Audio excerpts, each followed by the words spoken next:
Summon Sign is brought to you by you. If you want to learn how to support our show, go to patreon.com/laststandmedia.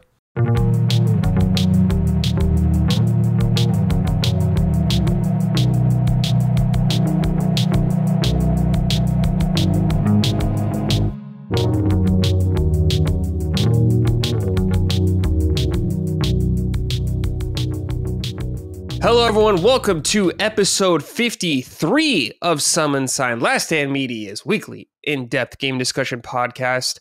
This week, I got my boys that appeared on the very first episode of Summon Sign. I thought we'd get them back again to do the same thing we did last time, which was go through our Game of the Year lists.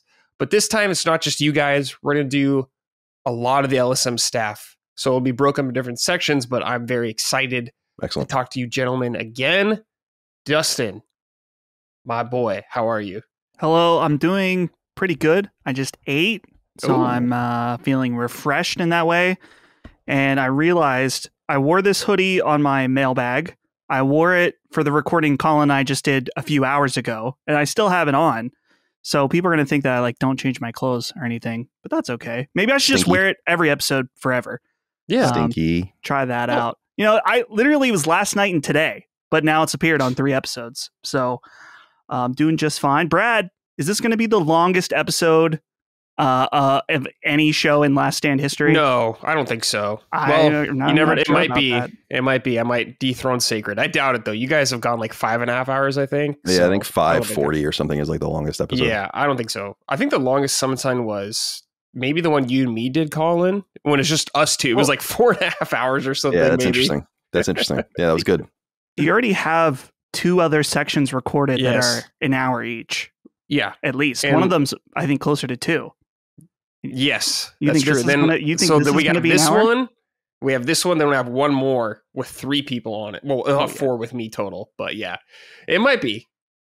Hey, it's just as long as it takes. Appreciate You should do your list over and over and over again. For every segment. Yeah. I'm sure the audience would love that. But yes, gentlemen, we are here to talk about our favorite games of the year and also our most, well, you guys kind of did your own thing, but in case you guys do it here, games we're looking forward to in 2025, at least 5. You guys did it on Sacred. In the future, you'll get more in depth with you guys there, but fear not, everyone else on the staff will be doing it as well with me.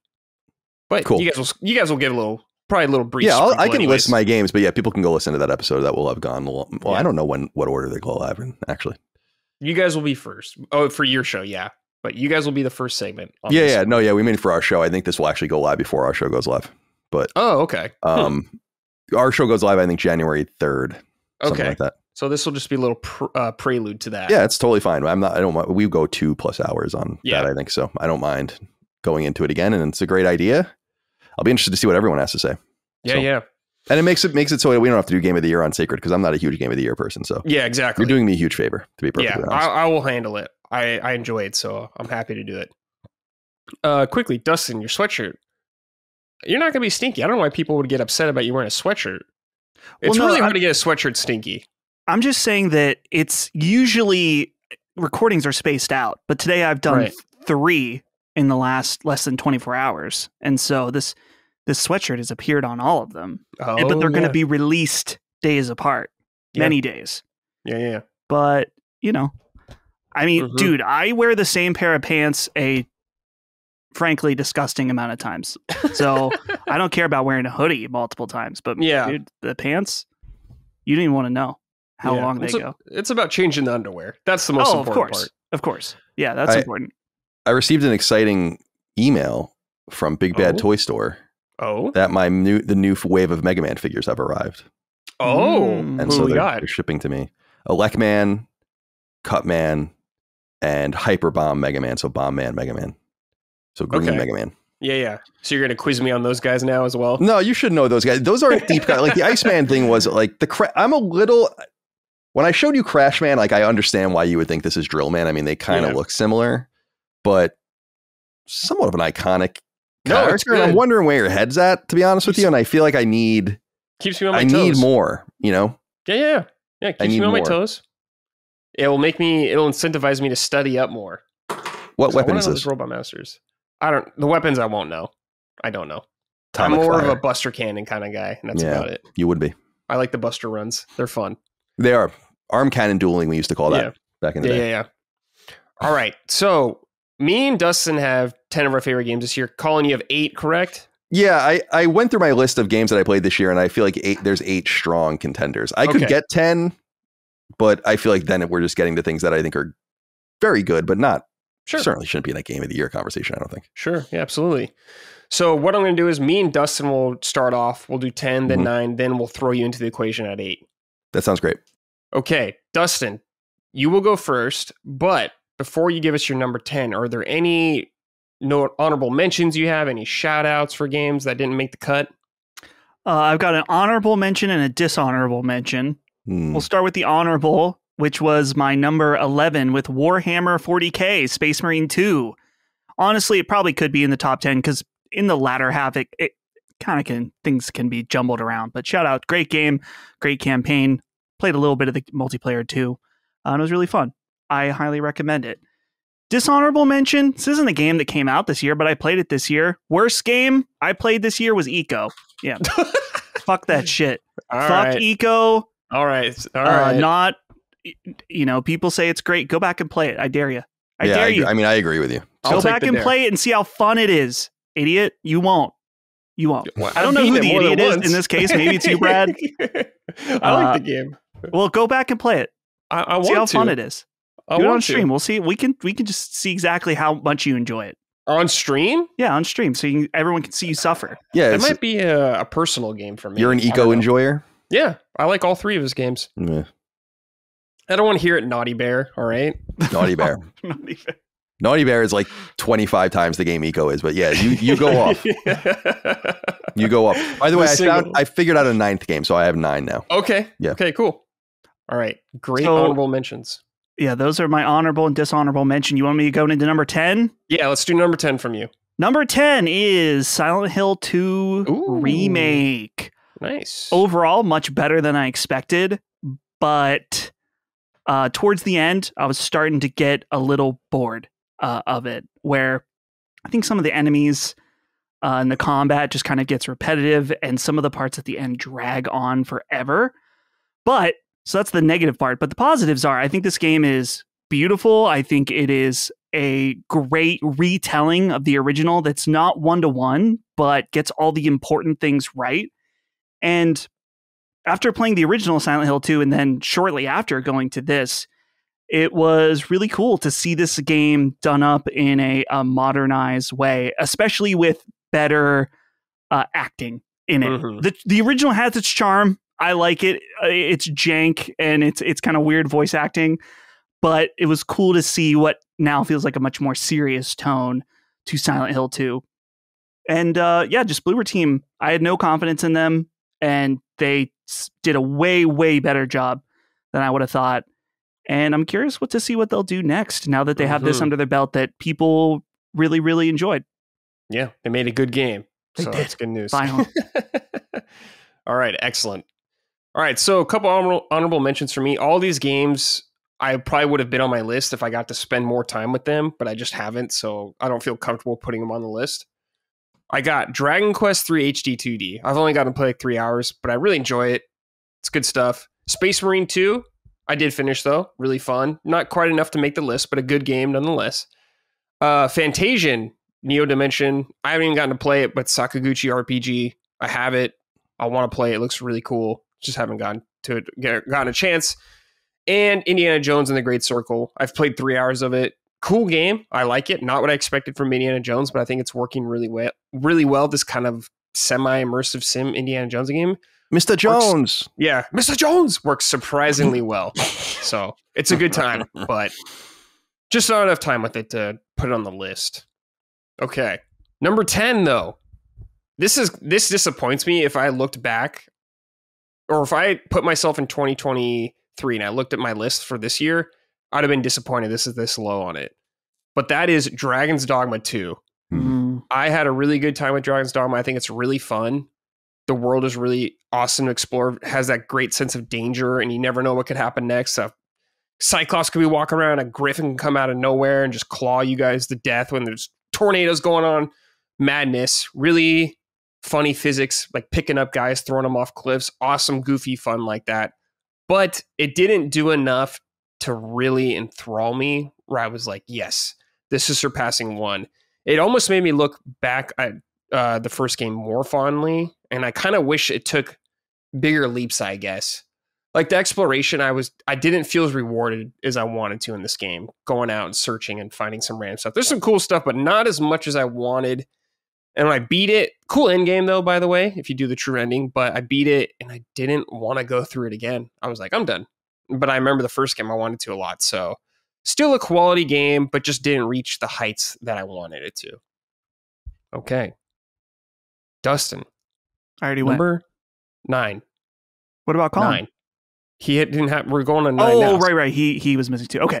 Yeah. Number 9. Number 9 is... I have a number 9, by the way, but I'll go last. That's fine. Wait, you do? Yeah, okay. I remember I said that before. Yeah. That I came up with a number 9. Yeah, you go last. Okay. Laced. Number 9. Call of Duty Black Ops 6. Yeah. So this is one that I felt was important to include because of the hour count that I've put into this game. I have not finished the campaign. I've played a little bit of it, but that's not why I'm there. I'm not there for campaign. I'm not there for zombies. I'm there for multiplayer. And it's been great. I am impressed with the amount of updates they've put out, both in terms of balancing and the new maps that they've put in. Overall, the general feel of the game compared to even Modern Warfare 2, I feel like is much improved. The Omni movement is really sick. Fun to jump and do like these cool max pain dives. Even if it's not necessary, it's a lot of fun. And this is just a feel good end of the year game for me every few years to play Call of Duty with the boys. So I had a great time with it. Probably the best Call of Duty game.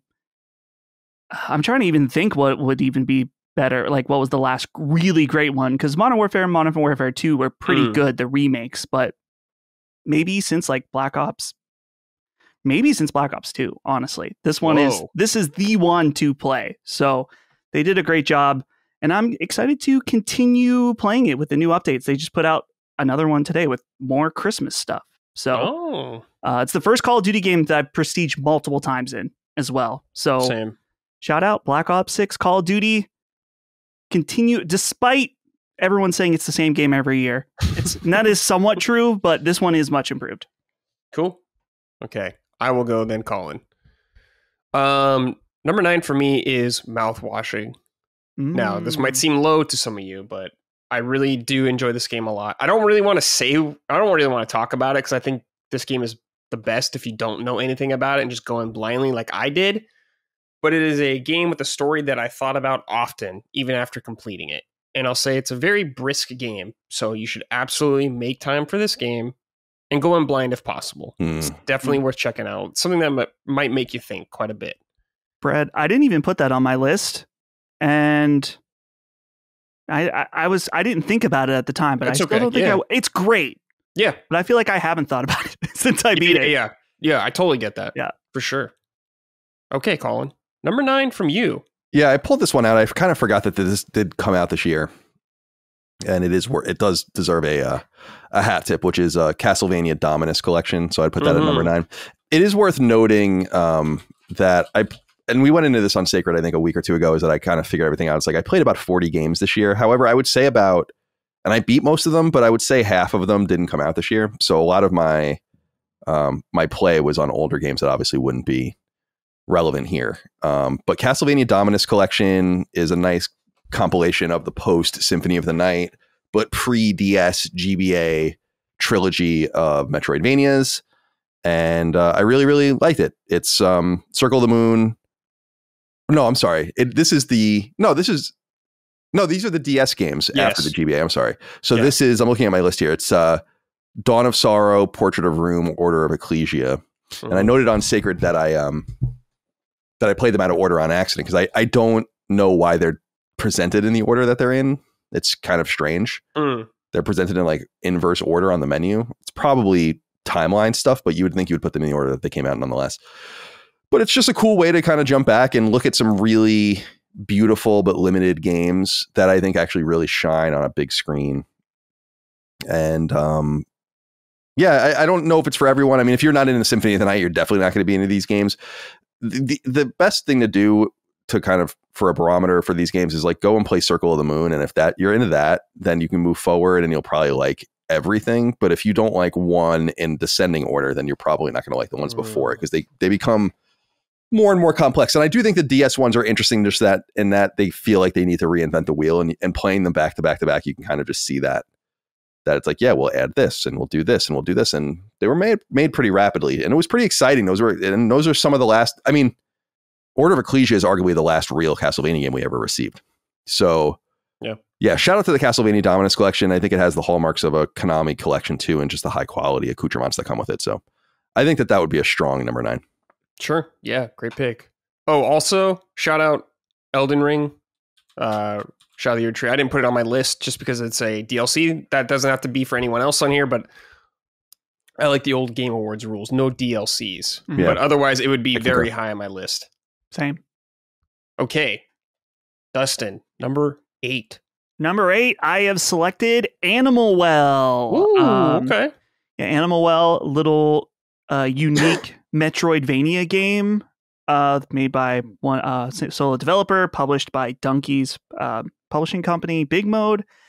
And this game, what I really like about it is, first of all, it's like super atmospheric in the different soundscapes of the different levels, the different animals that you run into. But I find that its secrets and its puzzle solving are really unique overall. And sometimes with Metroidvania type games, like I can kind of take them or leave them. I either really like them or I start them and then don't get into it at all. And this is one of those ones that as soon as I started playing it, I was like, oh man, I'm seeing this all the way through, getting all the eggs, doing that kind of stuff. The only complaint, I think that some of its puzzles are a bit too vague in general, especially if you're going for the platinum. Some of these things that I looked up, I thought, damn, I would have never figured that out in a million years. But in general, I think the base game doesn't really suffer from that. And yeah, I was really surprised by how much I like this one, and I would recommend it highly, of course. So number 8, Animal Well. Nice. Great pick. Okay, number 8 for me is The Legend of Zelda Echoes of Wisdom, a new Zelda game where you play as Zelda herself. Pretty rare. We haven't had that since Wand of Gamelon, I think, where the game's focused around her. So it's been a while. But yeah, it's a really awesome little cute Zelda game. I still like the top-down Zeldas, and I'm happy they're still accommodating us with these. This is done by Grezzo, who did the Link's Awakening remake, and they did Ocarina of Time 3D and Majora's Mask 3D. So they've been with Zelda for a little bit. Really fun puzzle solving. I like the idea of Zelda not necessarily fighting with like a sword and shield, though you can for certain things, but like taking these spirits from people and using them as almost as like fighting monsters for you. Reminds me of like being like a summoner in an RPG or something like that, like summoning a Lizalfos or a couple keys to fly around and hit guys. So I thought that was really fun. Really cool creative puzzles, like using objects to cross gaps. Like if anyone's played it, they know the bed early on is really OP. The bed is OP. And a really cute little story. It was fun to see some side stuff with Link and him kind of not being the spotlight actually worked or was done really well. So I was happy with that. Some fun dungeons, especially for a 2D top-down one. I thought they were very good. I wish the game didn't run like dog water. It does not run good. Of course, it's the stinky Switch, so I don't know what else I expect, except maybe even locking at 30. But other than that, those complaints, I think it's a delightful little game and a hell of a good time. And I love the Zelda series. Not one of the best, but still really good. Had a great time playing through it. You know what it reminds me of a little bit? I mean, this is kind of a deep cut, but it reminds me of A Boy and His Blob. Oh, the David Crane game, where like in that game you feed jelly beans to a blob, and each jelly bean has a certain skill, so it can like make your blob into like a jack or a platform or a hole or things like that. And yeah, it's kind of an interesting reference, but that's what came to mind. Sure, yeah. Micah really liked it. Yeah. That's what got her on the Zelda kick. That's what did it. Yeah, she doesn't now. She has no taste, but right, because she doesn't like Link to the Past. But right, what a sin. She's crying in the background. Okay. Oh, yeah, I saw it. You should send it to Brad. Oh, okay. Did you see the meme that Micah sent you? I don't know, on Discord? No, did you text it to him? Oh, it's in the summon sign. Oh, it's in the Discord. Oh, I haven't looked yet. Let me see this. I try to stay out of the Discord when we're recording so I don't get distracted. That is a good meme, dude. We'll put it, make a note. Yeah, make a note, Brad, and I'll put it in. Okay. All right. Let me make a note real quick. They really are. You should even put a picture of Crashman and Drillman together in there as well, because they actually do look really similar. Yeah. And they're only 2 games apart, too. Man. Is that Don Vito from Viva? Yeah, it looks like him. Yeah. Jackass. Wasn't he a pedophile or something? I don't know. He's dead now, though. Oh. Don't defame him if you don't know for sure. I don't know. Pedophile. Isn't he a pedophile or something? Micah said yes. So there. Oh, okay. It's just that's a funny thing for. I was repeating what Dustin was saying, because I'm like, that's just being like, I don't know. Okay, he was a sex offender for sure. I don't know if he was a diddler of the children, though. Oh, so God forbid. The word diddle keeps coming up on the show is because, and I was saying it to Mike, and I just went to the post office to drop off a bunch of packages, and I asked on a recent episode of Sacred Symbols, it's like, does anyone use the word diddle in a way that's not like, come over here, woman, and give me a little diddling? Yeah. Yeah. No one's saying that. Maybe in the deep South. Like the Delta. Well, it's like the word molest. Yeah. Does anyone not use that in a perverted manner? How could you? How could you? It's been tainted. It's ruined. It's over. It's scarred children for life. All right. Colin, number 8 for you. I'm going to go with Tales of Kenzera Zhao from Surgeon Studios. I would say this is the strongest Metroidvania I played this year. I probably played, from my perspective, I played the Prince of Persia Metroidvania. I platinumed that. I platinumed Animal Well, which I really wasn't crazy about, to be honest with you. I totally understand why people like it, but I'm not into abstract shit like that. And to Dustin's point, by the way, about that game, I would have never figured out those trophies without a guide. Never. So even if I tried, I'm not smart enough. I was going to say, would you really try? No, I wouldn't. Maybe I am smart enough. It's like, what if someone gave me The Witness, right? Mm-hmm. And the Jonathan Blow game and was like, you have 1 year to platinum this game, and you can't look at anything. You have to just figure it out. Could I do it? I think I probably could if everything was depending on it. Yeah. But unfortunately, nothing's depending on me playing these games. So I don't have to get too deep into it. But I know people, it's a very PC meta, in my opinion, of like old adventure games where I used to play. I didn't have a PC until the early 90s at my house. But I used to play PC games at my friend's house, and I marveled at these games like Police Quest and all these games that we would play where I'm like, you have to type in the exact thing. Like, how do you even play? It just was always so strange to me. I remember Maniac Mansion, which got an NES port. That game like broke my fucking brain. And that's not even a complicated adventure game by any stretch of the imagination. But anyway, Tales of Kenzera Zhao, first game from Surgeon Studios. That's Abu Bakr Salim's studio, well-known actor, most recently from House of the Dragon. And he was on our show on Sacred Plus. Yep.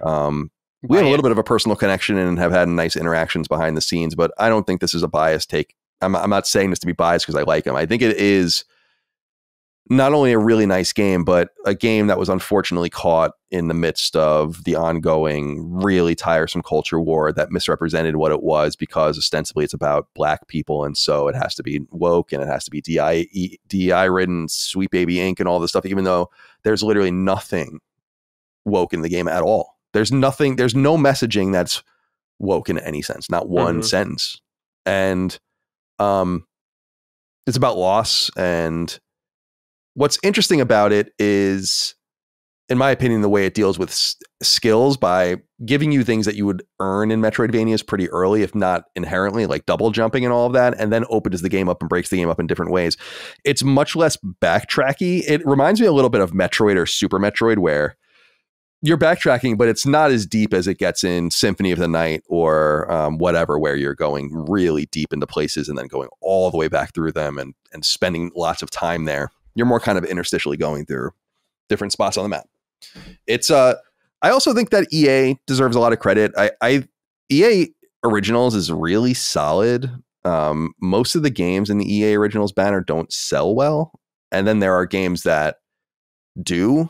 But I think that them, EA more than the other AAA contemporaries is trying to make different kinds of games, some small, some big.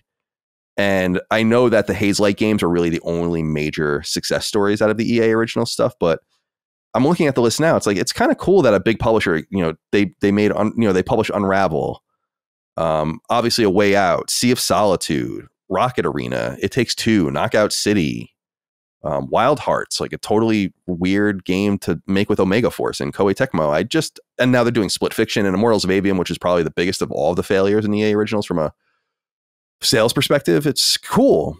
I like that they do that. No other big publisher does that. No one. So they either make like one or two smaller games, smaller, maybe AA or low tier AAA games, often made internally. I think Ubisoft with Prince of Persia or something like that. But it's cool to see someone take some risks, and I'll be interested to see what they do with their next game. I think that they are shopping it, as far as I understand. Yeah. So cool. Good stuff. Okay, Dustin, number 7.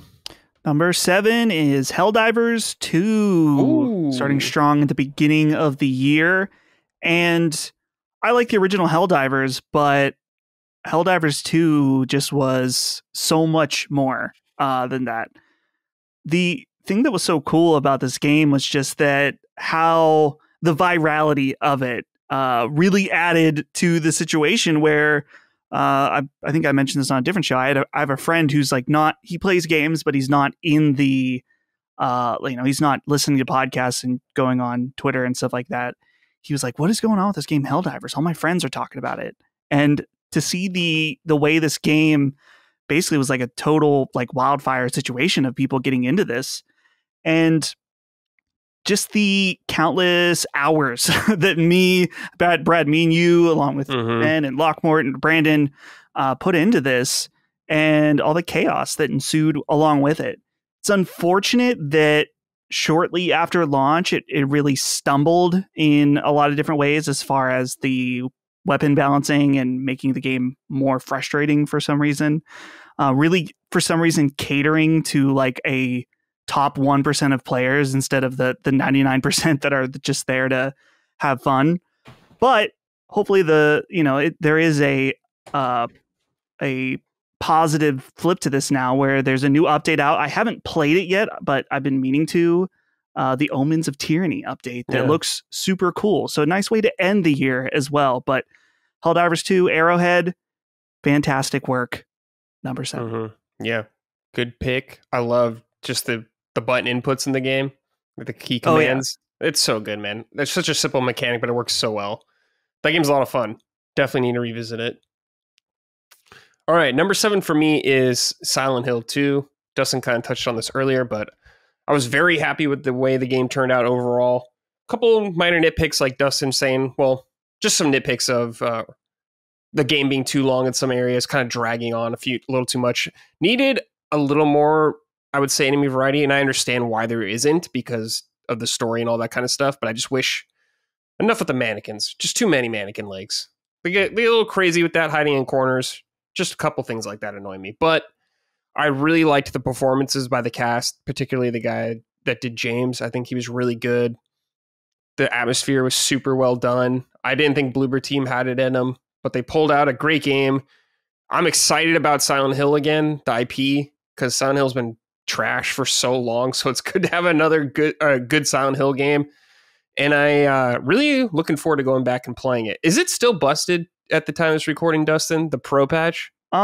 It's not fantastic, but it's much better than it was. Okay. Really? I saw that I believe you, but because I haven't looked in maybe 10 or days or 2 weeks, but at the time I looked, like the game hadn't even been updated, it said, since October, but I don't know if it's because I wasn't forcing an update or something like that. It definitely got a post PS5 Pro update a few weeks ago, because that was right around when I started playing it.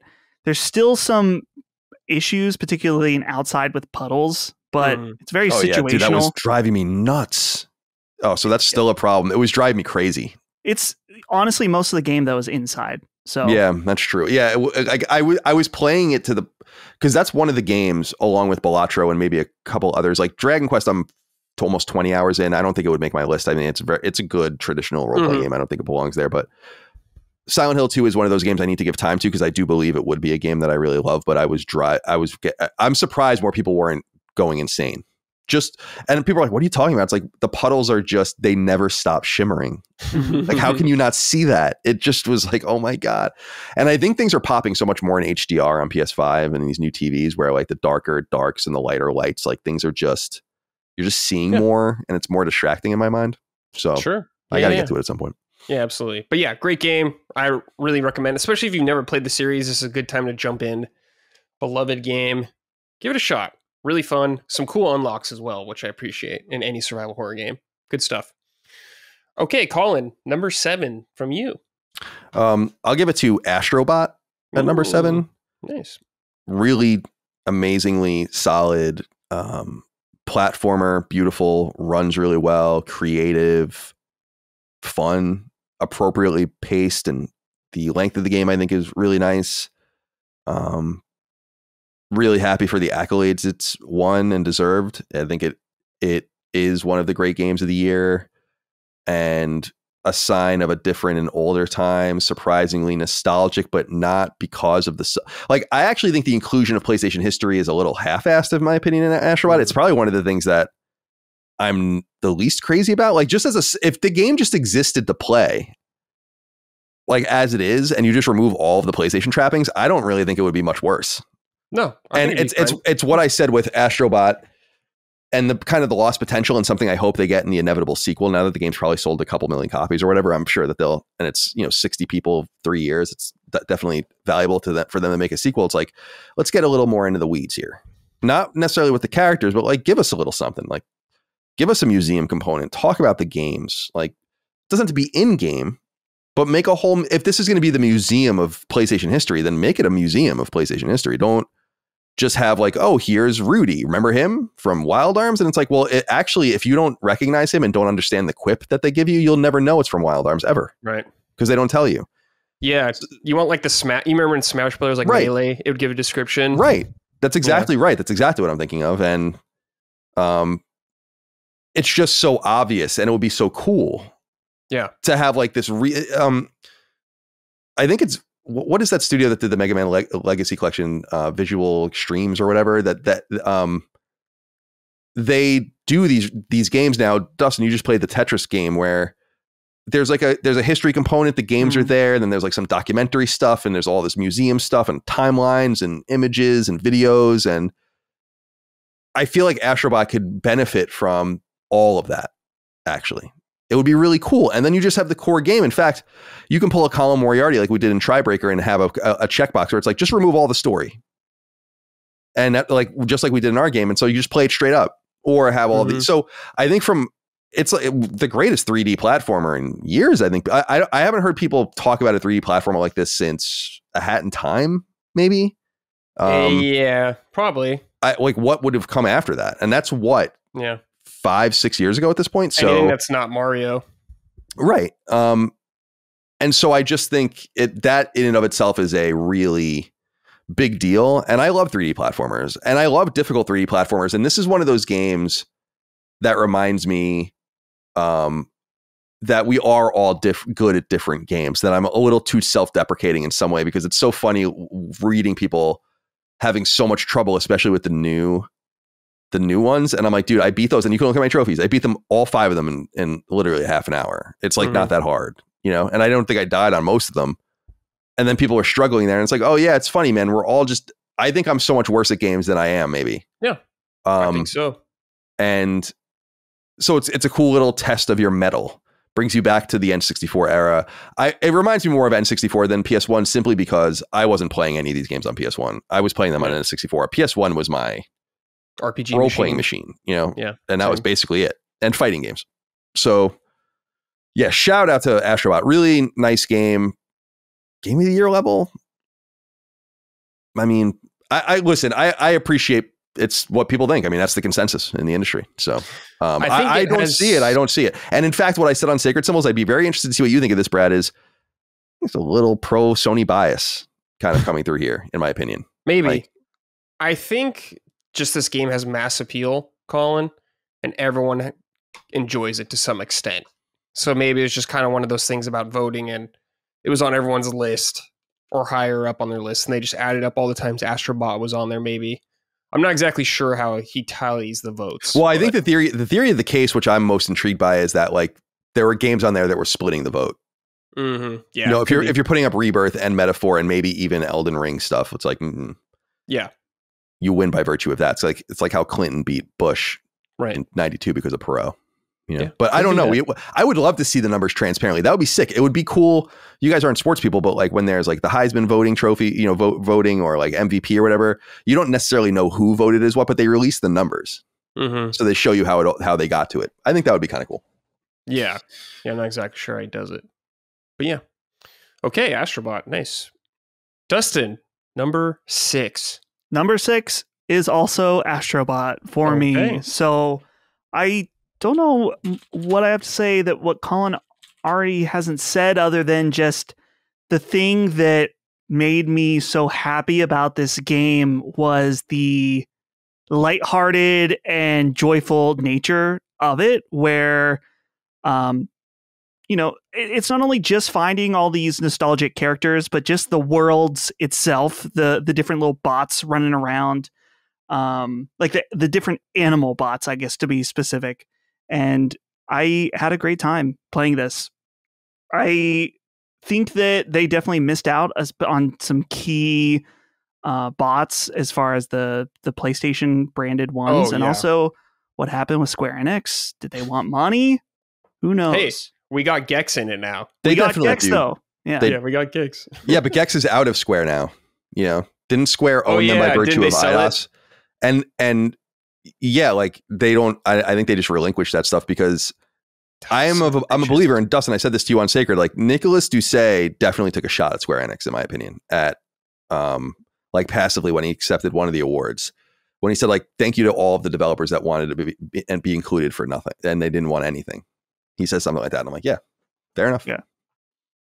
But yeah, the only thing I would hope for the future of Astrobot would be cool if they had a PSVR 2 mode. Like, I don't know if it would work, but figure it out. It'd be fun. I can make it work. Or at least port the original Astrobot Rescue Mission to PSVR 2. How have you not done that?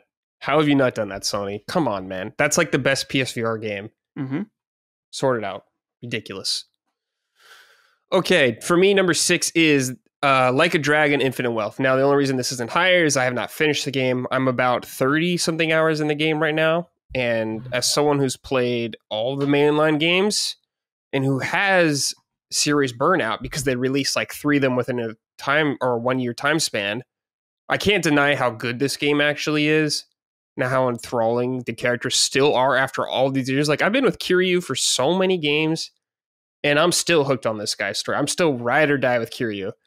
And it's very refreshing to get a different backdrop for it. It's been in Japan for so long, and now taking place in Hawaii is a great change of pace, and it kind of lends that fish out of water feeling that's important for the series. But what's kind of goofy about it is a lot of people still speak Japanese in Hawaii. It's very funny. You see some white surfer dude, konnichiwa, or something like that. It's good stuff. But they made some great improvements to the combat, turn-based, which is fun. But they added things like where you can now like move around to line up abilities better, you know, like line up attacks to hit multiple guys at once. There is an insane amount of mini games in this one. Like I said before, I don't want to hear anyone complain about Final Fantasy VII Rebirth mini games if they like this game, because this game is insane with the amount of mini games it has. There's like a Animal Crossing style mini game in it. It's like 30 or 40 hours. Gene said to do it all. So there is a ton of content in this game. Added some fun stuff like a deep dungeon. And it's taken twists and turns I did not expect, and I've been delightfully surprised the entire time. Like I said, if I finished it, I'd probably put it up higher, but I'm enjoying the slow burn of it and taking my time with it. And but I can't wait to finish it. It's an awesome game. And I don't know. I didn't think it would captivate me like it did. Like I said, just had such burnout, but they've done it. They've done a hell of a job. Okay, Colin, number 6 for you. I'll put Iron Meat here. Ooh, nice. Which is a shooter I know we talked about this on a recent episode from when we were recording of your show. And this is just a Contra-like. I've talked about it quite a bit recently on the show because it is a later game that I've played this year. And It's just it seems like it's by one guy with some freelancers or a couple people, potentially Eastern European or Russian. I'm not entirely sure. Published by Retroware, and it's just a Contra-like game right to its core. As I noted on Summon Time when we were talking about it, I think it's a little easier than a standard Contra game, but I think it would eat most people alive if they tried to play this game and they weren't really familiar with those games. It's not like a shmup or anything like that where you're constantly having to worry about bullets or whatever. It's just like it requires a certain level of NES style skill to play effectively. Right. It's really beautiful. I think that's one of the hallmarks of it. It's not only fun to play, but it's incredibly good looking. And it's just a shame, as I've lamented many times. It's my lament for many things is that it doesn't seem like a lot of people care, and a lot of people don't seem to care about a lot of games that are good. So what do you do other than try to put some attention to it, get someone to pay attention? But we're just I see games like this and it's truly a shame where I'm like, damn, dude, this is if this was on XBLA in 2008, yeah, this would be like a classic. People would be like, where's Iron Meat 2? Yeah, you're right. So yeah, it's just a bummer. That's just the way it goes. That's just capitalism, I guess. But yeah, because I'm seeing even on Steam, where I would assume most people would find it, it has 600. It's overwhelmingly positive, but it only has 609 reviews.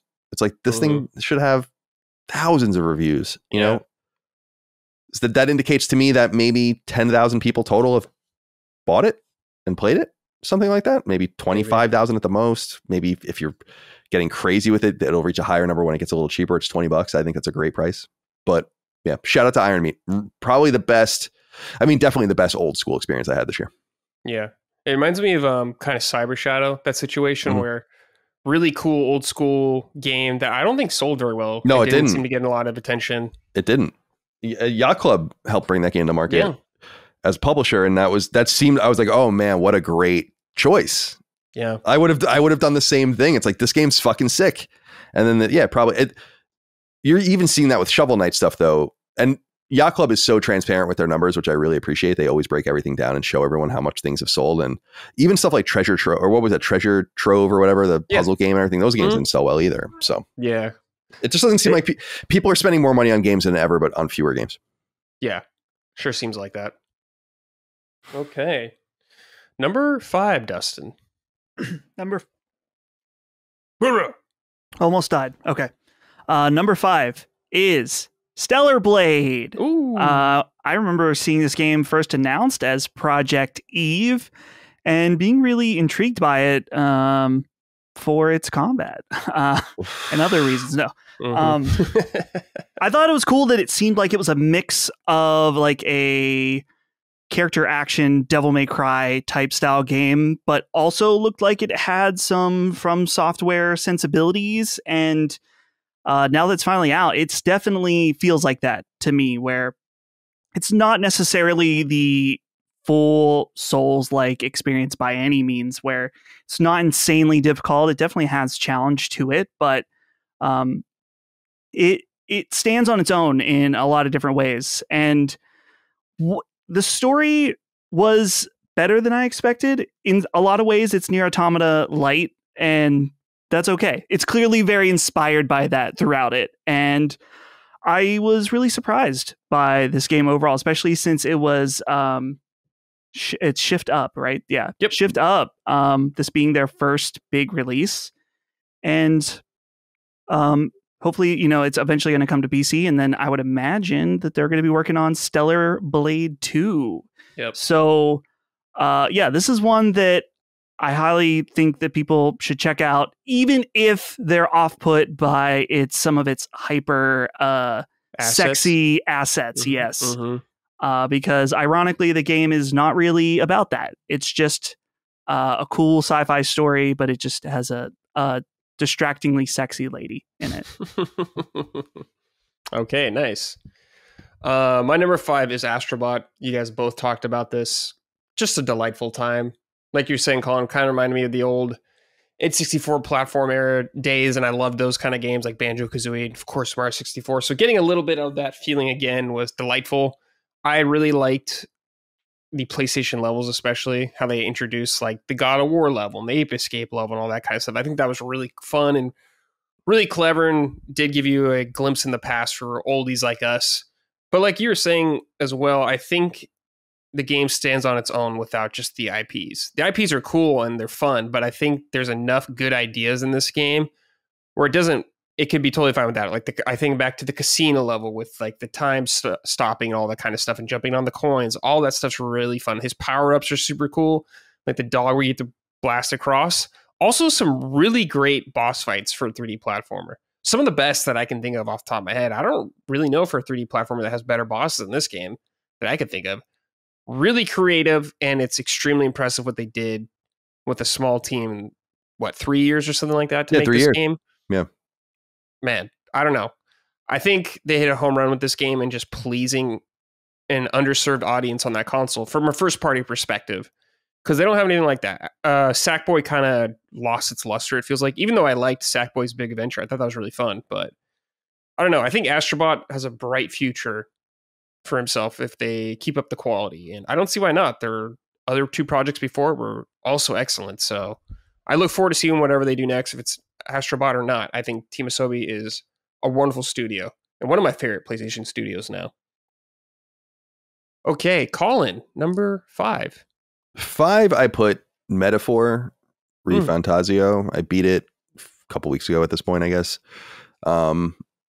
77 hours, I think, but more like 90, I think, according to the PS5 itself. And as I said, it's because, for me anyway, I love the resetting battles and like trying again and doing things better. So there's definitely hours and hours of me dying and failing, but also just retrying to do things and thinking I can do things a little bit better. But this is the first Persona Studio, or what do they call now, Studio Zero game that I've ever beaten, and only the second one, or no, the third one. No, that's not true, because I beat Catherine. So this would be the second of the games that I've beaten and the third that I played. And it's really fucking long, but it's really high quality. And I'm so excited to talk about it with people because, and which we're going to do imminently on Sacred Symbols Plus. It would have already gone up by the time you guys hear this, but we haven't done it yet in real life. And in our timeline, is that I really do feel like there's deep misunderstanding of what the game's about, or at least the interpretations of what the game is about seem very base. Like, this is what you're pulling out of it, and I'm surprised by that, because I actually think the game's really deep. And right on down to the Utopia Thomas More reference. It's really interesting. And I like it. I like the story. I like the layout. It's not the ideal game for me, in the sense that I don't like games with time unless they're really special. Majora's Mask is a great example of a game that's like has imminent amounts of time where you have the two things. And I don't really mind that if it calls for it. So I want to say it never works, but it bums me out that there are just things you miss. Now, I didn't miss basically anything in the game. I did all the optional bosses. There's like a new game plus boss, which I obviously haven't seen, and I'm never going to play the game again. So I'm never going to see that. But I got all the social links, did all the side quests, did all the optional bosses, saw all the places on the map, went to all the dungeons. And I had to do that by virtue of using a walkthrough, day by day walkthrough, just be like, go here, make sure to do this, go here, do this before this date, so on and so forth. And I'm grateful for that. And it surprises me that people don't play it like that. I know Mike is a person that really likes to play it blind. And I'm like, that would frustrate me so much to spend so much time with something and know that there was like things that I just missed by virtue of just not being in time or not managing the calendar and stuff. And I'm like, that, I get that people are into that, but that's not something I'm into really. So I have to manage that by using something that ensures that I don't miss anything. If I can accept that about the experience, which I can, for instance, like a game like Dragon Quest 3, which I'm playing now, requires no walkthrough. It's totally obvious what you're supposed to do, especially with the new game markers and stuff like that they put quality of life stuff in the new game. So I really think that, Metaphor is interesting. I really want to know what people think about it more. I've really tried to stay away from a lot of the really deep analysis of it. The only analysis that I've seen really is being like, oh God, this game is so left wing and stuff. And I'm like, if being nice and kind is left wing, then yeah, sure, it's left wing. But I mean, that's a really weird analysis of the game. I think it's much more subtle than that. And the characters are great. The writing is solid. The combat's fun. I think it's surprisingly hard. I mean, the game was substantially harder than Persona 4 ever was. in my opinion. Even at time, like even not optional bosses, people said that the difficulty really spikes, and it does. There's like one boss in particular where the difficulty, that's not an optional boss, where the difficulty really does spike, but the game gets really fucking hard if you do the optional bosses. And for those, I had to go and basically figure out how to break the game. There were like all of these Reddit posts and Steam posts about it, which was kind of cool, about if you equip this, and this, and have the character classes of this, and this, and use these skills and all of this, then like the guy can't even attack, and it'll be over in two moves. So it's cool that people have already broken it down like that. I appreciate that. And I think the character class stuff, which I found initially really overwhelming, was nice. Like really nicely done. The interplay between them is cool. So yeah, I think Metaphor is a really nice experience, and certainly a top 5 game for me this year. Not the best role-playing game I played this year, but certainly a very high quality, highly recommended game. Nice. Excellent. Okay, Dustin, number 4. My number 4, Metaphor ReFantazio. Also, so we're gonna. Colin and I will. Well, actually, the three of us will get into this. It rhymes. Wow. That was like Owen Wilson, not quite George Lucas. We're gonna get into this. It's really funny. Maybe we'll talk about it here. Maybe not. One of the things that I really appreciate about Metaphor is that it is the first game from that team that it, to me, feels like a guide is completely unnecessary, in that I had so much time left over, which was great. And I really appreciate that the way they handle the storylines with individual characters in Persona games, that if you want to up the relationship in order to make it take less times that you have to hang out with them, you have to say the right things that they like. Whereas in this game, you just get part of your currency. There's a lot of different like little quality of life things in Metaphor that from many other Persona games that are really appreciated, but I really enjoyed it. Definitely echo what Colin was saying. It is very, very long. I just finished it last night and it felt like fucking finally. I think that's actually probably the biggest detriment to the game, is that it's just too fucking long. And I say that as a fan of Persona 3, 4, and 5, that I don't know if it's pacing or the plot or whatever. I think the story's really cool. And I think what Colin was talking about with its deeper meanings are probably the best part of it. I think its biggest negatives are some of its actual plot points, where some of it, in my opinion, gets really stupid in the latter half. And there's points where I think the game is too preachy, and not preachy about like, we're trying to tell you. There's characters that just pontificate way too long about their idealism. And I'm like, I fucking get it. The dream is alive. Thank you. But I guess I've been more negative than positive. I really like this game. It was really refreshing from that team to see them make something new that wasn't a Persona game, but kind of apply that formula in a new and interesting way. I love the archetype system, is really, really good. I am looking forward to hopefully an eventual Metaphor ReFantazio special edition, much like they do with Persona, where they add more stuff to it, because I feel like I spent a lot of time not really understanding the archetype system. Not that I didn't understand it. I didn't go as deep and as creative with it as I should have. So I'm looking forward to a replay someday where I can do that. But at the same time, I'm not looking forward to a replay because it's 70 fucking hours. Did you not do the Royal, like the special classes? I did. I didn't do it for all of my characters because it was getting to the point, dude, there's some where it's like, he needs to be upgraded in 4 different. Yeah, that's when you got to use the leaves that you get, you know? Yeah. And I ran out of those. So, but I did it for the main people that I wanted and needed for the end. But overall, Metaphor, play it. It's good. Yeah, it is. Okay, number 4 for me is Stellar Blade. I liked this game way more than I anticipated I was going to. The plot and the voice acting is not good in this game. I don't know what the voice direction of this game was, but I don't think it was very good. The plot, I think, is fine. Like you're saying, Dustin, is kind of Nier light, and it's very apparent they love Nier a lot in it. But man, the combat was super well designed. It felt really good. Some of those, like stringing together some of those combos with Eve, was very satisfying. The parries all felt really good. Some really cool enemy design also. And exploring the world was pretty fun a lot of the time.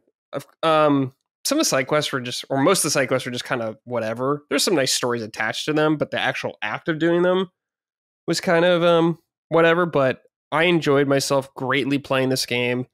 I even loved the fishing mini games, dude. I spent so much time fishing in that game, even though I didn't need to. But I had a hell of a good time playing this game. Really fun combat, really fun bosses. I think if you like any action games or Souls-like games, this is right up your alley. It's an awesome time. I highly recommend it. Stellar Blade. Okay. Colin, number 4. I put Helldivers 2 at number 4. Mm-hmm. The amount of multiplayer games that I've played in my life on a video game console or a PC for more than 20 hours, I can probably rattle them off. I mean, there aren't many of them. It's like Soldier of Fortune, Rainbow Six 3, The Last of Us. Like, this is one of those games. Yeah. And that means something because I do not play multiplayer games. And I think that an important component of this was it's totally PvE. So, because I definitely wouldn't play if it was PvP. Now it's PvE with a VP kind of component in that you can die from the friendly fire and all of the rest, which is part of the fun. And there was just like a month in time where I was just really into Helldivers and it was just surprisingly enjoyable. And I really, really liked it. And I've always kind of wanted to since then get back to it, but I just don't know. It's cool, like how they've tied it now to the first Helldivers with the new enemy class and all that. It's neat. Nice ode to and there are still thousands of people playing the original, which is so funny this entire time. Which is a somewhat different game now that you kind of compare and contrast them with similar roots and ideas like the button imprint inputs that you were talking about. But I really like the meta around the game. I'm fascinated by Arrowhead's inability to handle the game after it came out. And I think a lot of people have lost sight and blamed it on Sony being like, well, Sony with the PSN accounts and all that. And I'm like, no, dude, like the reality is that they were just patching the shit out of the game and making it less and less fun for everyone. And people were like, why are you doing this? And they just refused to answer for it. And then everyone left. And it seems like they've got, I mean, I was looking at SteamDB, a lot of people back playing like over 100,000 at a time now, which is more than healthy. I mean, it's wildly healthy. So I am excited to see the future of the game. I want to see Sony and Arrowhead and how that relationship evolves. My assumption is twofold in that I think that Sony has tried to buy Arrowhead at this point and Arrowhead has said no. That seems to me like a flying too close to the sun situation where I think they want to be courted by another publisher to do another game, or Sony put more money into them as a second party. I think they should marry. This is the one thing where it makes sense and like really double down on Helldivers as much as you can, because you do have a little front open. You have a little beachhead. Yeah. And it's not the game as a service presence that you really want, from the fact that it's still $40 and it's not super microtransaction heavy, which I think is one of the things that's really attractive about it. They've also promised to support it for free, which I think was a mistake, but you know, that's part of your pre-game marketing, pre-release marketing. So yeah, not much more to say about it than what you guys have said. I think they should have leaned into the metagame more as well, as opposed to getting concerned that people were taking it seriously. It's like, no one's taking the space Nazis seriously, dude. Like, it's okay that it's just fun and silly. It's okay. And it also really vibed because Dagan and I timed it like this, but I read through and watched again for the first time in forever Starship Troopers, which is such a heavy influence on this, and highly recommend the book, especially of Starship Troopers. I think you'll see a lot of Starship Troopers book in this. Yeah. Where's that Killzone crossover? Why can't it be a Hellgast yet? Yeah, I thought I saw someone circulating screenshots that there were Hellgast in some of the new, like one of the new updates, but I don't know if that was true or not. I think, I agree with you. It's not out yet if it is, but get on that. That's a microtransaction people will buy. I will buy that. Yeah. Yeah. Get like a couple Hellgast outfits. It'd be awesome. So good. Okay. Dustin, number 3. Number 3. I'm the first one to talk about it, but all 3 of us are going to. It's Final Fantasy VII Rebirth. And there's something about, of course, we like our small games. We like our surprise hits, but there's also something about sitting down and playing a game that just screams money, you know? Yeah. Lots of voice acting, beautiful graphics, expansive worlds. And this game's got all that. And what impressed me so much about it is just that Final Fantasy VII Remake, excellent game, has all of those things, but in its overall nature, it's a very linear experience. And so with Rebirth, they went and made it, I mean, I guess it's not fully open world because it's more like open different zones or open areas, like multiple open worlds, but man, they're big. They're open worlds. Yeah. And they really they went hard in every direction in this game. Even if you just played this game and mainline the story, you're going to have a great experience. You're going to miss out on a lot, but there's so much to it, even with just the main story and the side stuff too. While I haven't done all of it, a lot of it is really, really good. There's a little bit of like some Ubisoft, stink on it. I think at its worst, where there's like, oh, go up, climb this tower, activate this beacon, find this fucking thing in a cave, Chadley. And so I don't necessarily love that stuff, but I don't hate it either. I think it was a nice way to kind of pad out with some of the other things. Of course, the mini games in it, also a lot of fun, maybe a bit of a novelty, but that's okay. In a big open world, I'm okay with some novelty little mini games here and there. And I just love, with Final Fantasy VII, I love the cast of characters. I love the story. I'm so curious what they're going to do with it. The ending of this game is crazy, and I need more. And I need it quickly. So chop Square Enix, because we need part 3. Well, they're working on it. So yeah, I'm glad they're not fucking around with DLC. We don't need it. We don't need DLC. 3. The game's big enough already. Yeah. It's fine. All right, number 3 for me is V Rising, a game I never thought would have made my list. That's right. No, number 3. It's number 3. Oh. Dustin. Okay, so just if anyone doesn't know what V Rising is a vampire, a survival crafting game where you play as vampires. So it's got all this stuff like building your own lair like that. Dustin, I believe you had a slave in the game. I forgot what you named them. Oh, yeah. Yeah. I had the slave, but I don't think I could figure out how to make him do anything. Yeah, he's kind of lazy. We were trying to figure that out. Yeah, but and it's really cool because we were playing with the whole group for a while. We had our own castle. At first, we all had our own individual castles. Then we all kind of morphed into one. The bro cave. More efficient. Yeah, the bro cave. Yeah. And you go out. What I like about the game is a lot of crafting games, you just kind of craft and you eventually build up as you go over time. But what I liked about it is every so few levels you get higher gear score is there is bosses to fight. And there could be different things like a vampire hunter, like a priest or something like that. But that's also cool. They had Castlevania DLC that I, of course, bought.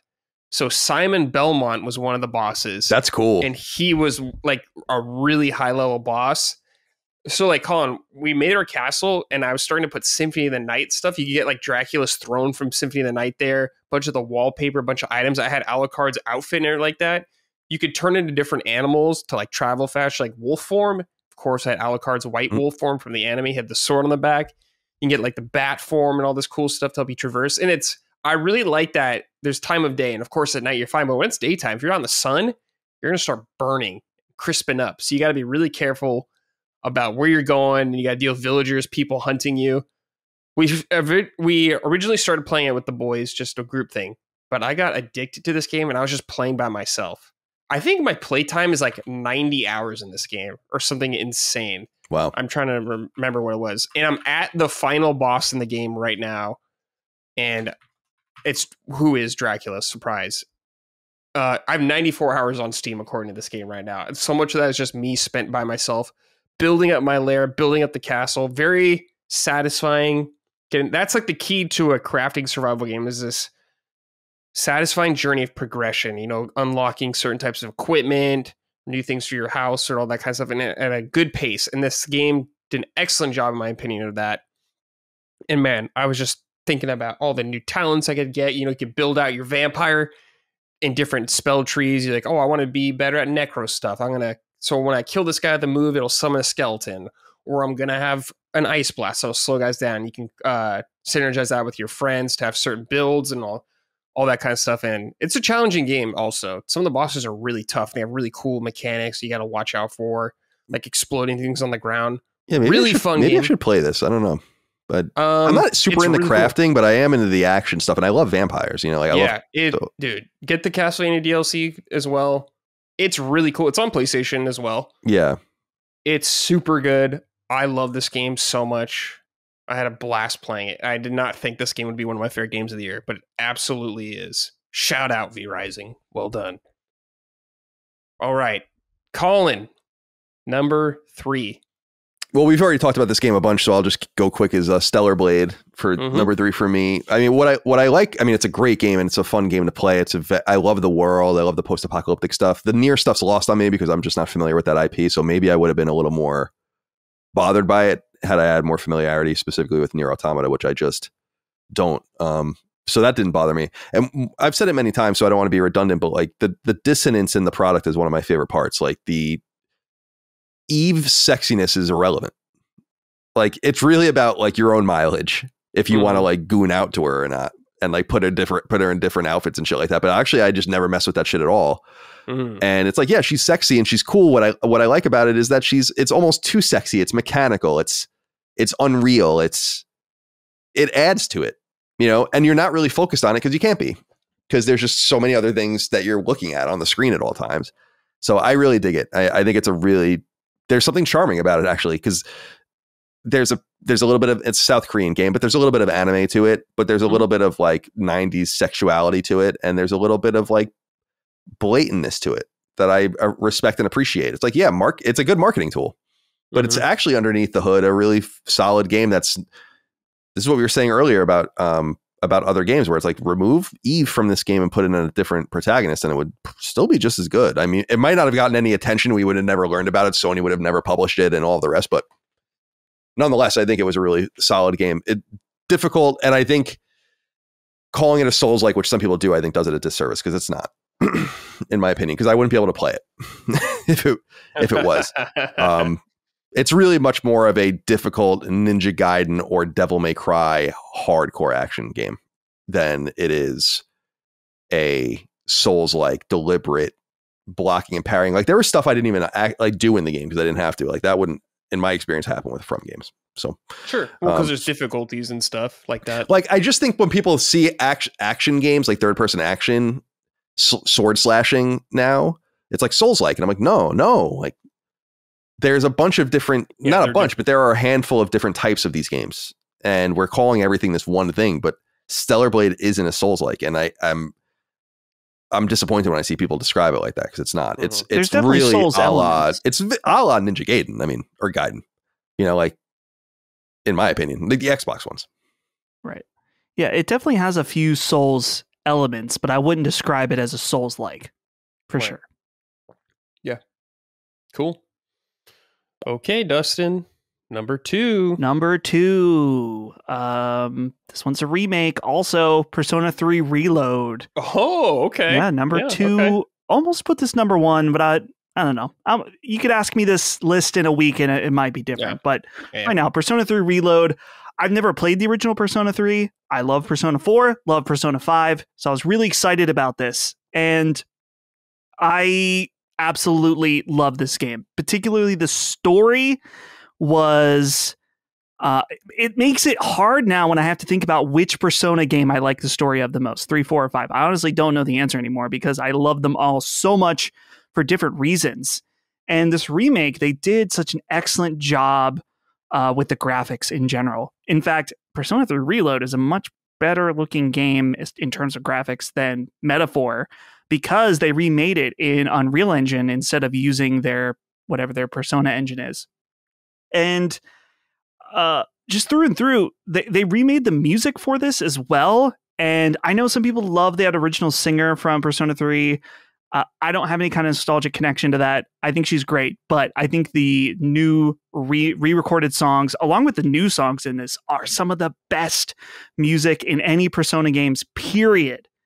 And I really hope they remake Persona 4 at this quality, because, man, Reload was awesome. I mean, they will, right? I mean, that's inevitable. Yeah, it's inevitable. They are. They currently are, hopefully. I would imagine. Did you play the DLC they added? No, I want to.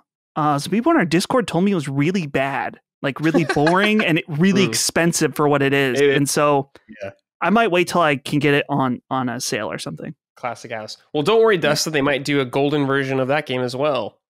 Dude, that would be so funny. I think they said they weren't going to. I think they said they were just going to do the DLC, but we'll see about that. We'll see. We'll see about that, Atlas. Don't put it past them. A golden version of a remake of a game that already had 3 versions. Yeah. Yeah. Yep. Yeah, that's interesting. Okay. Number 2 for me is Metaphor ReFantazio. I agree with all the complaints you guys have with this game. I think they're totally justified, and I agree with you. But I cannot deny the fact that I had such a good time going through this game where I was thinking about it constantly when I was playing it, when I wasn't playing it, I wanted to play it. Man, the archetype system is like max Brad bait. I love the job system from Final Fantasy games. I love that kind of shit. So when the archetype system was a different version of that, hook, line, and sinker, they got me. I loved the cast in this game. Best character of the year, in my opinion, is in this game. Heisme, incredible character. Loved him so much. So many great moments. I played this also blind. I didn't look at anything. I did max out everyone because it is much more forgiving in that sense. But I had a great time of. So you're talking about like the dragon stuff, the final quests and all that kind of stuff. I didn't actually get to finish it because I was playing blind. And on some fights, I ran into those optional bosses and they just kicked my ass. And I was like, well, I'll just come back later. So I would lose days. So I eventually ran out of time in that sense. But I loved it. I felt like I didn't miss anything out. And it was my journey. And I'm so happy I went in blind. I'm the exact opposite of you, Colin. Nothing wrong with how you play games. But it's just, I'm the exact opposite. I love being able to miss stuff. I think that's so cool. And it just feels like my experience and my adventure to me so much. And just even like a lot of the sub stories, like that are not the character stories that aren't in your party necessarily fighting with you. I was really enthralled by a lot of them. I really felt for a lot of them. Especially the young girl. I can't think of her name right now, who's kind of like, Juna earlier on. What? Young girl, Marie. Yeah. Marie. That's it. Yeah. Her whole storyline and like dealing with all that. I really connected with a lot of these characters. The dungeon design is very archaic and feels behind the times in a lot of ways. I wish they did better in that sense. And I wish the game ran better and looked better a lot of times. But man, I had such a good time going through this game. It does lose some steam. Definitely, I agree with you guys, especially at the end. I was just kind of like, let's wrap this up thing. But I had such a good time. I love the soundtrack of the game, just the mood of everything. It really captivated me. So I was very pleased with the game. Okay. Colin, number 2. Number 2 goes to Kunitsugami, Path of the Goddess. Ooh, nice. I really became enamored with this game. It took a little time. I was really into it when it came out. And then I kind of was like, it's kind of getting a little repetitive. And then I gave it like a month or so. And then I went back to it and then became obsessed with it again, beat it, platinumed it. You have to beat it twice to platinum it. Just a really, dude, this is such an interesting, almost revolutionary style game in the sense that like everything's so repetitive and rote, and it's unusual to find ideas that are truly different. And this is somewhat of a different idea. I've never really, as I've said, the only game that I ever played that's anything like this is ActRaiser, which is a game that I absolutely love. That's 33 years old at this point or whatever. But for people that don't know, ActRaiser is an Enix published game on the SNES early on in the SNES era, where it was a god game, like a city builder, but it was also an action game. But the thing was, it was separate. So like you went through these action side-scrolling stages, which were really fun. Like that would have just been its own game, which was fun. And that kind of was ActRaiser 2, unfortunately. And then you, in between stages, you would build the settlement where you just fought, and it would just become a god game, and you played literally as god. And it was you actually played as a little angel that communicated with you, which was really cool. It's a really wonderful game. And to see anything, I would be surprised if you sat and talked to these guys and they didn't bring that game up as a touchstone for them. In Kunitsugami, though, they combine it so it all happens at the same time, and it's all in real time. And so all of the strategizing and all of the building and everything happens while you're fighting, and you dispatch people that the computer controls, like different classes, and you have your own character that you also control. And so you just are running around fighting, hoping everyone's doing their job, building shit. It's really, really good.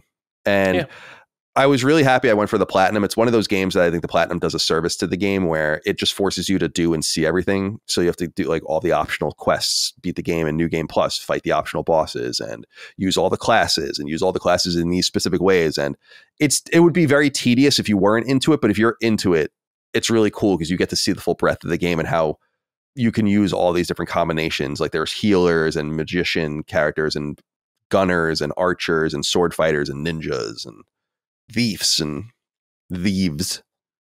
So yeah, I think this is sadly an underrated game that no one cared about, and it's a crime actually because it really is special. I don't think the game's name did it any favors, but I also don't think the game being on Game Pass did it any favors. Probably from a sales perspective, it probably did it favors from a notoriety perspective because people probably would have cared even less about it, honestly. But it's cool to see Capcom kind of risk doing something different. I doubt we'll ever see another one. I would die if we saw a sequel to this game because it would be so fun to see what they learned and to make it even better. But I don't think it's sold more than a couple 100,000 copies probably. So it's a really, really wonderful game. If anyone is interested, they should go check it out. Nice. Okay. Dustin, number one. Number one is Balatro, the card game, the simple card game.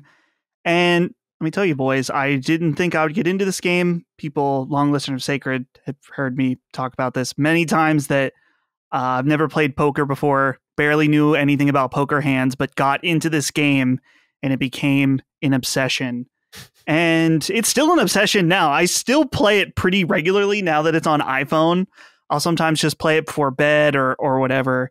And I am still discovering new things about this game, new ways to play, new Joker combinations. I enjoy watching people play this game.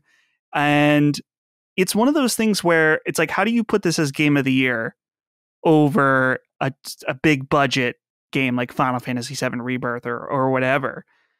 And like I said earlier, ask me on a different day and maybe I'll tell you a different game. But right now, I have been thinking about how new ideas in games sometimes feel like they're hard to come by, like we're playing iterative, better versions of previous games we've already played. And Balatro is one of those games that just wholly feels like a new thing. I guess it's not a new thing because it's based off poker hands, but the core idea is so cool and so interesting and can be expanded in so many ways. And I just feel like I have never played anything quite like it. And it's something that I imagine myself playing for years and years to come. In fact, even if they weren't going to update it, the creator, Local Thunk, has already said that they're working on big gameplay expansions for this. So I'm very curious about what that even looks like. But yeah, I know at this point everyone's heard of this game. Many of you checked it out, but if you somehow haven't checked it out yet, you can get it on any platform and it's very inexpensive and it is so worth it even if you don't like poker. So Balatro, game of the year for me. Hell yeah. I was wondering, I'm like, is Shovel Knight in this game? Shovel Knight's like in every big indie game. Yeah. And I think so. I think he's getting a collaboration. Yeah, there's like all these like custom cards you can add in now, and I think there's like Witcher and Cyberpunk and stuff like that. Oh yeah, there's like Divinity there, or was that Baldur's Gate? I think it's Divinity. Oh yeah, Cult of the Lamb. Wow, Don't Starve. Wow, okay, interesting. Don't Starve. Wow. Huh. Yeah, it's very surprising. Cool, man. That's awesome. I'm glad you enjoyed it, especially as a fan, like of someone that didn't know how to play poker at all. That's awesome. Yeah, it's that good. It gotcha. All right, number one for me, no surprises, Final Fantasy VII Rebirth. I mean, come on, guys. It's clearly the best RPG of the year. I'm sorry, everybody. It's better than Metaphor. I hate to tell you, but it is. High budget, you could smell the cash money in this game on every stinking corner around there. Combat system, incredible. One of the best RPG combat systems, in my opinion, ever. That mixes action combat with turn-based strategy in such a fantastic way. And in this game, they just improved upon it with like the synergy abilities. Man, I loved all that kind of stuff. Like the dual limit break stuff you're doing with people. Incredible. So many fun optional side bosses to encounter as well. If you're into that stuff, like what I am, I had such a good time playing this game. I love the story. Like you're saying, Dustin, one of the most memorable casts of characters in any video game of all time. And they do such a good job of representing these characters and telling their stories. I can't help but love them. Like Final Fantasy VII, the original, is one of my favorite games of all time, absolutely. And they somehow have not fucked up this remake or these projects. They just keep getting better, in my opinion. I just adore this game. Even with some of the kind of the Ubisoft stuff you're talking about, which is totally fine. I acknowledge all that stuff, 100%. But I like a lot of it's not mandatory. It's just we're all freaks and we have to do everything in the game. Queen's Blood, incredible mini card game. I spent so much time, and I love that there was a narrative focused around this thing, a whole quest line that tied in. So good. So many great moments throughout the game. I don't want to spoil for people, but moments that made me laugh, really made me feel something. And that ending, man, whew, what an ending. Definitely makes you think. And it just got me even more hyped for part 3. And I can't wait to see how they wrap the story up. Hopefully they don't mess it up. But Rebirth, incredible video game. Highly recommend it. Do yourself a favor and play these games now. Okay, Colin, you're number 1. Yeah, I agree. Final Fantasy VII Rebirth. Everything you said, I think, is true. I mean, the one thing I want to just linger on is the feeling of it. I won't get into it here, but something happens in the end where I literally leaned up in my chair and I was like, no. You know, like a choice that was made in the story where I'm like, no. I can't believe that this is actually happening, you know, and it was awesome. It's awesome to have a game make you lean forward and be upset or be excited and be happy. And it's just all very well executed. And I find the characters incredibly likable. I find the new angle on the story really awesome. I've gone on and on about it, about how clever I think it is, how they've done the whole remake structure and how it really has to be unique to this game, that it can't be, this is not something that other people are going to be able to get away with without blatantly copying what they're doing. And it's really cool, man. It's just a very subtle thing that makes a big difference, in my opinion, and about everything really existing at the same time and happening at the same time. And yeah, I really love it. There's a BioShockness, and I don't mean from a quality perspective. I mean from like the weird time story thing in this game. It becomes much more of a sci-fi thing outside of its environmental energy sci-fi plot. It becomes in itself a meta sci-fi story. But yeah, dude, what happens at the end? I was like, I can't fucking believe this. Mm-hmm. I can't believe this, you know, and really excited for the next one. And what is my hope is that they release a game that is more like the first one than this one, by remake. In other words, like a stage-based linear game. I would love that, dude. Now I know they're not going to do that because they've talked about the airship and all the rest, but it would be cool to be like, yeah, we've bloated and now we're getting back. And I don't mean as a result of the game being really bloated. I mean, like, we've bloated everything. It's now the open part of the game. Now we're going to close it back. Sure. And funnel you again. And I think that would be an interesting idea. I think people would get upset about that, though. I just think that they've bitten off a lot. And I wonder how they can replicate a game like Rebirth, which is what they're going to be compelled to do, in a way that doesn't take 4 to 5 years to do it. Yeah. You know, I know they can use assets. I know they have a lot of things going. They probably motion captured and captured. Oh, you know, not motion captured, but audio captured a lot of people all at the same time. I know they were trying to like nail down the final writing and all of that. So I know that there are steps that can be skipped, but we're talking about a game that's going to take a long time to make still, I think. Yeah. And that's a bummer. Or like 4 years or something like that. Yeah, I would think that no sooner than 28. Yeah. In my opinion. But man, I just think back how well they translated stuff from the original game into this, like Gold Saucer. Mm-hmm. It's like perfect. It's like what I envisioned in my mind. There's still things to explore in there they left out, which is fantastic. And just, it was delightful for me, Colin, just to see so many locations we know from the original game, just see how they translate them into this modern version. And it's just like, man, everything you guys did, I was super pleased with. Like Cosmo Canyon, way more expanded, all that kind of stuff. Awesome. Gold Saucer, even like the city, like Lower Junon, getting way more down there. It's all incredible stuff. It's super cool. And the combat. The combat's great. The characters are great. And yeah, Gold Saucer is a good example of how it went even well far beyond the depth of what Gold Saucer presented itself as in so many different ways, which was cool. It makes me think that Final Fantasy VII is a great game, so don't get me wrong, it's a classic. But you could probably do this to a bunch of different games, like this whole subversive storytelling remake thing, and it would be really fucking cool. So I think that's part of what makes it cool, is that they just stumbled upon that idea, and it's associated with Final Fantasy VII, but it's well executed within Final Fantasy VII, in my opinion. And I'm really compelled by just the execution and the high quality, not only of this, but of 16 and 14, and how much people love 14. I don't play it, obviously, and Square just seems to be in a decent place. It makes me excited to see Dragon Quest 12 and see what they're doing there, and of course where they go with Final Fantasy, the mainline Final Fantasy games in the future. But I just think it's emotional in the way that Journey was emotional to me, or certain other games where it's like I just can't escape that, and maybe a lot of that is also the drive of the nostalgia. But certainly it's like also the characters are wonderful, but it feels like a timely game. It was timely in the 90s. It just feels like it's timely now, about a dying Earth and mega corporations and energy use and, ecosystems and environmentalism. I love that. It just feels like a game made for the time. And they seem to have identified that certain games actually are more ephemeral in that sense. And some games have these forever themes, like the ones we're talking about, that will make sense for different generations. And my only hope is that it drove people to play the old one. Yeah, me too.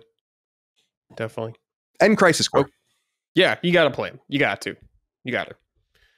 Okay, everybody, that is our three's top 10 game of the year. You'll be hearing more from the staff throughout this episode. But before we switch over, we're going to talk about our 5 most anticipated games of 2025. Now, you guys will go more in depth with this on your own show in the future. But for here, we can just keep it kind of brief. Dustin, let's start with you. What's your number 5 most anticipated game? Man, I just have all the lists from earlier, but I don't have them in a particular order. So let's just say Suikoden 1 and 2 remaster coming. Very nice. Excited about it. Yeah. Do you have any shout outs also you want to give or anything like that? Or are you just good with these 5? I'm practically making up these 5 as I go. So the way we do our sacred list is like we each can pick one and then we tier them off. Okay. Yeah, I didn't have like these are my specific 5, but gotcha. It's okay. Gotcha. Figure it out. For me, give shout outs. This didn't make the cut, but shout outs to Elden Ring Night Rain. Incredibly excited about it. Can't wait to go back to Lands Between with the boys. Fight the Nameless King. It's going to be sick. Let's see. Like a Dragon, Pirate Yakuza in Hawaii.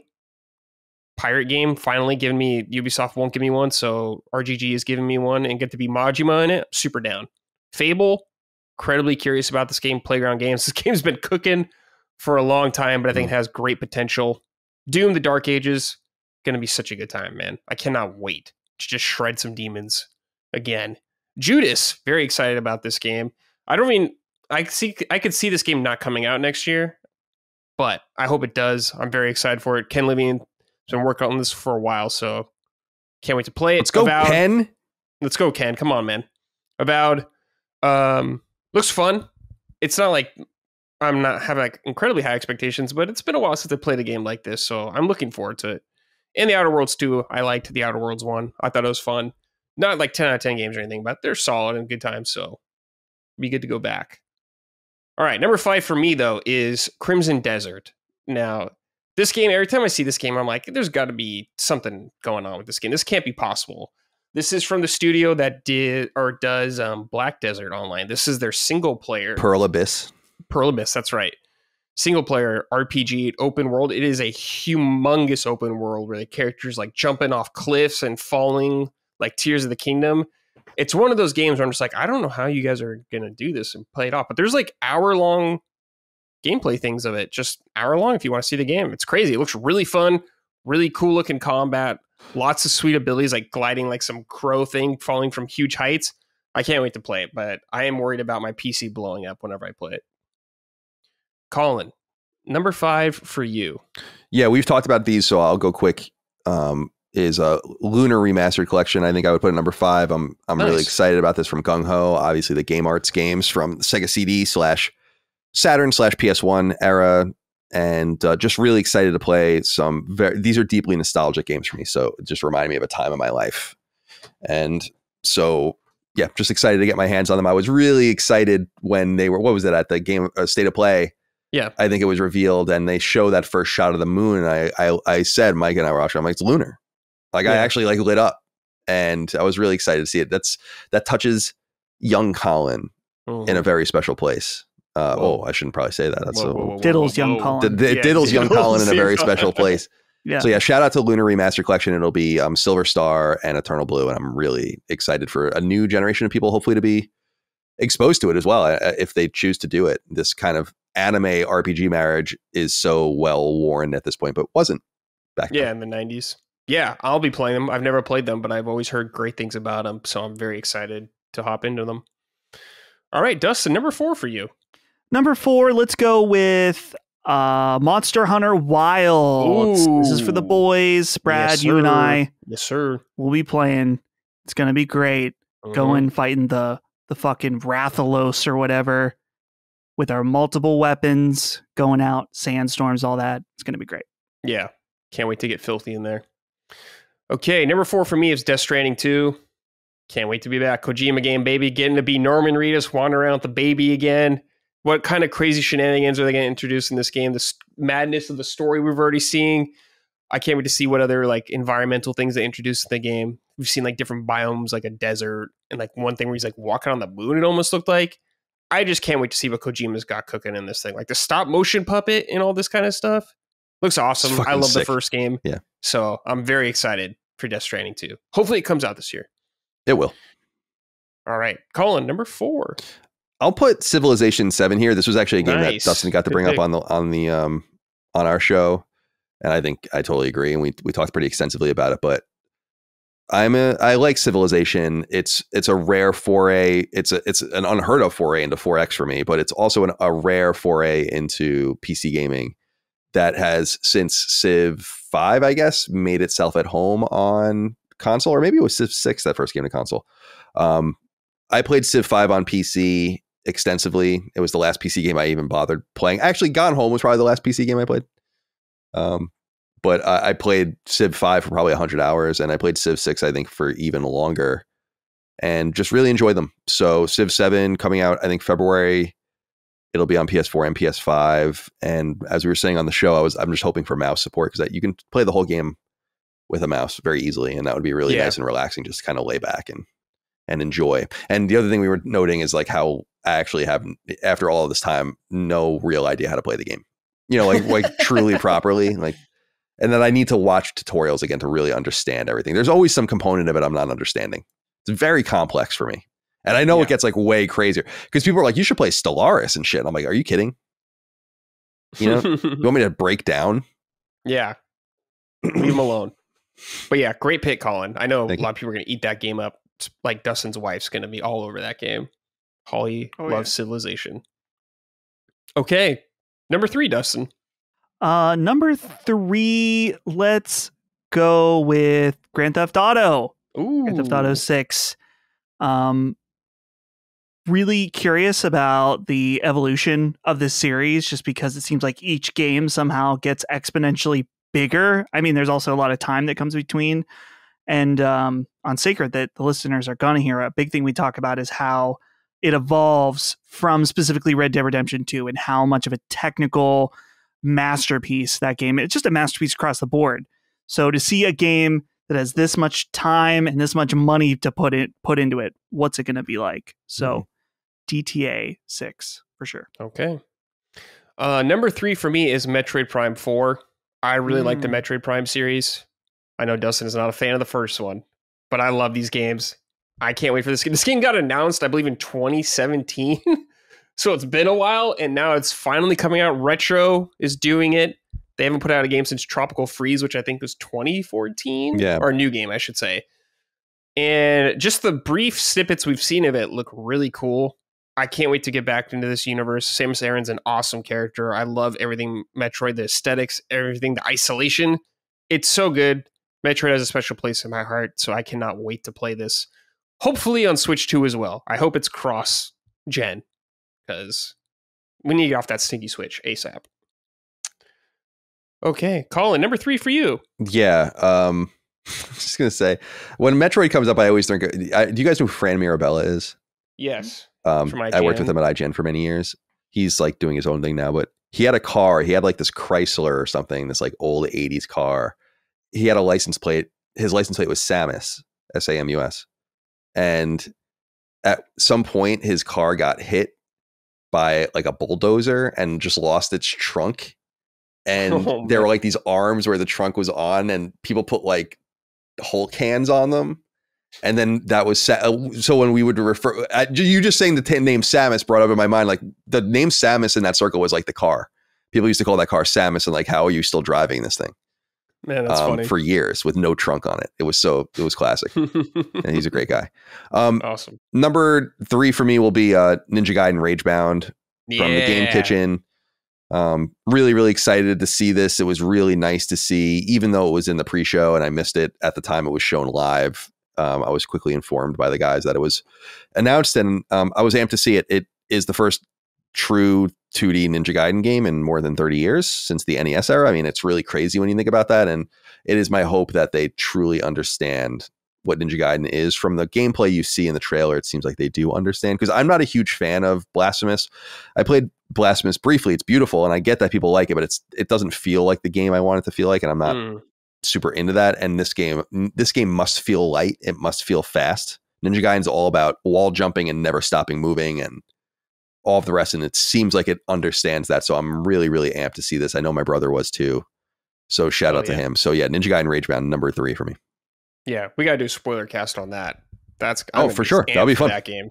Yeah, I'm so pumped for that game. Yeah, it looks awesome. Okay, Dustin, number 2. Number 2, Death Stranding 2 on the beach. And this is Kojima.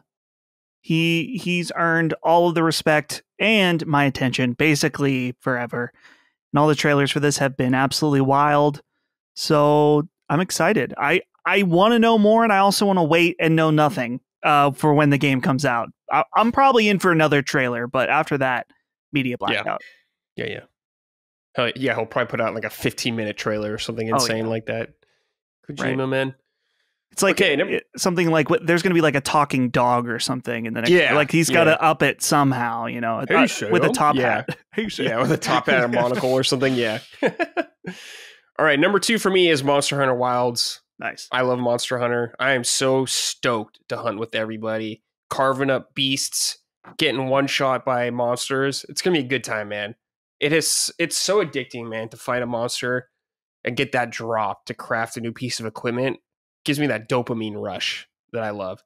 And some of the new elements they've added, like the environmental stuff, like the sandstorms and everything, the more open areas it's seeming like without loading screens, all looking really good. We'll be there day 1, me and Dustin for sure, on PC. All right, Colin, what is your number 2? I also have Death Stranding 2 on the beach. Not much more to say about this. I don't think we know too much about the way it's going to play or what it's even going to be like, but we see these kind of extensive trailers and the characters like you noted, and Dustin and I were talking on Sacred about how like committing to the bit is why Death Stranding works so well and why good camp works well generally, and he's a master at that kind of stuff. So no matter how insane it gets, it all feels like it's totally normal. Oh yeah, you have like the stop motion doll with you. Yeah, sure. Oh yeah, he's a master. That you're right. And Batman, the bad guy that's going to kill you is an electric guitarist. Yeah. But like for some reason it's just dope. It's just awesome. He knows like it's a fine line, dude. The line is so fine between that shit being bad and that shit being good that you can barely discern it, and he is a master. And I have very high expectations for Death Stranding 2. I think Death Stranding was an extraordinarily good game. Yeah. Man, he always has such cool characters. He's a master at characters. Okay, Dustin, number 1. Number 1. Stealing it before Colin does. Not that we can't have the same answer, but it's Judas. And Ken Levine. And it's crazy. I just said this about Grand Theft Auto. It's the same thing, but a few different elements is that this game has been cooking for so long. Lots of time, lots of money involved. Maybe not as many people as Grand Theft Auto, certainly, but it's just crazy that we're getting a follow-up, at least to some degree, of BioShock. Maybe not directly, but at least spiritually for sure. And Ken Levine is one of those guys that's clearly so thoughtful and creative that when he's making a game, I'm there for it no matter what. Yeah. So really excited about Judas. I really hope we get a release date soon because I'm tired. I at least want to know. I want to know for sure when I'm going to be playing this. And I imagine it's going to be 2025, but still not completely confirmed. Yeah. Nice. Excellent pick. For me, it's Grand Theft Auto 6. Oh, this is a cultural phenomenon. I cannot wait. Not only am I excited to play the game, Dustin, I'm excited to see the world react around me to this game. Oh, yeah. I remember when even the trailer came out for this game, the first one we saw, I heard random people at stores talking about Grand Theft Auto 6. Just random people I would never expect. It's going to overtake the world, like global saturation of Grand Theft Auto 6. And of course, like we saw with Red Dead 2, the elevation and just being so far ahead of other people in other ways. Like the attention to detail this game is going to be unreal. I hope the writing's good. I am kind of nervous about it because the brothers or whatever, they might have finished writing, but I don't know. You would assume the work has been done for years, you know. You would assume, but you never know. Who knows? Things could have got cut. I don't know. It's just been a long time. And I just can't wait. It's going to feel like a leap in games, I feel like, when we play this game. There's not going to be anything like it. Rockstar has the tradition of, because it pisses people off, that if you're not at the studio when the game ships, they don't put your name in the credits. That's true, yeah. And I wonder if they're going to do that to them. Yeah. Be very interesting. Yeah, that'd be very interesting. Brad, are we hopping online? Are we playing GTA 6 online? Yeah, I'll play GTA online. I'll try it out. I'll check it out. Sure. I'm not buying shark cards, but I'll try it. I'm not committing my life to GTA 6 online, but I'll try it out. Yeah, of course. Dustin wants to be the Latina girl. Oh, yeah. The big booty Latinas. Yeah, yes. Yeah, sure. Absolutely. Sure. I'm $70, $100. I don't care. I'll play it for that reason alone. That's right. Okay, Colin, you're number one. Yeah, so I guess I didn't get into these on Sacred, so I'll put them here that I did have a few, I guess, honorable mentions. I probably should have said them before 5, but I put Metal Gear Solid 3 Snake Eater Remake, which isn't necessarily confirmed for 2025, but I think it's going to come out, and I think that will be interesting to see how that goes. I did have Crimson Desert on mine too, because people have been writing in saying, like, why didn't you guys talk about Crimson Desert? And I was like, isn't that an MMO? Like, I don't give a fuck. Right. And then I went and looked, and it's, as you said, it's by Pearl Abyss, these guys that do this huge MMO, but and that this began as an MMO, but that they eventually made it into a single player game, and it does look fucking sick.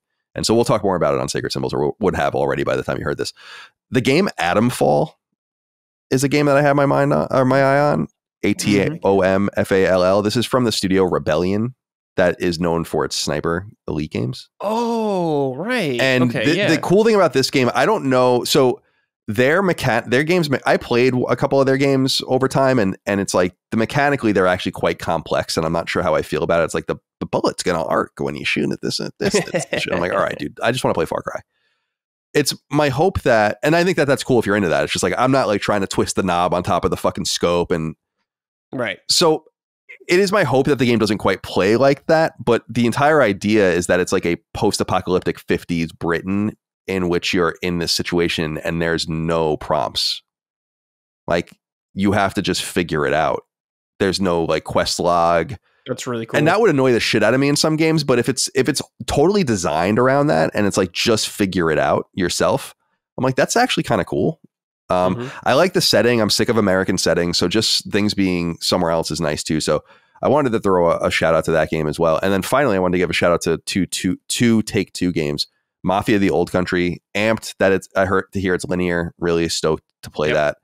And as a half Sicilian person whose family came over after the events of this game to the United States, maybe these are my people, who knows? And then finally, Borderlands 4. Very excited about that as well. Sure, yeah. But the game that I'll put here is Judas, and it's, as Dustin said, I have massive expectations for it, and I won't get into it again here. We spent so much time on Sacred Symbols, but I believe it will come out this year. I think originally it was supposed to come out already, I think a couple of times over time, but I think it was supposed to come out before March, like in the most recent dispatches, and it's not going to obviously do that. By the time they get to the fall, they're going to start to interfere with their own game in Grand Theft Auto, and it's not going to affect Grand Theft Auto. It's going to destroy Judas. So you would assume that they want to get it out earlier. I think summer, Yeah, that'd be good. I actually awesome. Kind of felt, I don't want to say confident. I didn't know, and I haven't talked to Ken in months, but I was like, they're going to announce the date at the Game Awards, but alas. Alas, no date. Okay, gentlemen, that is it. That is our list for top 10 games and our 5 most anticipated. Everybody, thank you for listening. We greatly appreciate it. We're going to hop on over to the next segment with the next group of boys. Who is it? See you guys in a bit. It is Matty and Cog. Oh, that'll be fun. Cool. Yes, sir. Okay, we'll see you guys in a bit. Okay, we're back, and this time I'm here with the Dukes, Lord Cognito, and Matty. Guys, thank you for joining me. I know we're filming in a crazy time right now. Everyone's busy, but thanks for making time to do this. Always. I appreciate it. Always. No doubt. We've been summoned to the summon side. That's right. My Dukes. All right, boys. Yeah. First, we're going to start off with top 10 games of the year. Of course, if you want to do your honorable mentions before all of that, you can go ahead and do that when I call. Or we're going to start with Cog, and we're going to hop to Matty, and we're going to alternate 10, 9, 10. We're just going to go back and forth. Sure. No question. There's so many damn honorable mentions. I've been here all day. So I'm actually going to skip honorable mentions on this one because there's just so many. But start with 10. And this one kind of caught me by surprise. Indie. But telling a heartfelt story of loss, and just pretty much a tale of a person who loses his father. And I love Tales of Kinsera. I really did. The story, just the way, I think it doesn't get enough credit. I think the story is about what is happening, right, with this person and this loss. But what doesn't get enough credit is the actual gameplay loop of switching between the masks and of the moon and the sun on the fly. I love that mechanic. So you almost have like a power, shield, and attack mechanic versus speed, nimble, agility, moving through the map, backtracking. And I thought it was just so wonderfully done. For someone's first game, this game had immense polish, and music was great. I love the story, the boss encounters. So yeah, Tales of Kinsera, that was number 10, made the list for me. Snuck in. It was a competitive list, trust me. Yeah, very nice. Yeah, I've heard good things about this game. Colin really liked it. Yeah. I like Metroidvanias. I'd like to get to it someday, but you guys know how it is. Yeah. The ride never ends with releases. That is very true. You know how it go. All right, Matty. We're going to do number 10 for you, but any honorable mentions you got? Yeah, I got 5. They're breezing, so don't worry. I will not, don't worry. I will not soak up a ton of time here. Astrobot, I know this is, people are going to be like, whoa, he didn't crack the top 10. I platinumed the game. It was awesome. I always say my common phrase for it is like a half step away from that Odyssey feel that I'm looking for. It's very close, but it's very good. Awesome 3D platformer. Space Marine 2, just good old fashioned Xbox 360 era fun. You got your co-op mode, a really awesome, entertaining campaign, good popcorn gaming, and a crazy multiplayer mode. Stellar Blade, I did not finish. I started and did about 10 hours, and it's very near inspired, so I've been enjoying that. Just want to shout it out. East 10 Nordiques, got to give Falcom some love. They make great games, and this is one that is going to pull me into the East series. I'm finally going to play it. And Batman Arkham Shadow, just, the only way we could get a new Arkham game was through this, so I just wanted to salute to it and just say, like, thank you for existing. I'm looking forward to playing you later. All right, so actually number 10, those two. Sonic X Shadow Generations. Oh! I got to say, it's really, of course, this is a little cheap. Sonic Generations, is like my favorite modern Sonic game, just by feel alone. The story sucks, never cared. It's just fun to go back to all these classic stages, especially because over the years, I've become a bigger Sonic fan. So like those stages are just like return on investment, the way they evolve them, but also keep a lot of the big hallmarks from those stages, the flow in both 2D and 3D. It's really well done. Then Shadow Generations comes around, and I think it's better, which is crazy to say. So I'm like, so this is the best modern Sonic game then, in feel, in evolving the ideas that Generation put forward. Like, the white space in Generations for Sonic was just 2D, and now it's a 3D, pretty much Sonic Frontiers level island that gradually expands. I love the story. I think Shadow's story is really endearing and plays off a lot of what you know with Sonic Adventure 2. I think the moveset that they give Shadow, like, again, I think that Sonic feels amazing in this game, and it's crazy to walk out of it going, Shadow feels better. Just the Doom Wings, chaos control, slowing down time, the challenges they give you, the trials they give you. It's kind of what I was looking for in my platforming this year. It was like high replayability. I've put almost 20 hours into it. I love coming back to it just to run a few levels. Like, that's what Sonic does for me. It's a great pick up and play game. And again, it helps when the story and the writing's actually kind of endearing. I'm not going to oversell it, but it's a really good ride, man. I really enjoyed the game a lot. It helps, again, that one of my favorite modern Sonic games is packed into this, but really Shadow Generations that stands on its own 2 feet and does some really special things, getting the collectibles, all that stuff. It's an awesome time. So cool. It's my number 10. Awesome, dude. I want to play this. You're selling me hard on Sonic, Matty. I do enjoy Sonic. I was always in the Mario camp more, but I love Sonic's cool. I like him. Sure. And I've heard great things about this. I liked Generations a lot, and just hearing that the Shadow content is really good. Yeah. I'm excited, man. I'll keep an eye out for this game. Yeah, it's a quick playthrough if anyone's ever interested. You can finish that story in like 5 hours. Like it's really short if you just want it to be that and nothing else. Good game on sale in that case. But I loved it as a Sonic fan. Just really good time. Cool. Alrighty, Cog, number 9 for you. Ooh, number 9. Still Wakes the Deep. Still Wakes the Deep makes my list, man.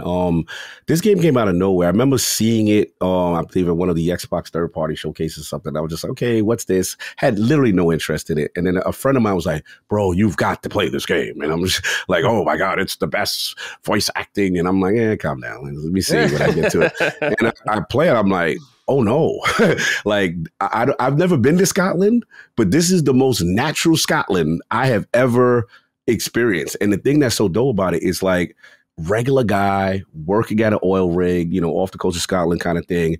And obviously there's a situation where things go haywire, but what I like about it is he's not a superhero. He's got his own issues, his own problems. And I thought the way they handle it and the flashbacks is super cool. You've got the horror element and you've got almost a little Alien Isolation where it's like pick something up, throw it, because you cannot defeat the things that you are dealing with while you are trying to escape for your life. And there's a lot of tension and horror in this game.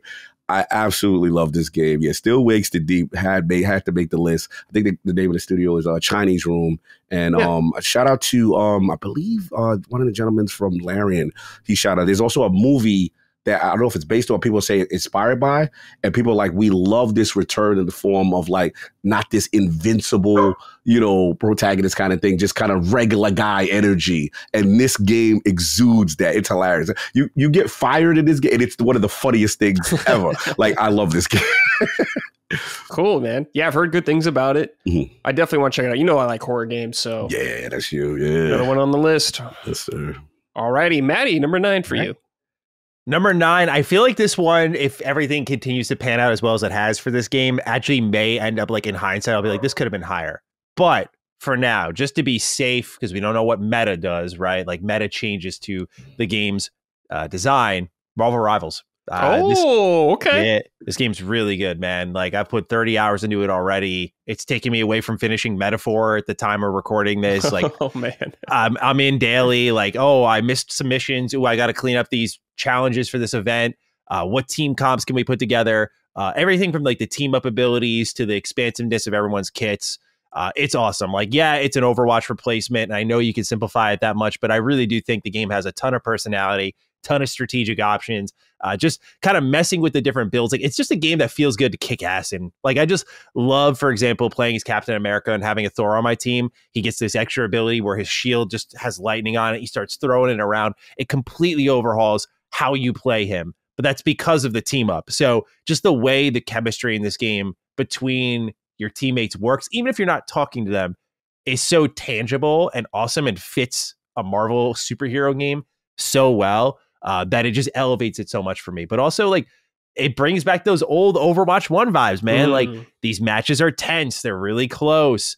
Sometimes when you just have great positioning and everyone's working together and they're in sync, you'll just wipe a map and it's really easy. Like, it's got that exact flow and feel. And yeah, they borrow a little heavily in the terms of like map design and inspiration. Like, every champ in this game is like, there's a 1-to-1 comparable somewhere where it's like, oh, it's Hanzo, but with a twist. It's Genji, but with a twist. It's Zarya, but with a twist. That's a lot of their hero design. So again, I fully acknowledge the similarities, but it doesn't change to me that this game is really good. I think its monetization model, as I've gotten deeper into it, I'm like, you know what? It's actually pretty good, man. Like, I'm getting a lot of currency. I'm getting a lot of unlocks consistently. I'm saving up for skins that I'm interested in. They just announced like a holiday event, which is basically Splatoon, but in Marvel Rivals. It's just with Jeff the Land Shark. I'm like, this is cool, man. Like, I'm totally about it. So it reminds me of those early Overwatch 1 days, which is why I don't want to get ahead of myself, but it doesn't change that I'm having a blast with it right now. And it's one of my favorite experiences this year. Wow. That's really good. I love that feeling, Matty, you're having right now. Are you just Can't wait to play it. You're probably thinking about it all the time. Oh, dude, I interrupted my work. Like, I was waiting, I think, for Cog on a show, and I was like, 10 minutes. Like, what else am I going to do with 10 minutes except play a little match of Marvel Rivals? Why not, right? Like, what's the worst that could happen? It's irresponsible. That's the worst. It's a great feeling. Love it. Cool. Yes, awesome. Very good. Okay, Cog, number 8, I believe. Right on cue. Okay. Bro, I literally have Marvel Rivals as my number 8. And I was just like, it has to make this list. And pretty much all the points that Matty alluded to. But for me, as a person who came from, not like, I wouldn't say I was an Overwatch hater, but I would say that the characters are greatly designed, but you throw that MCU on it, and now you come from my demographic. You come from me. So the thing that really impressed me was that, like, as a person who was just like, all right, I'm going to, you know what it is? I don't like to take who's considered the meta characters, and I want to actually put the work in. So people were like, yo, Black Panther is very difficult, bro. You have to play like he has you mark like someone vibranium. Yeah, like you got to mark with someone vibranium. You got to dive in. You got to lunge like a cat. You got to get in out like a cat, and you got to do all this stuff. And it's a loop, and I started getting into it. And I'm like, man, this is really cool. It's really fun. It's really rewarding. Then I tried Adam Warlock as a healer, going around the map, healing people, and then, doing my long distance stuff. And then what I like about it is, again, the art style, the art design in this game is amazing. Very unique depictions of the Marvel characters. I like Matty mentioned earlier, I like when the matches start. If there's interactions between like Peter and Venom, they're talking before the match starts. Like when I'm playing as Black Panther and you're in the city of Wakanda, he has a lot to say, you know what I'm saying, going on. There's this constant banter which makes it feel alive. But the competitive nature of it really is good. And I will tell you, based on the power tier of the characters, like if you see Thor coming or Hulk coming and you're not one of those, you have to fall back. Like you have to play as if you're that person. And the thing I want to give them credit is, as a fan of NetEase and the Rocket Blade Point, one of the smoothest launches and queuing into matches that I have ever seen. Like whoever did their design, their rollout with the close and alphabet, people need to take notes. This is how you roll out a live service game, literally next to no issues. And I'm from the era where day one, you're like, all right, they're going to have issues. You're going to probably queue up for a while. Bro, instantaneous, no matter of your party size composition, 1 to 3, it doesn't matter. And the sky's the limit. Like Matty said, the monetization model, I feel is extremely fair. You could do things in game, and you could tell they're going to build upon more things. And yes, I'm guilty of a battle pass here and there. Oh yeah, battle pass here. Suits here and there, but it shows to the addiction of the gameplay loop. So yeah, Marvel Rivals, man, definitely stuck up on my list, number 8. Yeah, very cool. I'm glad to hear you guys enjoying it. I know, Cog, you're a big Marvel fan, so I'm happy you're digging it. That's great. All I need is Silver Surfer, and it's going to be game. Silver Surfer would have put us in his top 5. All right, Matty, number 8 for you. Number 8. Dragon's Dogma 2. Oh, okay. Yeah, man, an impossible sequel, I thought. An impossible one. But the ability for Capcom to retain so much of what made Dragon's Dogma 1 special and not backpedal, but go even more hardcore. Dragon Plague? Come on now. Like, I love that shit. Yeah, like, wreck my save file, ruin my day. Like, make this world dangerous. That's what Dragon's Dogma is known for. I love how limitless this world is. Like, oh, you think you're just going to stroll along to your next quest objective? No, you're going to get ambushed by 2 bosses. A third one's going to fly and start fighting that boss. And that's the new thing that's happening. Your quest does not matter. Oh, you're on a timer? Too bad. Like, I love this game for just how relentless it is. Oh, you want to fast travel? Get the item for it. Like, I love how everything on this game has a timer to it, because you're going to miss a lot of content. It's replayable in a really interesting way, but the new vocations they provide, the style they have, it's that weird mixture that I knew and loved from 2012, I believe, is when the first one came out, where it's like, oh, this is Dark Souls, but this is also Monster Hunter, but this is also like Shadow of the Colossus. It's this weird hardcore RPG baby, and I adore it. Like, the story, I've never been crazy about the Dragon Dogma story, but its end game is one of the sickest I've seen in a role-playing game. It's awesome. Like, just the bosses you fight, the things you do. And I will just say, what happens to the map you're exploring? It's so ambitious and cool. I don't think it gets enough credit, frankly. I know it sold well and had a lot of players, but I didn't see anyone talking about that end game. I did everything this game had to offer and loved it. And just like the first Dragon's Dogma, I'll keep coming back to 2. The first one is an RPG I just always end up turning on at one point or another. because there's nothing quite like it. And now 2 is that replacement. That's the thing. It's like I can finally lay Dragon's Dogma 1 to rest and just welcome 2 in as like a multi-playthrough kind of game. So very happy with this game. It completely delivered. I'm just happy that Capcom is not just firing on all cylinders for like your Resident Evils, which is great, but that like even my series that I love, that I thought no one else appreciated, got its due with its sequel, and it's really good. So I thought it was spectacular. I loved it. So number 8 for me. Cool. Excellent. Okay, Cog, number 7 from you. Number 7, the controversial Hellblade 2. Okay. Yeah, man, I love this game. I mean, from a Norse mythology standpoint, where they went with it, as far as, obviously being on location and the way they get, the assets and the graphics and stuff like that, truly blew me away because, again, I'm from the era where the vertical slice is always a lie. And, I've seen so many games. I'm like, yeah, you're going to be a down version of that. And then getting this, and I'm like, man, Ninja Theory absolutely cooked as far as what games can go. And for me, it's more about, I guess I'm the few person that thinks that, like, even though I love the first story, I think the second, her interacting with other people and being looked upon as a hero in this world is something that actually appeals to me more than just, okay, what had happened, with her lover and stuff like that. And don't get me wrong, the first story is great, and I get it. And I get people why they felt it was slightly a regression, and that's fair. That's right. But I think for me, it was just one of those things that, like, the evolution of psychosis and someone trying to gain control over it. Like, yeah, you were the voices in my head that gave me doubt, but now I have control over you. And I think I got where they were going to go, but I was like, damn it, it's just so too damn short. Like, you can't, it was order, what is it? Order, what you call it, energy, where it's like, yeah, it's like, damn, Jess was about to keep going. Yeah, and I'm like, bro, and I think that's fair. I think that's absolutely fair. But I loved every aspect of the ride. The Eltega fight, not to spoil, but when you're down in that volcano and you're going from side to side, there's a certain, I'm not going to say the names because it's actually going to be spoiler, but there's certain locales where you get to, and I'm just like, I like the direction they were going. We just need more. Please, give us more. So that's where I'm at. The Hellblade 2 was one for me, and I want to give them their chops on technical and audio. Cool. Very good. Matty, number 7. Oh, man. Well, I didn't expect this, but a TMNT game cracked the list. TMNT Splintered Fate, number 7. Yeah, man, this best Ninja Turtles game ever made as far as I'm concerned, which is not a high bar to cross as far as I'm concerned. Shredder's Revenge is excellent, but it is also a riff on what Turtles in Time did.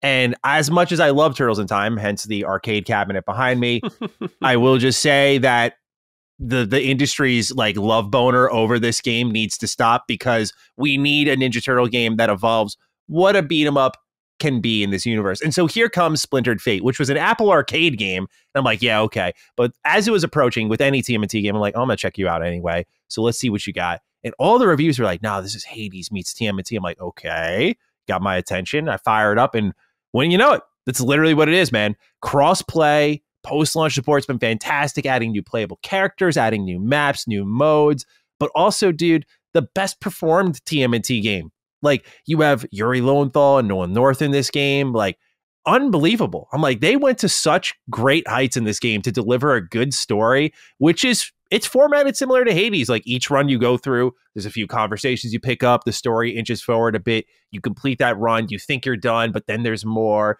It's got that great carrot at the end of the stick in both its gameplay and its narrative. And while you've seen it before, which is why like Hades was considerably higher on my list the year it came out, TMNT Splintered Fate isn't like an overhaul and like, oh my God, they've rethought roguelikes. It borrows heavily from Hades for the better. Like, each run is fun. Each turtle plays a little different. Like, Donatello has more range, but he's slower. Raph is more burst, but crit damage, and so on and so forth. And so each run is satisfying as you're kind of like building your way to those bosses. Those bosses will acknowledge equipment you're wearing. Like, if you wear Karai's talisman to the boss fight, you'll have unique dialogue with her based on that moment there. Like, she'll comment on it and be like, what the fuck are you doing wearing that? Like, and it kind of pops off on a more personal level.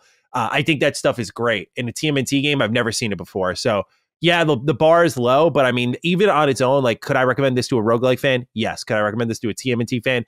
100%. It's excellent. So I adored Splintered Fate, played it all on Switch. It's on PC, where I think I'd recommend it more now. It runs a lot better. And again, crossplay is there. So I was playing on my Switch. My friend was playing on PC. We were having a good time. It's 4-player co-op. Like, this is just an awesome game through and through. And the bar has been set. Let's see who can cross that. Hopefully the last Ronin. That would be the goal. So cross my fingers. Okay, Cog. Number 6. 6, man, it's tough. I ain't like that I had this at number 6, but that's how competitive my year was.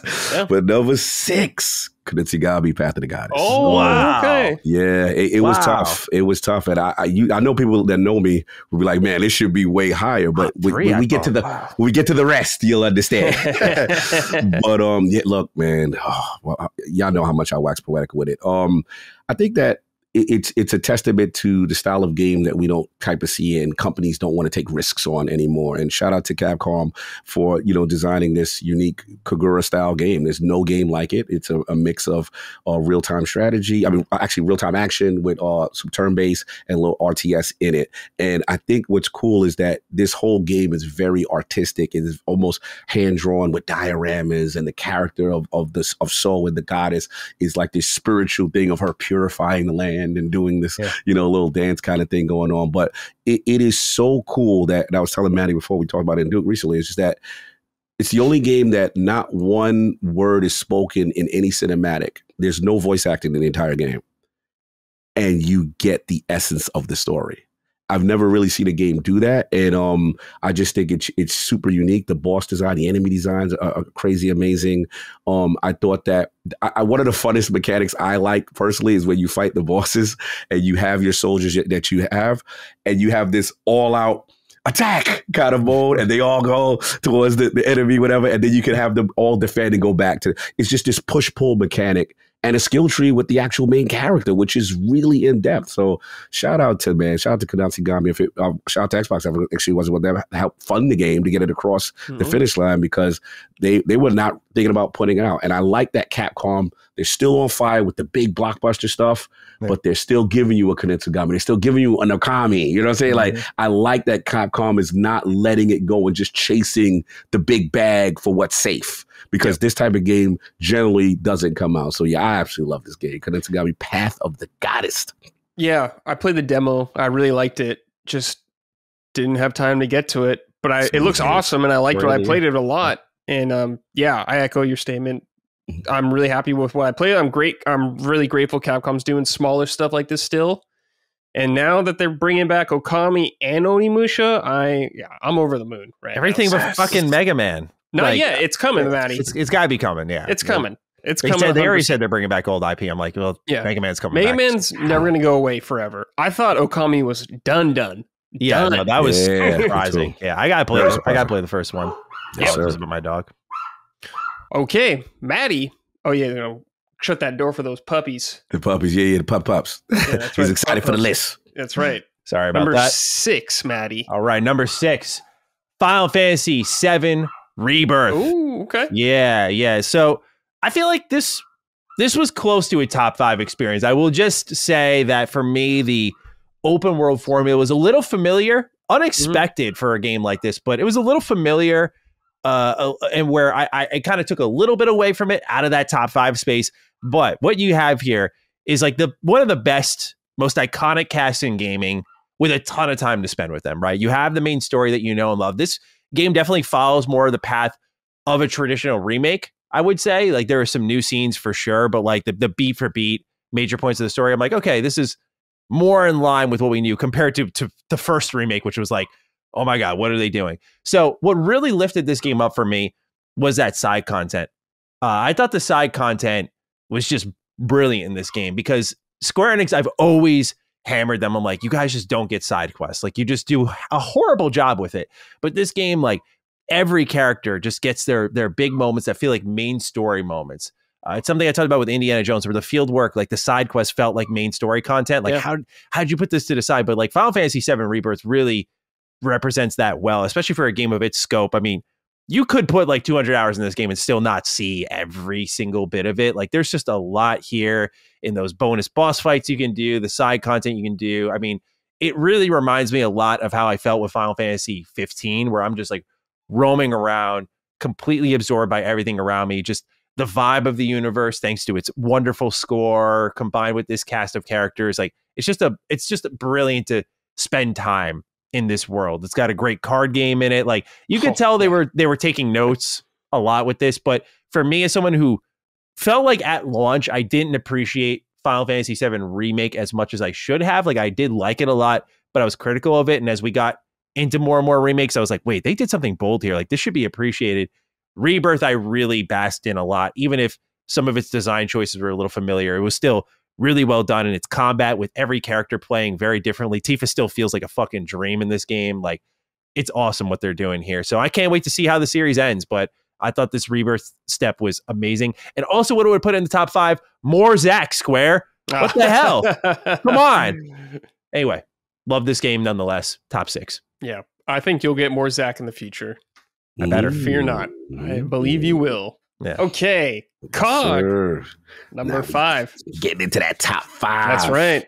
All right. This one I gotta shout it out, man. Doesn't get enough love, but Like a Dragon, Infinite Wealth. Oh my God, what a heartfelt story, and I think homage to Kiryu, man. I gotta shout the Hovey out. And don't worry, you're fine, man. But no, it's really cool. And the thing about this game, I was worried about how are they going to handle the old and the new. Obviously, I'm an Ichiban fan. Ichiban, to me, is my favorite protagonist because he's the regular, lovable idiot who just, you love him because he's stupid, but he's got a heart of gold and he he ride or dies for his friends kind of thing. So I wanted to see where they were going to go in their story. And then I realized, like, man, Hawaii is the backdrop that I did not know I needed. Like, it was hilarious, this place. And just all the interactions, the side stories. And the cool thing about it, they have so much content in their side stories, in their mini games and all this stuff, that has more content than most games. You could be lost in this game if you truly allow to it. And then as a person who I am, Lord turn-based, I just feel like RGG is one of those people who've got their finger on the pulse of like what I call cinematic and a little bit more in action and interactive based turn-based, where you just don't sit there and it's like your turn, my turn. It's no, you can implement stuff. And actually, you see the cops are excited, so excuse me.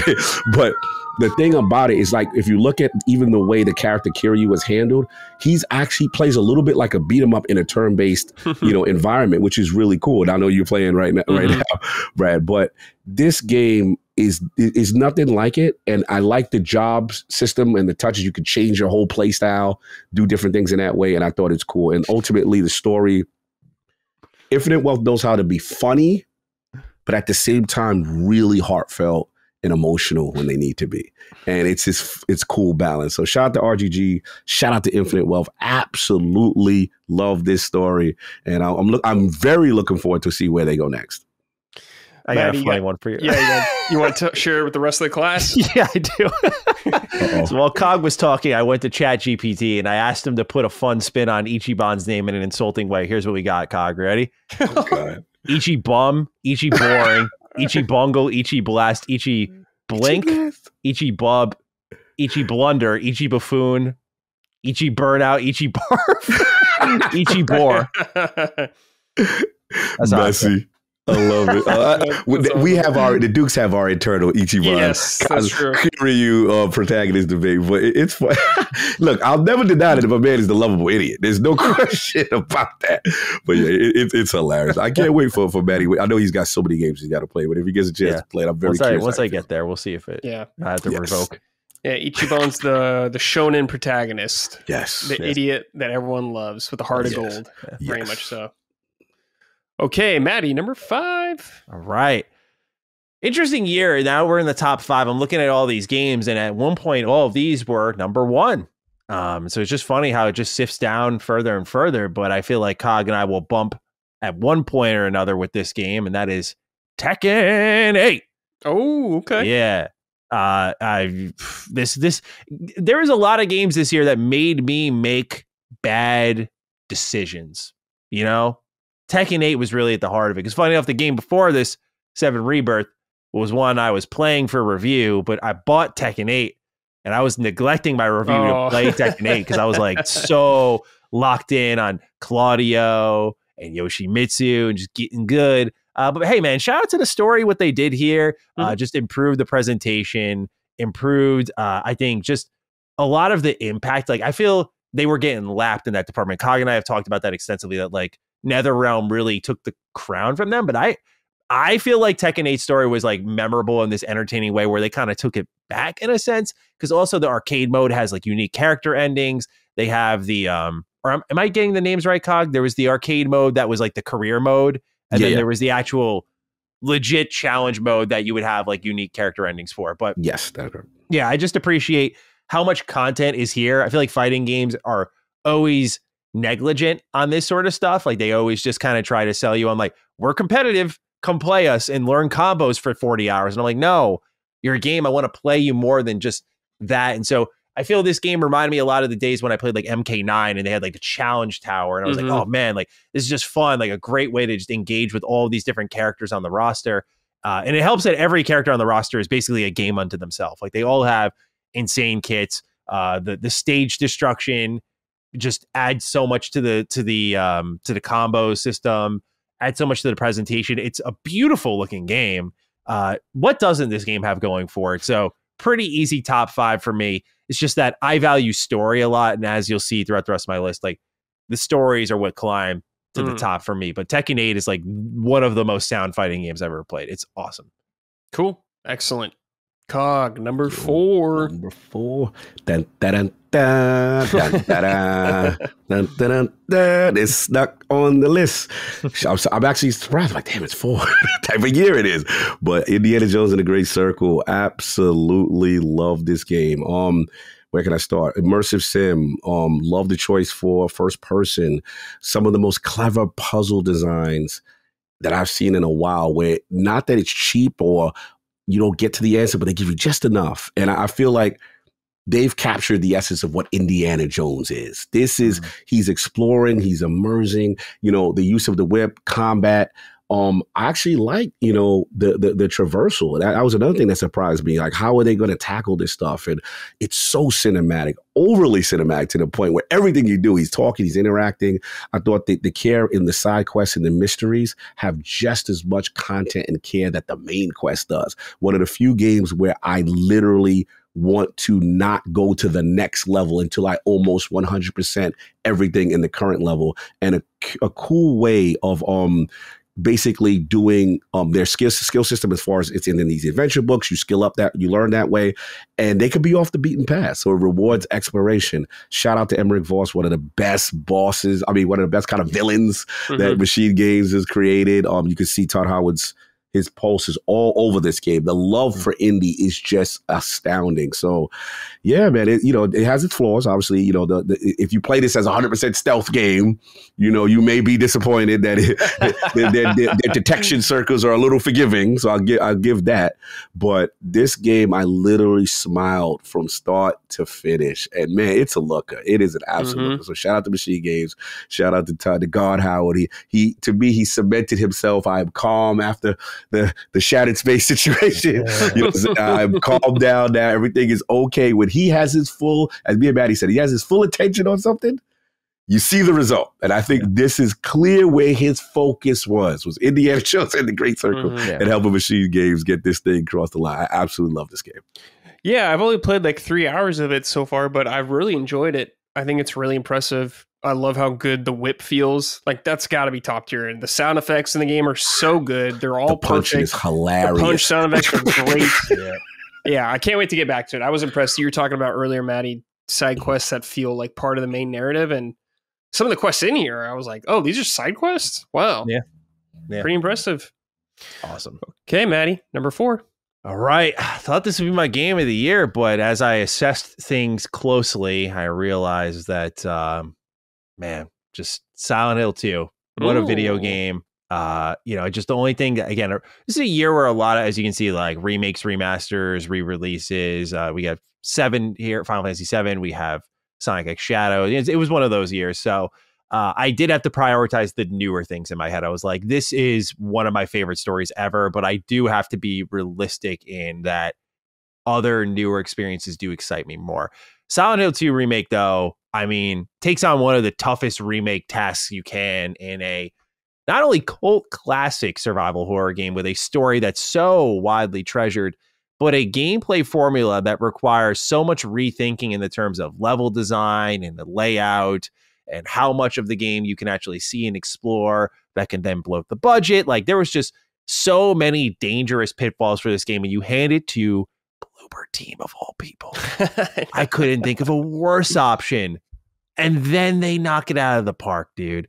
First off, they've made the story better, which I never thought I'd be saying, because they respected the original, but it's that beautiful performance from Luke Roberts as James Sunderland that just, I think, is the best performance I've ever seen in a video game, because it's the first time I really connected with true, real physical acting in a game, where the way he was looking, his hesitations, like, you could just, it told so much without him ever speaking at times.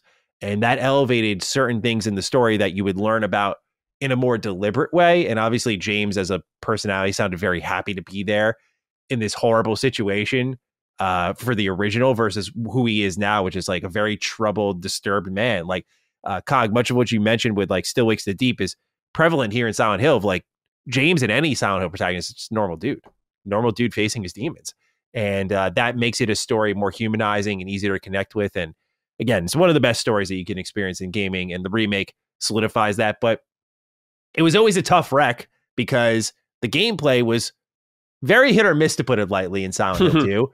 Yeah. But now, hey, do you like Resident Evil 2 Remake? Here you go. I mean, the melee combat, and again, the performance of Luke Roberts emphasizes that a lot more, makes it better, because it is that similar like Dead Space style. Like when Isaac's stomping and he's screaming, you just feel that. And like when James is like hitting a nurse over the head with like a wooden bat and he's screaming while he's doing it, you just feel it. I'm like, this is fucking intense, dude. It is the only game that has ever physically exhausted me. Like, I finish a session, I'm like, I need to go to bed.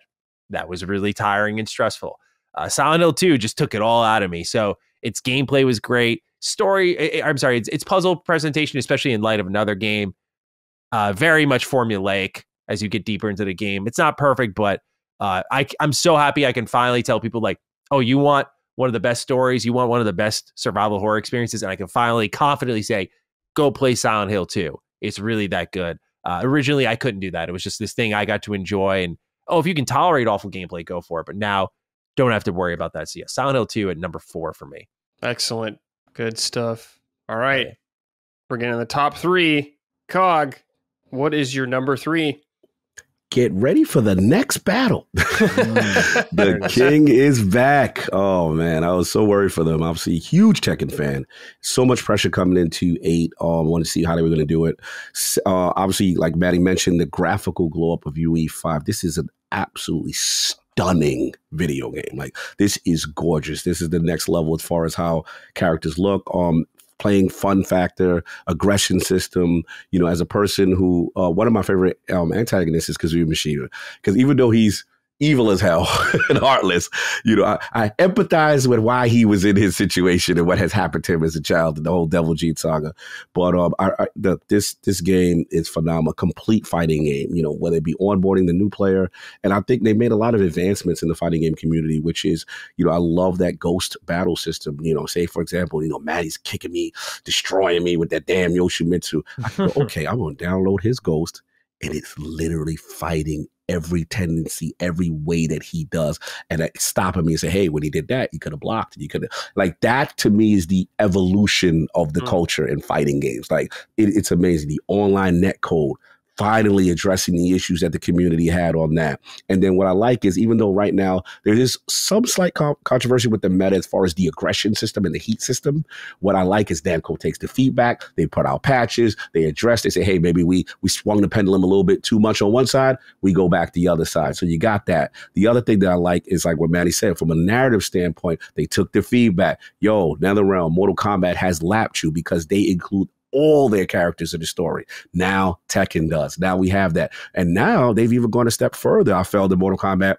with the DLC characters, obviously the Hayachi and all those characters that came out. Oh, shout out to Clive. We got Clive, baby. Yeah. We got Clive in Final Fantasy. Oh, we cooking right. And he fits perfectly. He's got the Ifrit. He's got the dog. He looks like he's got the Devil G. He looks like he is a part of this universe. I know Tifa fans. I know. I get it.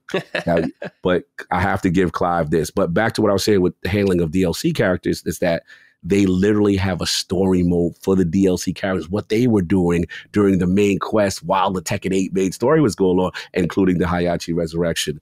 This is they set the bar, man. They really have. I'm so proud of them. They won Fighting Game of the Year, which I wasn't. I thought Dragon Ball might do it. So I was nervous because I know the popularity of Sparkling Zero, but man, the king is back, and I'm happy. It's my favorite. It's the reason I bought a PlayStation. Tekken is the reason I fell in love with Sony. I'm like, that right there is the same thing I played in the arcade, and this is the best fighting game from a 3D perspective. So I'm happy the king is back. Hell yeah. Good stuff. Maddie. All right. Number 3. Me and Cog are just crossing lanes here. We're just a couple of spots off, but Hellblade. We're back. Indiana Jones. Let's talk about it again.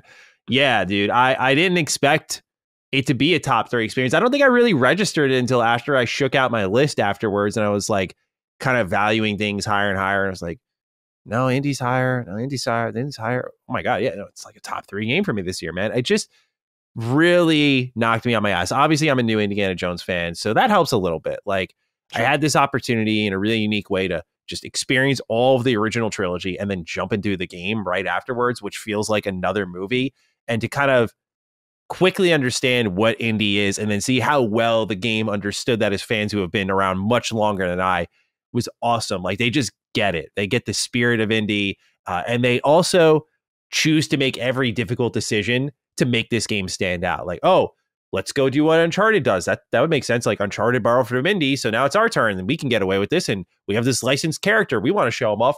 No, first person, immersive. Let's make a fucking Dishonored game, man. Like, what? What? Who? Todd Howard and Machine Games are psychopaths for this, but as someone who has been craving that Dishonored style experience, Indiana Jones and the Great Circle really delivers for me, because I just love sneaking around, stealing things, putting on disguises, breaking into camps, stealing more things, finding more collectibles. Oh, there's a treasure over here. I'm going to get on my boat, ride around, stop at this island, solve a puzzle. I mean, it's just a insanely good gameplay formula. You know, I hope it joins the crowd of like really popular and successful licensed games and not become another Guardians of the Galaxy where it's like, oh man, that thing we all really raved about and loved and reviewed well and had a lot of conversation around it. Yeah, it didn't sell well. I hope that even though Indy has been out of the spotlight for a while and the damage was done by the last 2 movies, that people come around for this adventure, because it really is the follow-up to Raiders of the Lost Ark. And it's beautiful, man. It's a beautiful story. I just love how Troy Baker performs Indy. It feels like Harrison Ford just literally went into a time machine and just handled this and said, like, I got it, guys, don't worry. So it's a commendable performance. It's been a great year of just performances. You know, it really has been. But yeah, that combined with the exploration, I'm not a puzzle guy, so me loving puzzles, crazy. The collectathon nature of it, the immersive sim nature of it. There was just so much about this game that I wasn't expecting. And I think that surprise factor really did it for me, because it's really tough in today's day and age to do something original or different or subvert expectations. And this just felt like a lot of what had been described to us before launch. Like, oh, this is Todd Howard's dream game. Like, this is what he always wanted to make. Like, this is how he envisioned it. And it's so different from when I heard Indiana Jones, what I expected. And I'm glad it is the way it is. Also, the villain work in this game is great. Emmerich Voss is a really compelling villain that's very similar to Indy. It's like the same guys, but they kind of walk different paths. Yeah. Dr. Jones.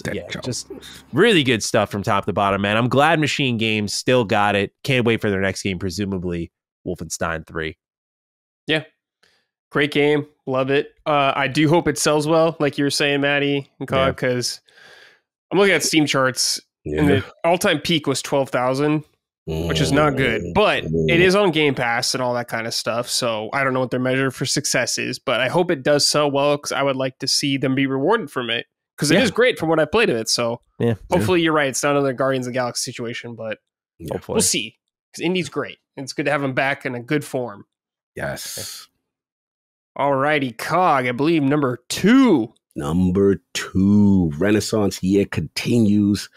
And sadly, this might be the last time this game ever makes a list of mine. Oh, I know what it is now. Oh, okay, yeah. The game that cost me Sacred versus Dukes when poor Brad was trying to coach me and I had a brain fart. I couldn't think.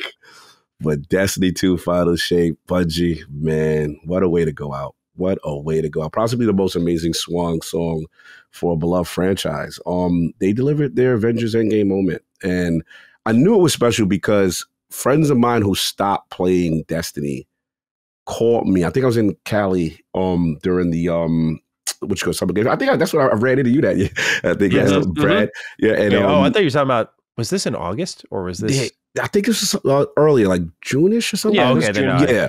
So it was right around the same time. And Brad was out there, remember, because we ran into each other. Yeah, at the hotel. During that day. And I was like, man, I do wish I was back home. Everybody's playing. and my entire friends list, this is one of the most coolest things I've ever seen. One of my entire friends list was like, yo, I know you're out there. We are going to wait for you until you get back. Because I beat the campaign. I knew the raid was out there. And I'm like, okay, cool. But they was like, something else has happened. I'm like, wait, what? After the round, I thought it was over. We did everything we had to do and the story's over. They're like, no, bro, we're waiting for you. It's called excision. I guess it means it's like a doctor's term of removing something. And it was one final step you have to do to really complete the Witness saga. This is one of the greatest missions Bungie has ever created. And it was 12 players. It involved the entire community. My entire clan was waiting. I got back and it was grown man tears. It was truly an amazing swan song. All the characters had their arcs. It was truly everything tied nicely in a bow. Like it was there, like I said, like the Russos, all the fan service, like when, all my left, like everything that if you're a hardcore Destiny fan, you'd be like, oh my God, that was from the music to the sound to the choices, everything. And the last thing I want to say is from Prismatic that they introduced was kind of like this combination pot of like all the subclasses and you get to pick what you want, which represents like the future of where it should go. Now, sadly, they laid off almost all the studio. We don't know how the future's going to go, but it's a testament to Bungie with their back against the wall. They're always that kid when it's like, when it's time to study for the final, they may have been coasted and getting 55s and 65s or, C's, all semester. But when it's time for the final exam, they crushed it, man. And I really want to give them their flowers with that. That Final Shape was absolutely amazing. So Destiny 2, Final Shape, and hopefully they get to exist.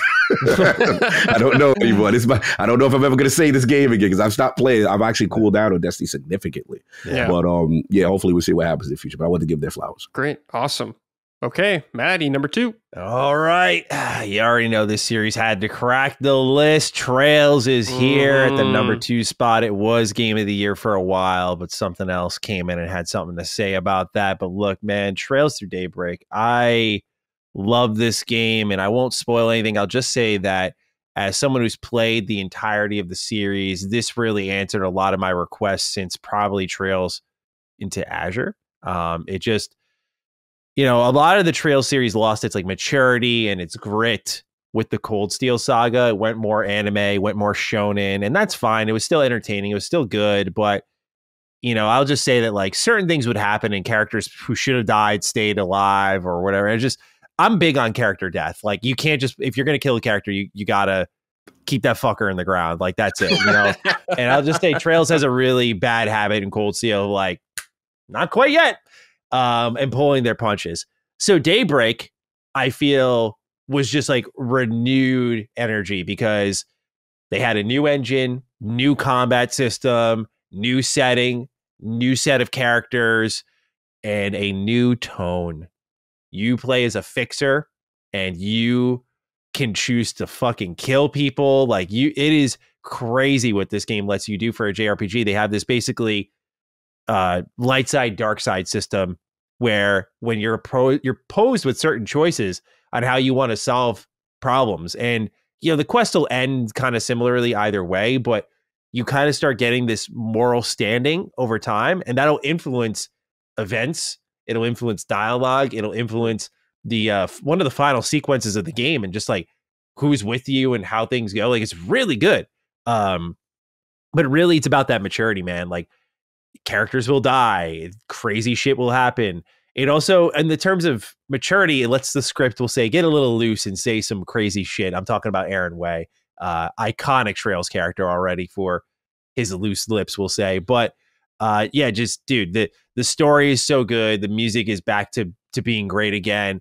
And I'll just say that the combat, I think, is like best in class turn-based combat. You have an arena, you can move around it freely, and you can choose your positioning for attacks, and certain positions will yield certain bonuses. And if you're near party members while you're doing that, they'll join in on the attack.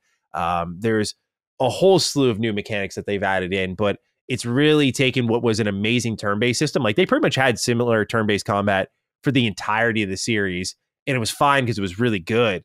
And they added just like one new layer on top each time. And this just rethinks it, and it's so good. It's the template for the future. And that has me excited because, again, it's similar to Metaphor, but it's more action-y. It's really impressive. And for a team of like 70 or 80 to pull this off, tip of the cap to them. It's an amazing, amazing video game. Really loved it. My favorite Trails game, to be clear. Oh, okay. Wow. All right. Okay, Cog, number 1. Got to shout out my co-host. You know, he walked so I could run. You know, he did everything in Persona to get to this moment for me, to make me a believer. Metaphor, ReFantazio. God damn it.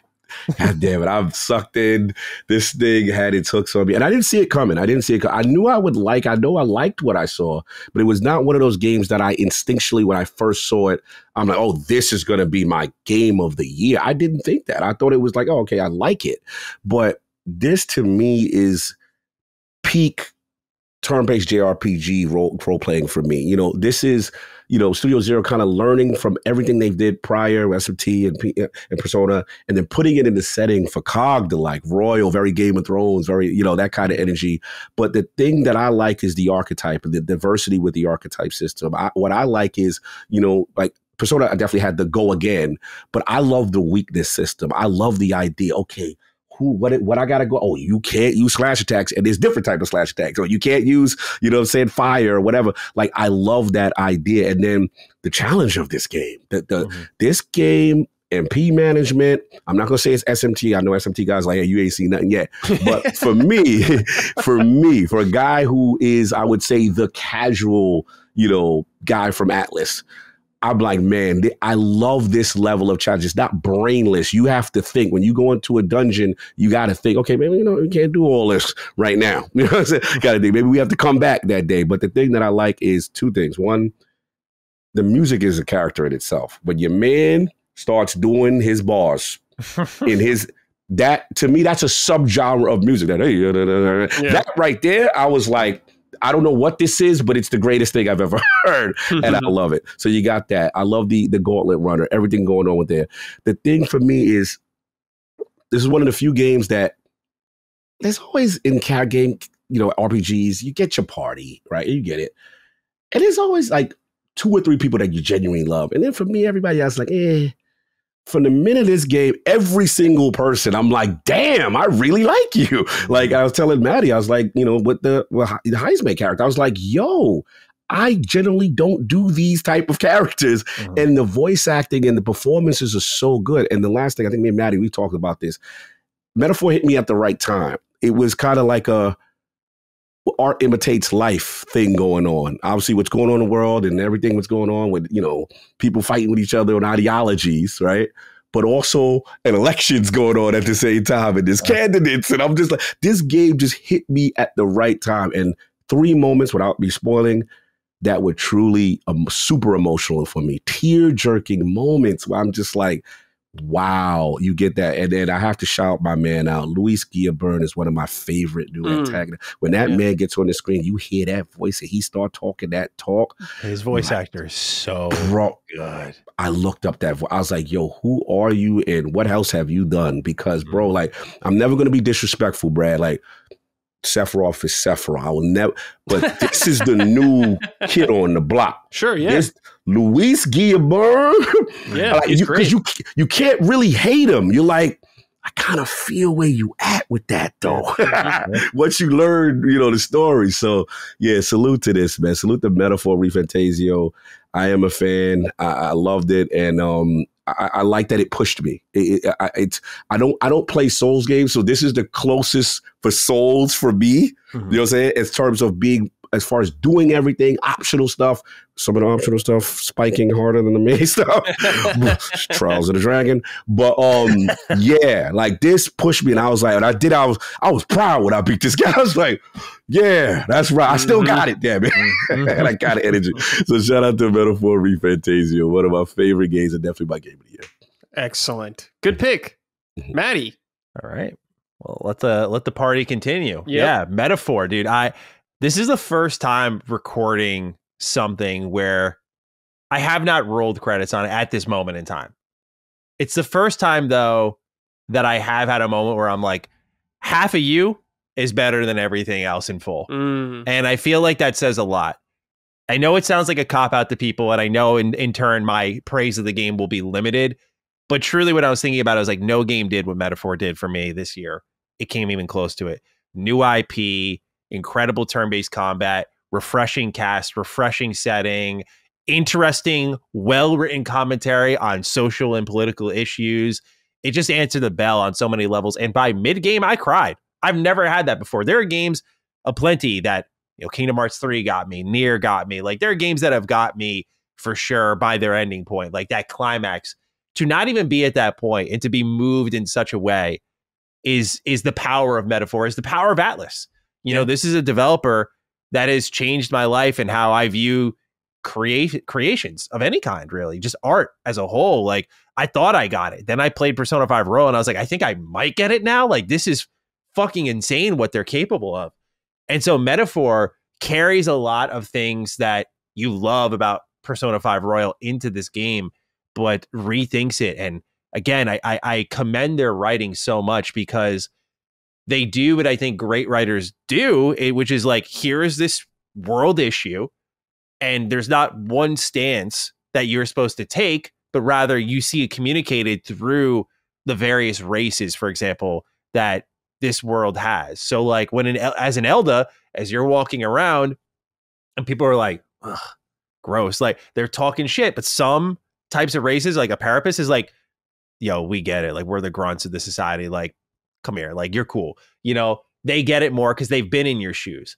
And that kind of level of representation and commentary makes their world so believable and so real. Because as Cog said, like, art imitating life, man. I mean, playing this game through an election cycle, you got to wonder if they were like very deliberate of like, get this shit out ahead of the election. Because they were like, we want this to land. And for me, as gaming has evolved, it's always been like, what does this, some games can just be fun. Like I mentioned Stellar Blade earlier. Like, I have not gotten deep enough in to have a strong opinion on it, but I'll just say that from what I played, I'm like, this seems like a video game. Like, it's cool, it's atmospheric, and it's more importantly fun. But for me, my favorite games year in, year out have been like, what do you have to say? Like, what do you have to say about our world or people or a particular theme? And instead, this game has something to say about everything, and it's conveyed just masterfully. So again, I look at everything else here, like even a Trails Through Daybreak, which I adore, and I'm like, yeah, but the writing in Trails is still a little spotty. The storytelling in Trails is still always a little spotty. Indy, I documented in my review, it's got a bunch of issues. It's AI, it's buggy, it's limited navigation. All of these games have a little asterisk next to them, except Metaphor. It is really, truly, to me, the only game this year that was so dominant in everything it did. And that's why I always say 2024 to me, like, these games I all love, but it was kind of a weak year because all of these I have something kind of heavily critical to say about each of them, truly, which is a shame. But Metaphor is the only one I walked away from like, I guess the dungeons, they're not as exciting as Persona 5 Royal, but it's a different style of RPG. It's a little more old school, a little more lean. I love that it kind of walks this line of like, we're Persona here, but we're SMT there. And so understanding it from that angle as well, like its commentary on like fantasy itself, what fiction does for a consumer as you're consuming fiction. I'm like, this is fucking brilliant, dude. So yeah, it's like a work of art to me. And I'm sure I'll have an even stronger opinion on it by the time I have finished it, which will be for my Game of the Year video. Mm-hmm. But I mean, I just got to say that again. Half of metaphor is like, it's like, you know what I talk, Cog, you'll get this one too for sure. It's like when you got a star player injured in the playoffs, there's something to be said about, you with the bum leg, but still a 300 average are more valuable than a guy who's fully healthy and bats 200. That's kind of what you got here. I got so you. Metaphor game of the year, despite not even rolling the credits on. I'm like, this is just better than anything else I've played. So apologies if anyone finds it a little cheap, but you can blame Marvel Rivals. 30 hours, man. Games this year, bro. You've been reviewing a ton. You get. I appreciate it. But yeah, it's my decision making has not been great this year when it comes to where I put my time. Because there's fun in between all your responsibilities. Multiplayer stuff, bro. That's the thing. Marvel Rivals. I got Tekken killed me. Marvel Rivals killed me. Destiny killed me. The biggest mistake I made was getting back in the league. I was like, that was stupid. I put like a good 60, 70 in the league, and I was like, what the fuck? Oh no. Yeah, I was like, what am I doing? We lost him. Yeah, but I uninstalled, but then Marvel Rivals came out. I was like, no. It never stops, bro. Yes, always something. Okay, boys. Excellent lists. Thank you. Love hearing them all. Let's talk about let's just say that's a wrap on 2024 for you boys. Of course, Matty will have a video coming out later, and I'm sure the Lords will be doing something else on their own. Oh, yeah. Keep an eye out for that. But gentlemen, let's look towards the future. 2025's coming up. Now, I asked you guys to give me 5 games or so of things you're looking forward to, confirmed for next year. Things can get moved out easily. Who knows what's going to happen? But let's just go 5 each if you got them. Cog, let's start with you. Number 5. Let me get my honorable mention out first. Yes, please do. Man, I'll be remiss. Y'all know I love me some Ghost of Tsushima. Yes. So Yotai. I think, right, we think it's 25, right? That's all we've seen is just that's all we've seen, right? Yeah. So I wasn't sure. So right now, that's my honorable mention. Okay. You know what I'm saying? Because I'm super excited. I want to see where they go with that. But number 5, we're going to stay with a turn-based JRPG or RPG. Expedition 33, Claire Obscura. Yes, that thing looks phenomenal. And the cast that I keep seeing them allocate towards this thing. Is it Ben Starr? Is that? Come on, people. Yes, yeah. Bro. So I am heavily invested.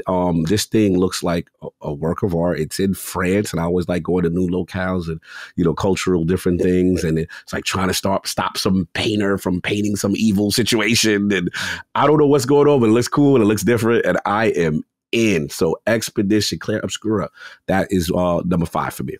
Excellent. Matty, number 5. I got a few games for y'all here for honorable mention. We got Ninja Gaiden, Ragebound. Oh, hell yeah. Demo just doing their thing. I've never played 2D Ninja Gaiden, so I'm really excited for that. Well, there hasn't been one in like 30 years. Yeah, exactly. Yeah, I've always been, I was born and raised on Ninja Gaiden Black. Yeah. 2 is awesome. Yeah. I like Razor's Edge. So yeah, I'm excited to see, what Dotemu is really known for is like taking these classics and renewing them for an old audience. Well, the developers, the guys that did Blasphemous. Oh, really? Oh, okay. That's great then. The Game Kitchen. Fair. I mean, Emu's publishing for sure. They'll be helping probably. Yes. But regardless, thank you for that. The Game Kitchen is very good. So yes, that's exciting then. I wouldn't be I wouldn't be nervous about that at all. Awesome. Yeah. Then they have here, I said they, the 100-line Last Defense Academy. This is from the Danganronpa team. Yeah. And look, man, they've tried to throw everything at the wall outside of Danganronpa again. They've done like Code Rain, Rain Code, sorry. They've done Happy Murder Club or something. They've done fucking everything. I'm like, go back to an academy. You're already almost there with Rain Code.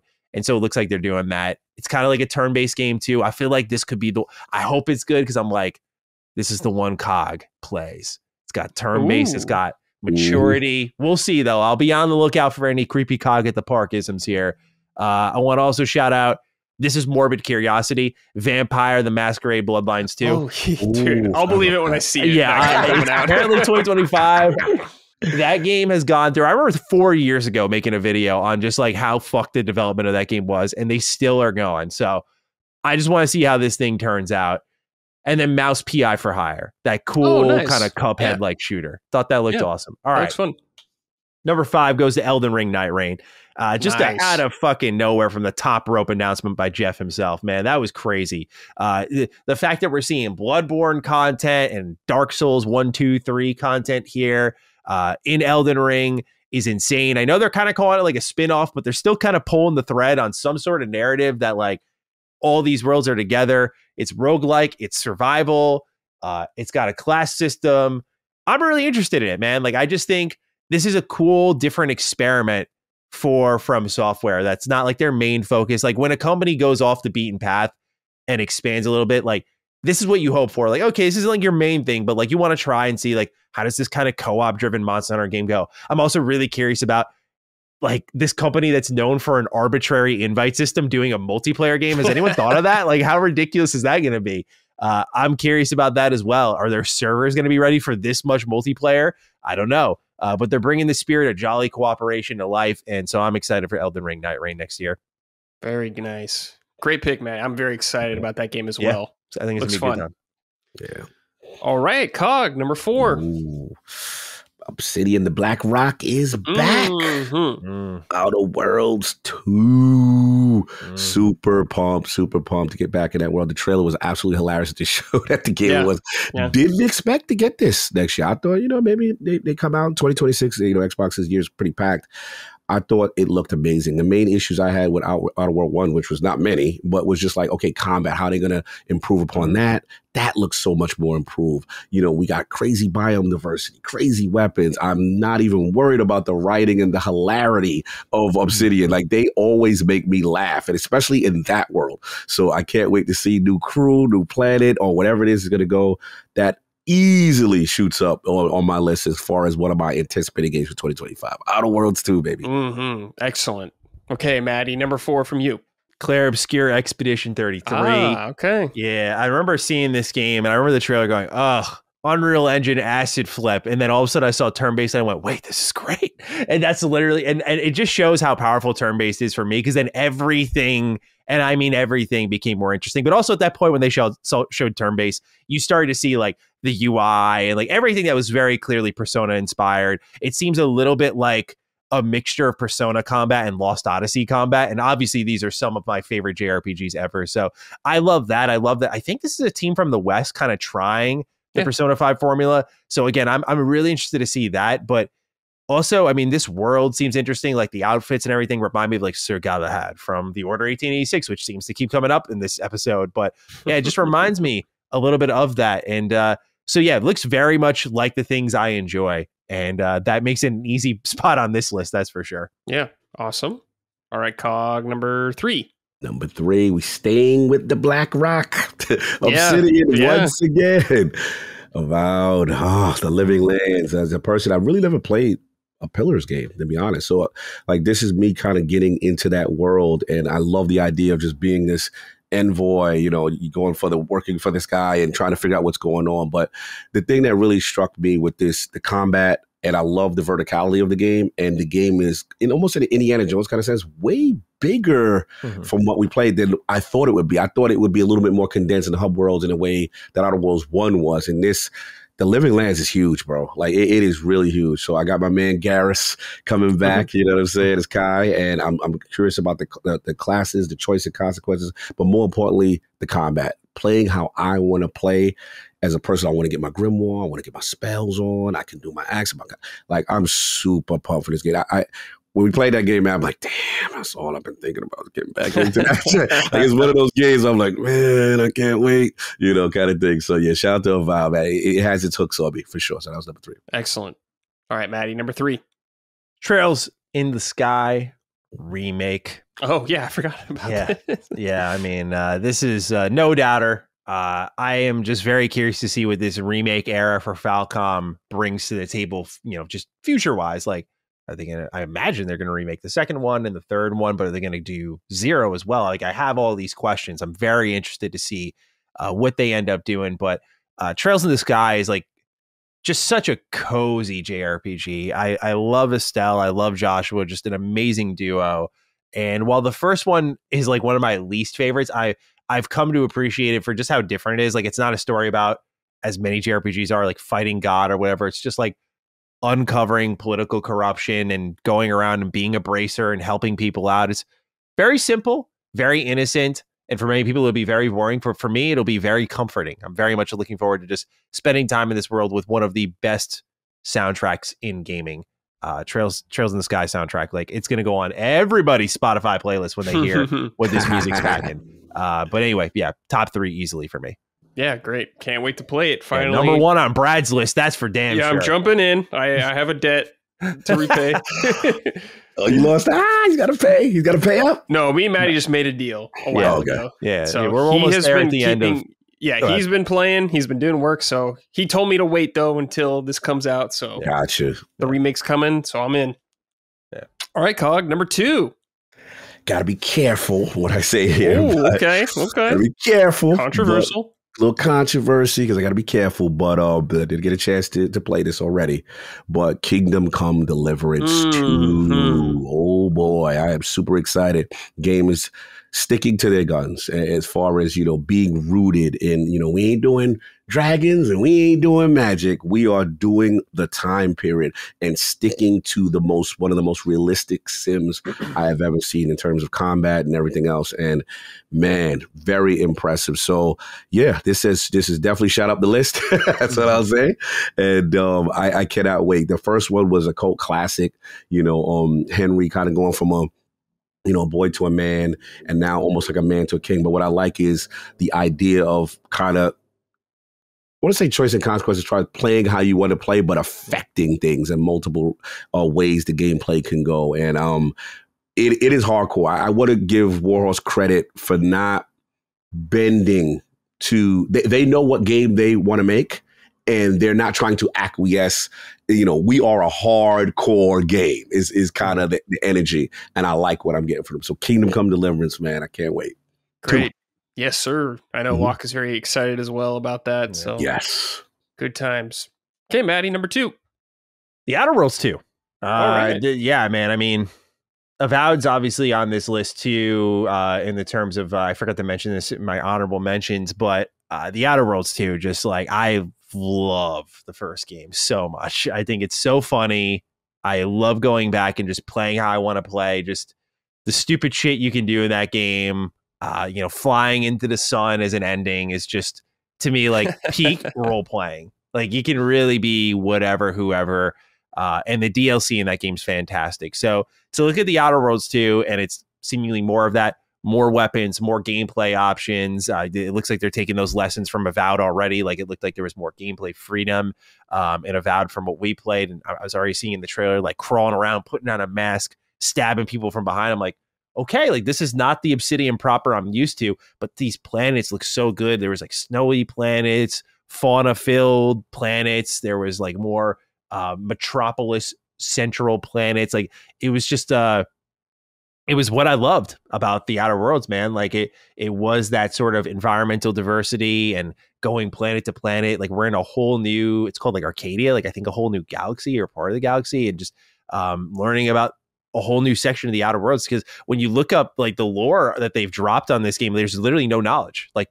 no one knows what's actually happening in the Outer Worlds 2. It doesn't seem like it's picking up anything the first game was putting down. And so at least as we're currently recording this, maybe that changes over time, but I just am very excited for this one. It's a RPG that I think really was needed at the time it dropped. And I feel that again, because after like everything that happened with Starfield and people rallying against like Avowed, I'm like, here comes the Outer Worlds 2. Here we go. Like this is the one that delivers, no doubt about it. So famous last words, but very excited for it nonetheless. Okay, Cog, number 1 most anticipated game for you right now, 2025. Strange, because this game, I never considered myself a major fan of the franchise, but I was a casual fan of the franchise. Like it was a franchise that I'm familiar with, but I never considered myself hardcore. But every time I see it, I'm just like, man, that's the game. That's the game for me. That's the one. And it's Fable, man. It is Fable. It truly is. I got to get into the land of Albion. I just love, it is so damn British.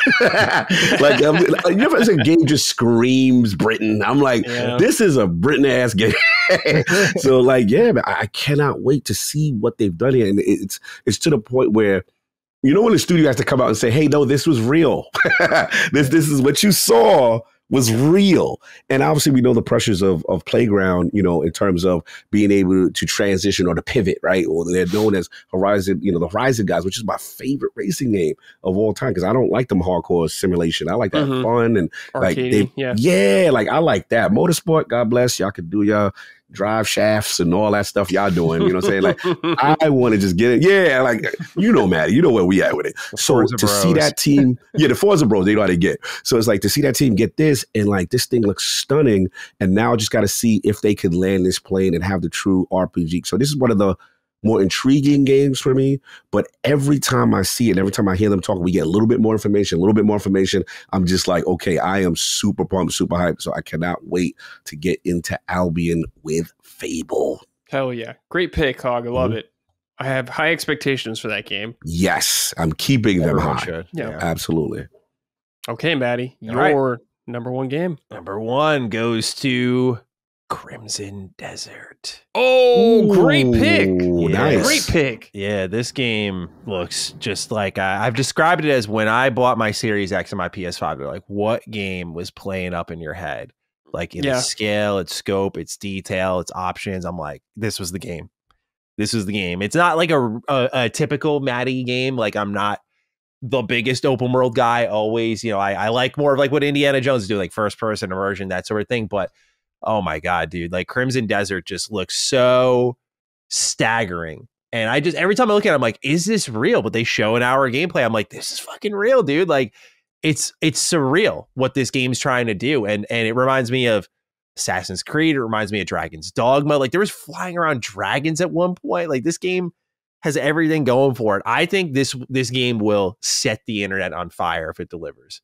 I just think it's got that potential. I think it's got everything going for it. It is punching way above any other game I've seen so far. Like they are doing something special over there. And if it delivers even an ounce of what we're seeing here in that scale, that scope, like have you seen just falling in that game and looking out on the map, bro. You can see everything.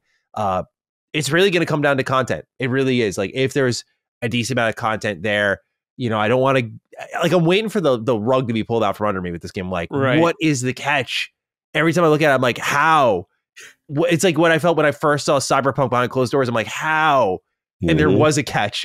Yeah. It was the PS4 version. PS4. So I'm wondering what the catch is for Crimson Desert, man. If there's no catch, I want to be over the moon because I think this game looks really good, really special. So I'm hoping it delivers, but I'm a little skeptical. I can't lie. So yeah, man, that's my number one. I cannot wait to see what this game's doing. Yeah, man. Yeah, Matty, I'm kind of with you on that. When I see that game, it is kind of like, how is this possible? How is this? There's got to be a catch, like you said. There's got to be something. There's got to be something. Like, is this going to feel like a tech demo kind of game or something like that with like no content? I feel you. I will say what's a good sign. I feel is like I always feel Sony has their finger on the pulse of when they try to lock something. They tried to lock that down. Mm-hmm. So to me, it's like they saw something too. So I'm like, that's why I think I will see if they accomplish all their goals. To your point, because the scope of this game, it's like you can do everything in this game. Yeah, like, it looks insane. So we'll see how much they deliver on that.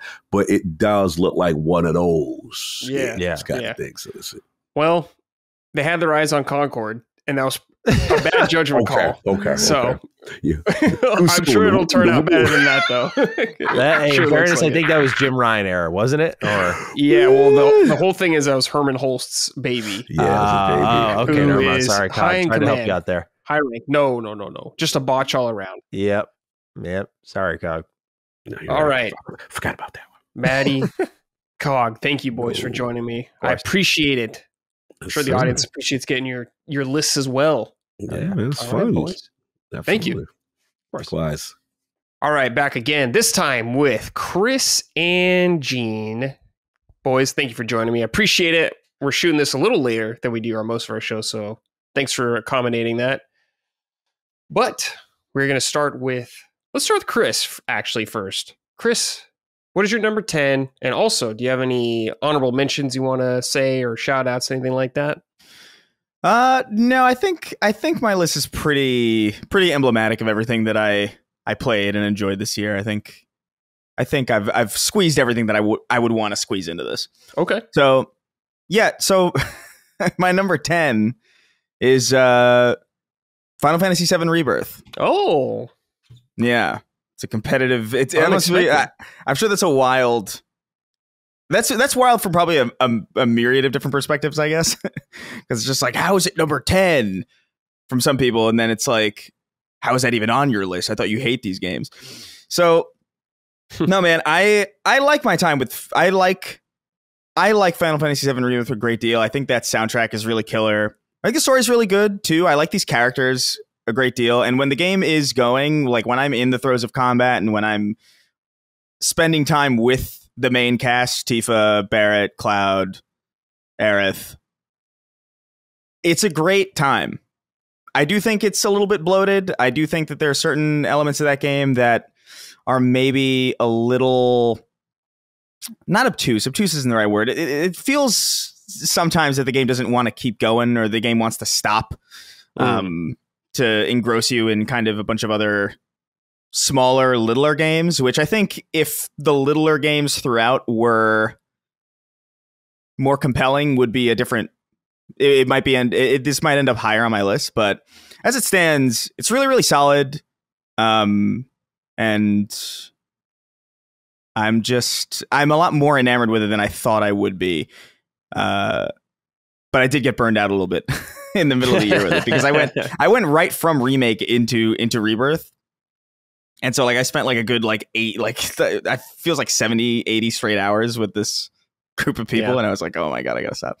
So I picked it up again recently, and I'm basically like at the very, very end of it now, which is nice. Cool, good. Yeah, you're playing on the Pro now, so it looks a lot better. Oh, dude, it's night and day on the Pro, man. It really is kind of crazy. It's the only game that I've played so far that I've seen benefit greatly from the Pro. I'm sure there are others out there that I just haven't taken a look at, but it's definitely a big boost for it. Mm-hmm. Definitely. Cool. I'm glad to hear you're enjoying it enough to put on your list, dude. That's a nice surprise. All right. Gene, number 10 for you. Yes. So my number 10, my top 10 list is actually available on Washington Post. So if you want to go see my expanded, or I guess written thoughts on the games, you can go there. But my number 10 is Dragon Age Veilguard. Oh. Or Dragon Age The Veilguard. I'm sorry. But yeah, it turns out I actually ended up liking the game quite a bit. I thought that it's an actual good action RPG. I thought it did a lot of really interesting elements in terms of how to get your party to know each other. I think it's cool that when you take out two different characters, they have all these lines written for different permutations of different pairings of the characters, and each permutation of different characters has their own storyline with character progression and like character arcs. So like the relationship between two different people will just grow over the course of the game, to the point where if you use certain people enough, they end up in relationships, which is crazy. Or even all the way up until the last boss or the last stage, as like I'm carrying like the two characters that I had before, they started referencing side quests and side stories that we've been on like the whole time, and they couldn't have done that if I just decided to skip that, you know. And I was like, whoa, this game really does have like a really like interesting reactive memory that isn't. The problem is that it was too reactive, you know. When you go to play any other Dragon Age game or any other fucking RPG in general, like you can go up to people and just talk to them, you know. Imagine doing that in an RPG, but you can't in Dragon Age the Veilguard. That sucks. You can't just go up to talk to people. Yeah, you know, anyone who's played Dragon Age knows that Morgan is like the most important character in Dragon Age. And then Morgan just shows up at the beginning of the game, and you can't talk to her at all. You can't ask her any questions or anything like that. Shit like that is annoying, but you know, the stuff that actually happens in Dragon Age Veilguard is pretty cool. It reminds me of like Western Final Fantasy VII Remake in terms of like design and everything, and even in terms of combat. Except that you can't use your party members, but at least you can control like what they do, which is way different than Final Fantasy 16, for example. Right. So yeah, I just really enjoyed it as a pretty good action RPG game. It's a good beat 'em up, and the story ended like most people said, the story ended up being pretty good at the end. You know. Yeah. Okay. Very nice, Gene. Number 10. Yeah, I remember when you were playing through it, you kind of went like through a wave of emotions liking it, not liking it, liking it, not liking it. I kind of hated it at first. I was like, no, everyone's right. This is cringe. This is woke DEI, the video game. And then when I played it, I was like, actually, the woke stuff isn't that bad, and the DEI stuff isn't that bad. And the game actually turned out to be pretty good to me. So. Cool. Excellent. All right, Chris, number 9. Yeah, so my number 9 is Silent Hill 2. Ooh. Silent Hill 2 remake. I think Bloober Team came into this with a lot of doubt cast on them. Justifiably so, by the way. Like, I didn't really like the medium at all. No. But one of the things that I did note about the medium, even like really, really early on, was like, damn, I feel like they could make a really good Silent Hill. Because I feel like they nailed the atmosphere in the beginning of the medium. The story, the actual original writing of the medium is terrible, but I thought they're really good with atmosphere. I feel like if pointed in the right direction, given a framework that was proven, if they could just apply their skill at building atmosphere to something that was proven to work, I thought they could really nail it. And I think they did. I think they did a really phenomenal job bringing Silent Hill 2 forward. It definitely is lower on my list, I think, because generally the gameplay loop is not it's not my preferred type of game. But I got way, way deep in, and I really enjoyed like pretty much all my time with it, aside from, at a certain point, it just kind of, okay, you open a map, and it's like, okay, I'm going to be searching through this building for keys and doing all sorts of puzzles. And normally that would be really boring and tedious, and I think in some places it is, but the story and atmosphere really, really pull you through it. And I think it's got great performances. I think it's got a really great soundtrack. I think it looks really gorgeous. And yeah, man, I think they deserve props for making this as good as they did, because I really, I think everybody was down and out on Bloober Team, and I was a little skeptical, but I was always kind of looking forward to it. I always kind of felt like I think they could do it. And I'm happy that it landed well. Yeah, totally. I was very nervous about this game because I also did strongly dislike the medium. I thought it was very boring. And I was like, oh boy. Yeah. Oh no. They made terrible games. Yeah. They did. Yeah. Oh no. Yeah. But they pulled through, man. What a miracle. They did. I did like it too. If it wasn't like a remake, it would be probably in my top 10. Sure, yeah. All right, Gene, number 9 from you. Yeah, number 9 is Like a Dragon Infinite Wealth. Ooh, okay. Yeah, I did not want to. I didn't want to put it too high up, because I do think that Like a Dragon Yakuza 7 overall is just better overall as a story.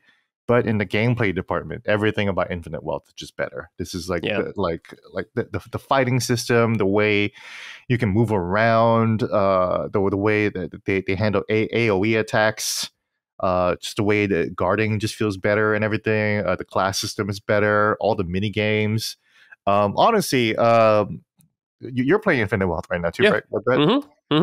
Did you try to? We talked about this before, but I forget. Did you try the Animal Crossing game, the Donka Island? Yeah, I did a little bit of it. The mandatory stuff. I haven't gone back on my free time yet to do it. Okay, yeah. Obviously, don't. I would not recommend doing it like if you're trying to finish the game. But I finished the game and I went back to the Animal Crossing mini game in Infinite Wealth, and it took me 40-50 hours to play through it. Wow. And I loved every minute of it. And like honestly, like that in and of itself is my number 9 favorite game. Like fuck the rest of the RPG. Like that was cool. I loved fighting Danny Trejo. Yeah. And Daniel Day Kim, Mr. I am a dragon, Dr. Han. Daniel Day Kim in Infinite Wealth. And also running around Hawaii, which is especially important for me. But yeah, the story was cool. And I'm glad I went through it, but it definitely wasn't like the best story of the year, and it definitely wasn't the best Yakuza story. But just in and of itself, it's just like as a game, it's just incredible. And I can't, it just goes to show how good RGG is at just making RPGs now. Yeah, yeah, it's a really great RPG, like you're saying, Gene. Even me, who has Yakuza Burnout, can't deny it. That what's there is super good, well done, really fun combat. Great characters, awesome setting. Love the setting. Great characters. Yeah, the characters overall are great. I love that shithead, the local Japanese Hawaiian guy. Yeah. You know, the cab driver. At the beginning. I'm forgetting his name, but yeah, like he's an absolute shithead, but he's so cool. You know. Mm-hmm. Yeah, totally. Yeah. So much to do in that game, man. So many mini games, so much time. You can just wait. Like you said, you played 20 hours of the island, like Don Doku Island, I think it's called. 50 hours of the island, man. Like the Pokemon game itself is already like 20 hours. And then there's also the Crazy Taxi game where it's not, you're not a taxi. You're just an Uber Eats bicycle driver. Yeah. Like this sounds so schizophrenic. Yeah, it is. No, yeah. You haven't played the Yakuza games at all, have you, Chris? I played Yakuza Like a Dragon for a good amount of time, and then I kind of hit a wall where I had to grind a lot, and I was just like, I'm not into.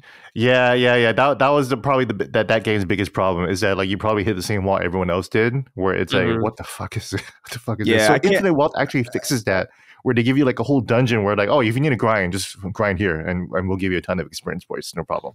You know? Oh yeah, that's. I mean, I liked a lot of I like Yakuza quite a bit, just like tone wise and feel wise. Like I really liked my time with Like a Dragon, but like I think I just hit that wall and I was like, there's other stuff to play. I want to get to that. Yeah, these are long. Yeah, Infinite Wealth itself is another 100-hour game, you know. So I mean, obviously, if the Animal Crossing, if the one mini game alone is 50 hours, then yes. Yeah, insane game. Yeah, cool. All right, Chris, number 8. Yeah, so my number 8 is Stalker 2. Ooh, wow. I was dude, man, this is a weird year for me. I feel like a lot of games came out of nowhere, where last year I was just not interested in so many of the things that ended up on my list this year. It's kind of nuts, which is great. I love a surprising year like this. But yeah, Stalker 2, obviously a very storied franchise I have no history with at all. I've never played the original Stalker games. I've always been curious about them. I enjoy a little bit of Eurojank, and I dig that vibe, whatever it is. Whatever Stalker is trying to get at, the vibe of it is really something that works a lot for me. I like the Metro games for the same reason. I just think that culture and that area of the world is just such an interesting place to set a game.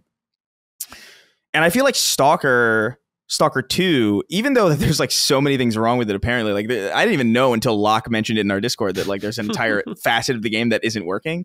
And to be fair, like I've put it down just to wait for them to fix that aspect of it. But even before I knew that aspect wasn't working, I was like, I'm really enjoying this. Like there is something about being forced to trek on foot through a wasteland and pay attention and like survive and really, really cautiously plan your routes through like really, really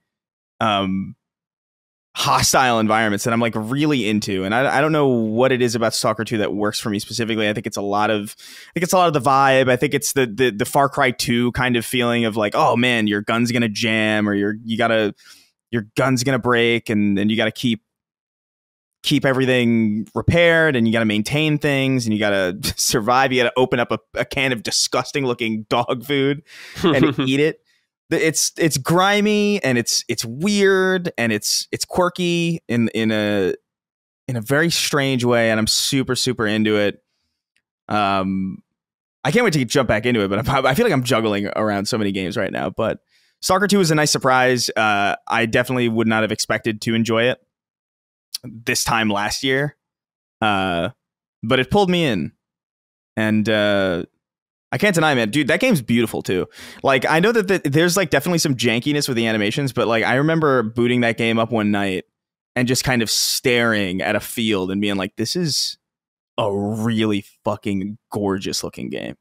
Like it looks so good, like fidelity wise, it's kind of unbelievable. So yeah, Stalker 2 is great and weird. Nice.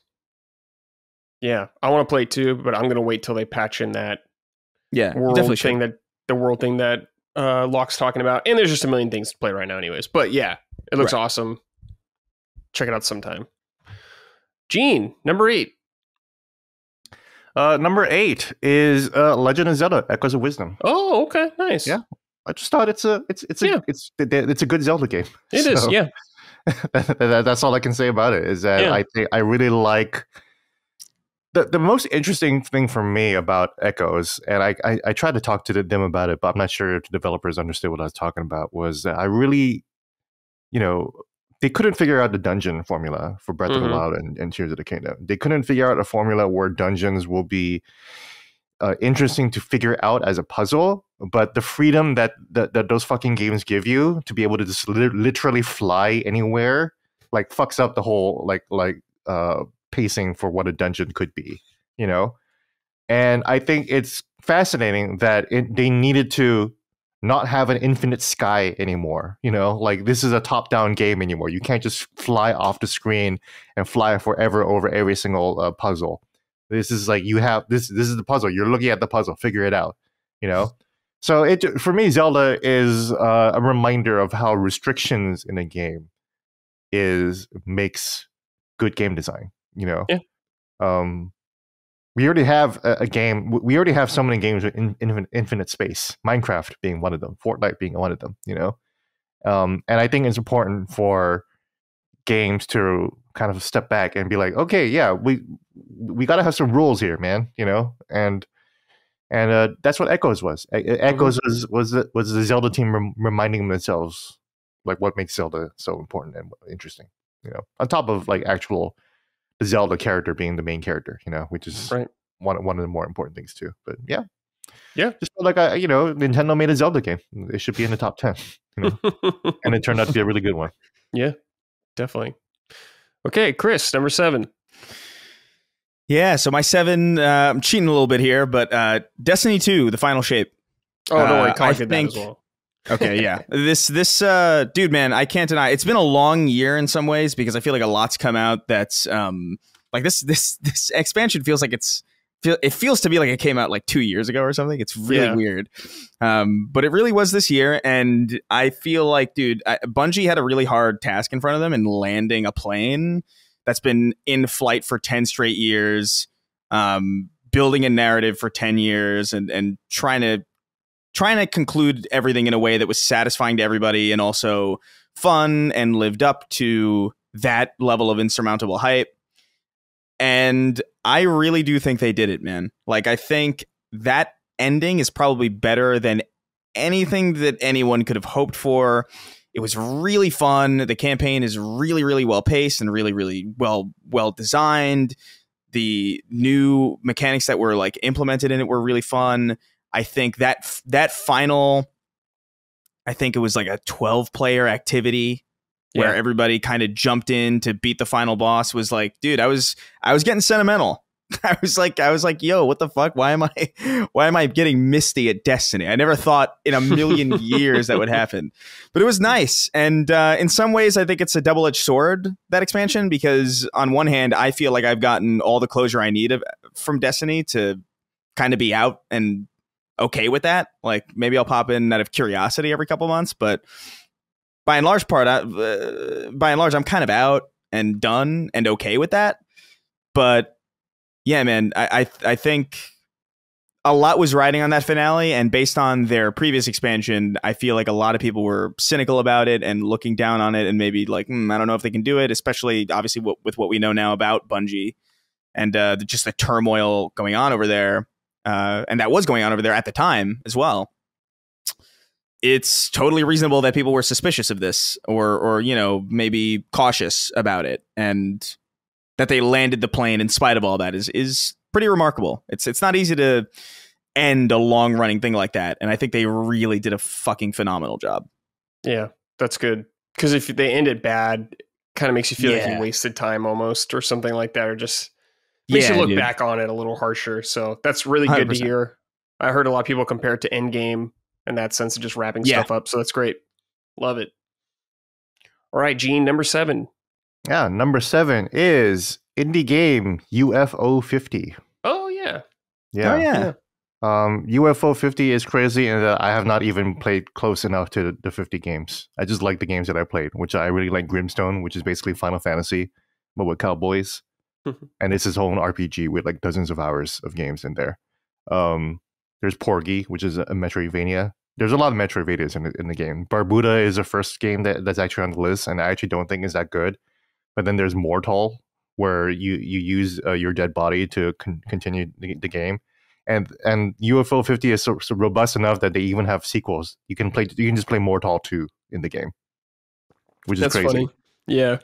So Infinite Wealth. While I was playing Infinite Wealth, I was like, man, it'd be great to have a Yakuza game that didn't have a main story. If it's just like you just walk around Hawaii and you're just finding all these fucking mini games, I would just play the shit out of that. And that's what kind of UFO 50 is. It's just your grandma giving you a bunch of old games, and you're like, here you go, have some fun. And you play it. You're like, oh shit, there's some good ass games in here, Yeah. So I didn't want to place UFO 50 too high. I placed it over Infinite Wealth just because like it takes that mini game concept to the extreme. And it's kind of like what I'd be interested to see an Infinite Wealth or a Yakuza game that's just mini games, and that's what UFO 50 is. And yeah, they're, in my top 10, there's a lot of games. Well, obviously Rebirth is up there too, but Rebirth is another game that's just a bunch of mini games. Yeah, and I just think that's cool. I think 2024 was the best year, was some of the best years for mini games overall. Yeah, there's a lot of good ones. Yeah. Awesome. Okay, Chris, number 6. Number 6, Warhammer 40K Space Marine. Space Marine 2. Dude.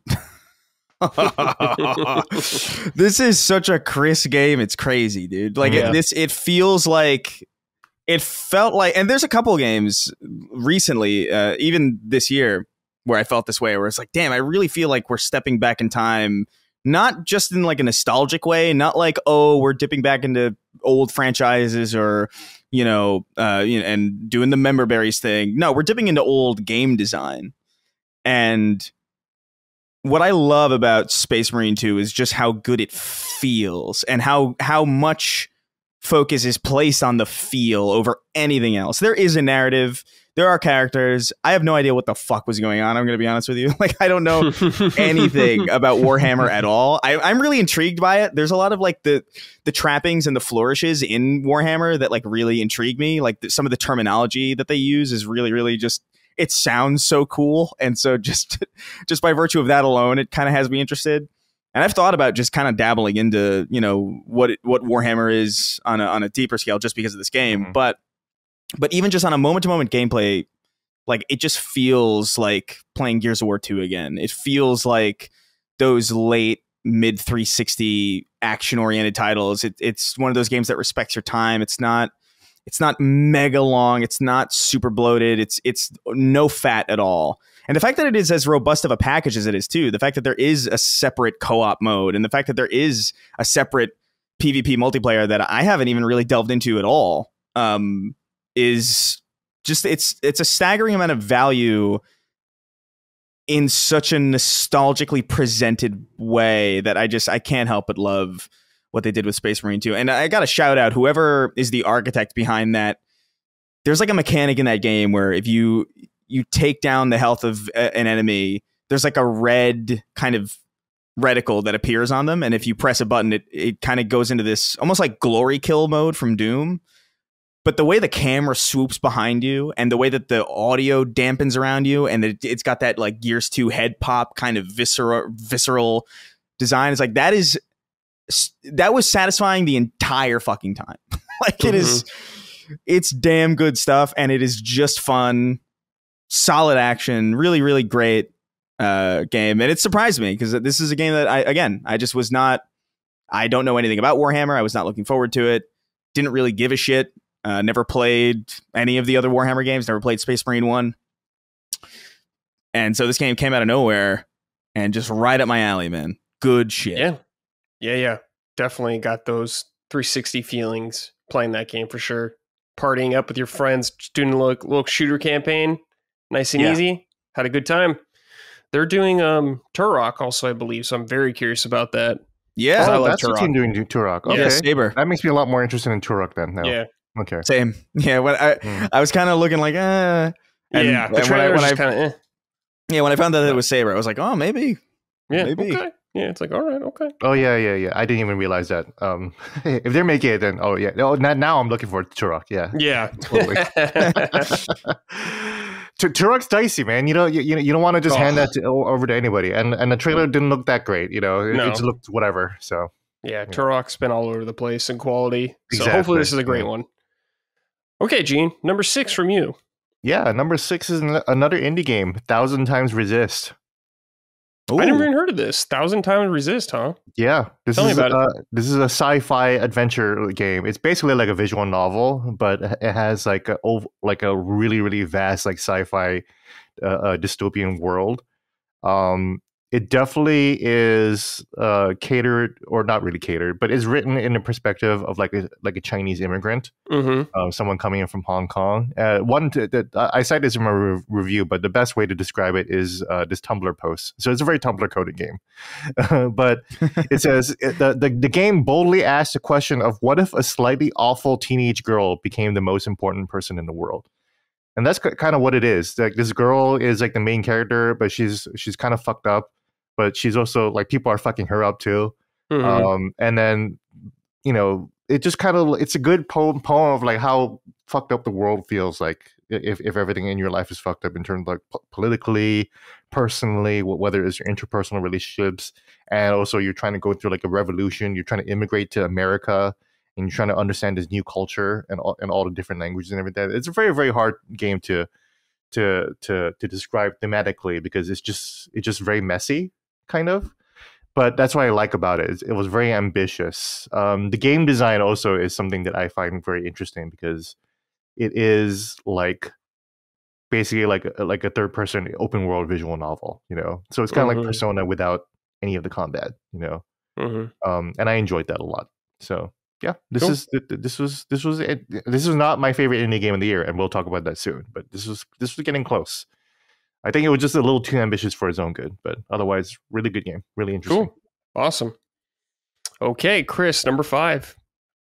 All right, number 5. Yeah, sneaking in here, kind of in a surprise way, although it's not without its caveats. I think my number 5 is Marvel Rivals. Yeah.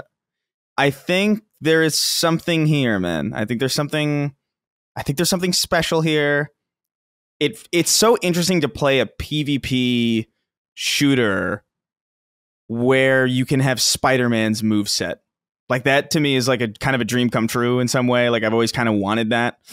And I will say, like, when I first played it for like a good like 5 hours, I was like, this is fucking rough, man. Like, everybody's so slow, and certain characters don't control the way you want them to. And then a friend of mine was like, oh yeah, you gotta like, because you're playing Spider-Man, right? And I'm like, yeah. And it's like, oh, you gotta go in and like, you gotta go to his specific controls and disable auto swing. And I was like, auto swing? And I was like, what the fuck? Like, and I shut off auto swing, and it's a game changing thing. It's kind of astounding to me that that's on by default, because I feel like it literally like, to have the default control scheme literally eviscerate entire playstyles is kind of wild, because that really went from like an unplayable character to me to like being like my main character now. And I got really good at Spider-Man. I've finally got my bearings around like kind of like how the game's supposed to go. There's that team up mechanic is really interesting. I do think ultimately like some fights end up just feeling like almost like, in old cartoons when characters would brawl and they would just kind of become a big, like an undulating smoke JPEG. Yeah. See fists like coming out. There is like there are certain fights in this game where it does kind of feel like that is ultimately what everything devolves into. But I do appreciate the fact that it is reasonably balanced enough that nothing feels like out of pocket necessarily, although some characters might feel a little bit broken. But it also feels like it's unbalanced enough to still kind of feel just like quick play kind of fun. It doesn't feel overly competitive. At least right now. I'm sure in like a couple weeks. It's kind of why there's like a big asterisk next to this one, because I really am liking it. I'm on it all the time. I'm thinking about it all the time, but I feel like its days are numbered, because it's only a matter of time before people find out it's like, oh, Iron Fist is broken with this and this and that. So I'm enjoying my time with it while it lasts. Map design could use some improvement for sure. I think the kind of lame. Yeah, there are certain maps, man, where I'm like, this is this is authentically terrible. It's a good thing it is a good thing I can swing around like a freak and not care about it too much, but like, damn, dude. Some of the maps, like, it's like you guys put like no effort into this. Yeah, it's like it literally it is ostensibly just a reskin of Overwatch in many ways, almost like unashamedly so. But I can't deny that there is like a charm to Marvel heroes in this setting. There is something about the third person perspective. There is something about characters with like very weird movesets like Spider-Man in a game like this. That is cool and really fun. And I think with friends it's even better. But yeah, kind of snuck up on me. Didn't expect it. In fact, I expected to really hate it, and I kind of did for like a good 5 hours before. It doesn't feel good. It doesn't feel good. No, it doesn't. No. Their characters, I liken it genuinely to Concord, where it's like there are certain parts of it where I'm just like, this just doesn't, characters just don't feel, some characters just don't feel right. And I guess that's part of what a hero shooter is, I guess, is like finding the character that works for you. Like mine is like Spider-Man and Venom. Those are my guys, because their movement is like exactly the kind, it's playing with physics, which is like, physics is just a big reason why I like video games in the first place. And for their entire moveset to be kind of based around that is really kind of grounds me. But it is kind of also, it's weird because I feel like if Spider-Man and Venom weren't in this game, I would not even care to play it. So it's weird. It's an asterisk. It's a dream Spider-Man PvP game that I didn't think would ever exist, but also it's very specific. The destructible environments are cool too. I love those. Yeah, the destructible environments are cool. I wish they felt a little bit more purposeful. Yeah, I don't know. There's something I'm kind of mixed on them. I think they're neat, but some of them sometimes it feels like, oh, there was no reason for this to be like, why is this destroyable but then this isn't? Like, what? That's true. Like it kind of feels like random. The rules of it are very not well thought out. Yeah, for sure. Yeah. I'm glad you brought up Concord, because that's how I felt like. I felt like Concord was almost too balanced. Like they thought way too much about balance, and it's like none of the powers were actually fun to do, you know? Whereas like you see Marvel Rivals and all kinds of people are doing all kinds of crazy shit. You know, Jeff the Shark just throwing so-and-so into like a crowd of people and getting like 5 kills with one move. Like because you threw your teammate into the team. You know, like it's shit like that makes Marvel Rivals just so much more dynamic that Concord never could, you know? Oh, yeah. And there is no doubt that the Marvel IP elevates it a great deal. Like, I feel like if this was this exact same game with this exact same play style, but it didn't have Marvel attached to it, I don't know. I still kind of feel like it wouldn't be a failure, I don't think, but I don't think it would be nearly as successful as it is. I do think Marvel as an IP really uplifts everything.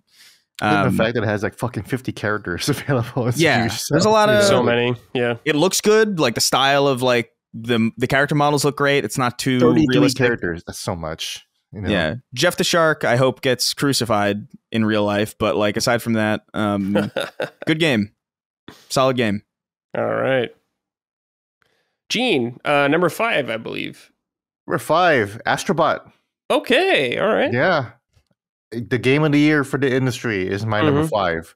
I called it the perfect game when I reviewed it, and I still believe that. I still believe that it is like a perfect little game. That doesn't mean that it's the best game. You know, like I feel like a lot of people think, "Oh my god, you gave it a 10. That means it's perfect." I'm like, yeah, it is perfect. It's not my favorite game. I don't think it's the best one, but there's nothing wrong with the game. Period. You know, I think the only reason why I dropped it, it was probably going to be number 1 for a little bit, and that's because I was riding its high. But then I thought more about other games and reflected on it a little bit more. I do think that the anniversary part of it just kind of ages the game a little bit. You know, like the fact that it has to rely on so much PlayStation IP.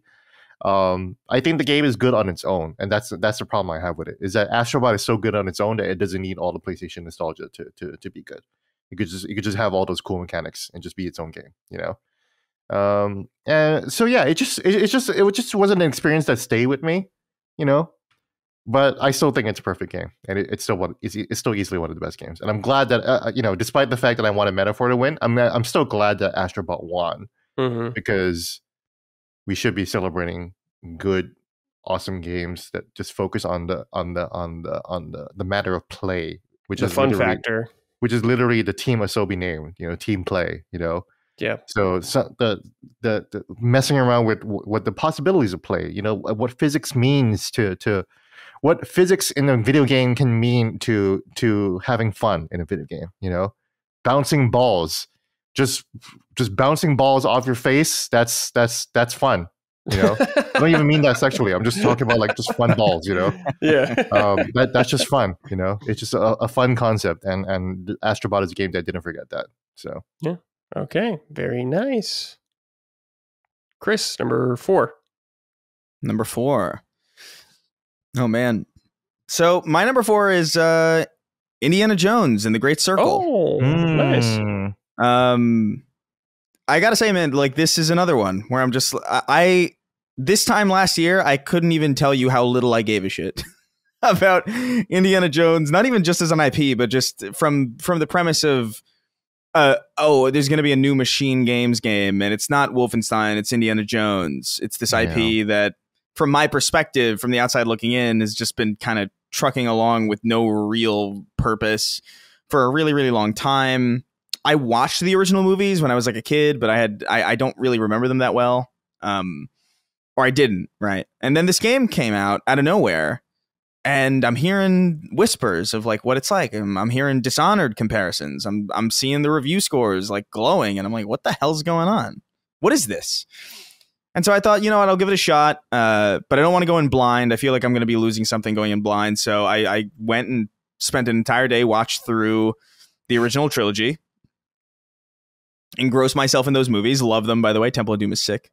And started the game, and I was just like, man, this is really surprising how good this is, and in the ways that it is good. Because I think there's there's a lot of restraint shown on the part of Machine Games here, where there is gunplay in this game, and you can tell it feels like, oh, it's the Wolfenstein guys, but it's actually like really disincentivized to use firearms in this game because it's kind of stealth oriented, and it's kind of there's like light immersive sim elements. It reminds me a little bit of Prey and Dishonored. And I'm like, what the fuck? This is kind of nuts.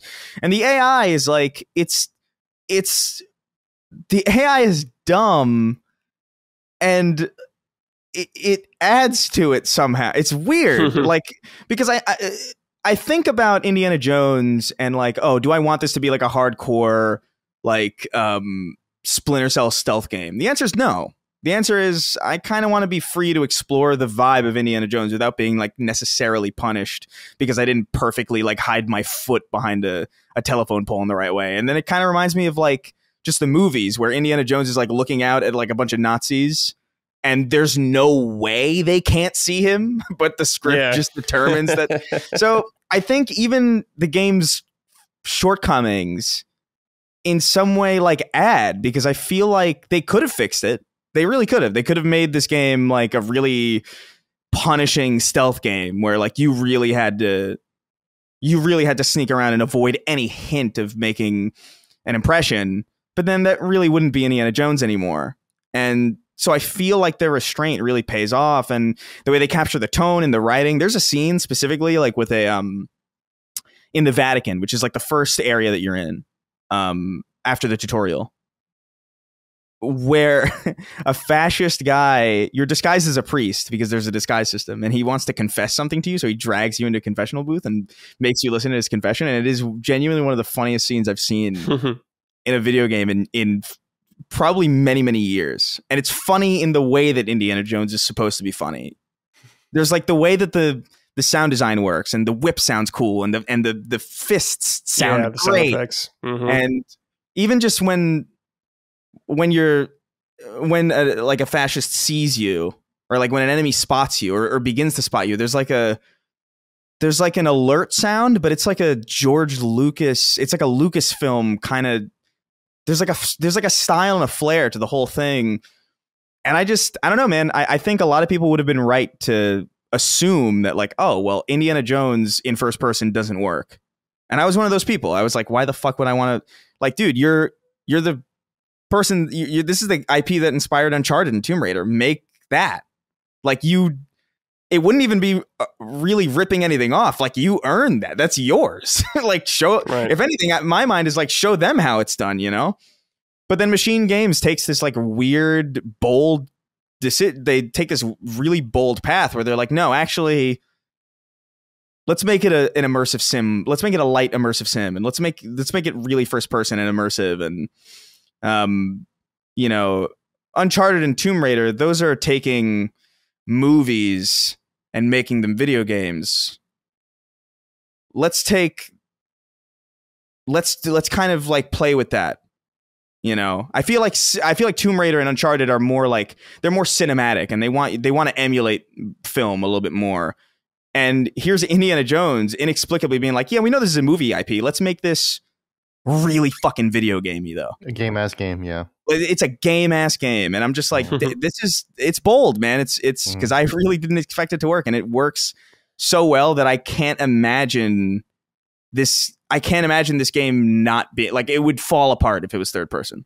Like, it wouldn't even be remotely as cool. Just like pulling out a lighter in like an underground tomb to light your way, and lighting a torch up and like hoisting it on the wall, like to be in that space is so satisfying and so good. And it's just such a surprise, man, a pleasant surprise. And I know Machine Games is a lot of people's favorite. I know, like, I enjoy my fair share of Wolfenstein, but I have to admit, like, of the big Bethesda first person shooters, I'm always more of a Doom guy. That's more my speed. I enjoyed the Wolfenstein games just fine, but they were never really like, you know, my pinnacle shooters.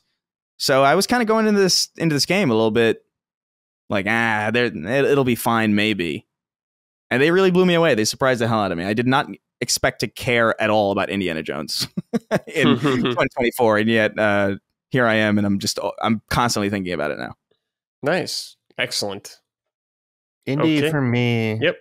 I think if I played it more, because I really admire everything I admire about it is in the game design. I think it's really bold that Machine Games completely ignored the Uncharted and Tomb Raider route, and they made this game-ass game. I think that's so admirable and cool. And as I'm still slowly playing my way through it. And I'm thinking as I'm playing through it, I was like, this could have probably knocked Dragon Age Veilguard off my top 10 list for sure, right? That said, I still don't like Indiana Jones as a character. I don't. That scene that everyone loves with the priest and the confession, I saw it and I was like, okay, let's move on. Dude, I love that. I love that scene so much. It doesn't hit me in any way. And I ultimately, I think what it comes down to is Han Solo is the only Harrison Ford character I really like. That's it. Not really a huge Harrison Ford fan. I think he kind of bugs me in a lot of movies, and it was seeing him in the Game Awards that made me realize that. I was like, I don't give a shit that he's on stage. I think it's fucking stupid that he's on stage. Well, and I was like, look at him. He looks stupid. He doesn't even like being here, you know? Yeah. I don't know. So I don't know why. Like with Al Pacino has less of an excuse to be on the Game Awards stage, and I was more enamored by Al Pacino being there because I actually like Al Pacino versus Harrison Ford. So I don't know why. Not really. I don't know why they have him. I don't know why they have him do that when they know the public perception. Like, everybody knows Harrison Ford doesn't care. Yeah. So like, I don't know why I will say, man, I don't know. I loved him going like skip this. That was cool. Yeah, that was based of him for sure. Yeah, just what the fuck? Because he's obviously too big for all of this shit, which is true, you know? Yeah. Yeah. This guy did a great job. All right, give me my money. Yeah. Didn't know anyone, didn't give a fuck. It was awesome. Yeah. Stoned out of his mind. Good shit, Harrison. But Indiana Jones is a great game though, for sure. Like I can see past my dislike of Indiana Jones to be like, man, they really fucking designed the shit out of this game. So yeah. It's very faithful to that. I think it's kind of in that.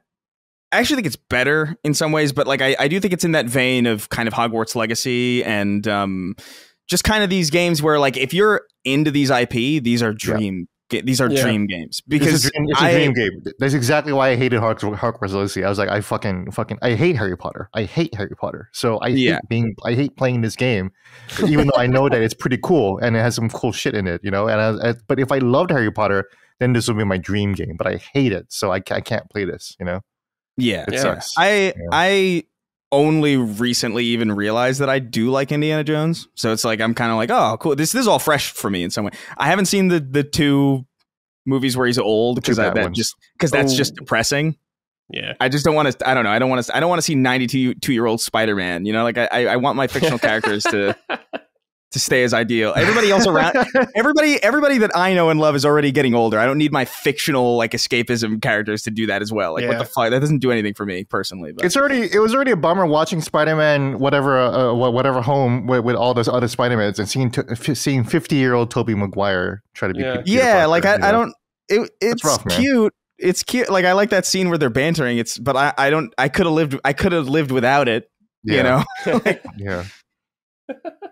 Yeah, that banner scene was cute and probably the best scene in the movie. But yeah, it was depressing to see old Peter Parker. You know.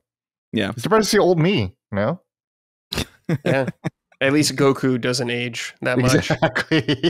That's true, dude. That was what bugged me about Dragon Ball GT was seeing like elderly Pan and just kind of like, oh, everybody's old or dead. Like I don't want to watch this. All right, we're in the top 3 territory now. Chris, number 3 from you. No, top 4. Oh. Top 4? Did we? Oh, no, yeah, we still have to do Gene's. Okay, Gene. Yeah, you're right. Gene, number 4 from you.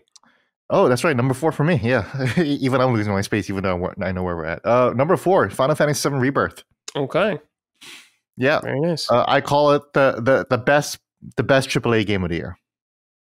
This is AAA, the video game. Final Fantasy VII kind of created the AAA space in general back in '97. Mm-hmm. And here is Rebirth, made in 4 years and being so AAA.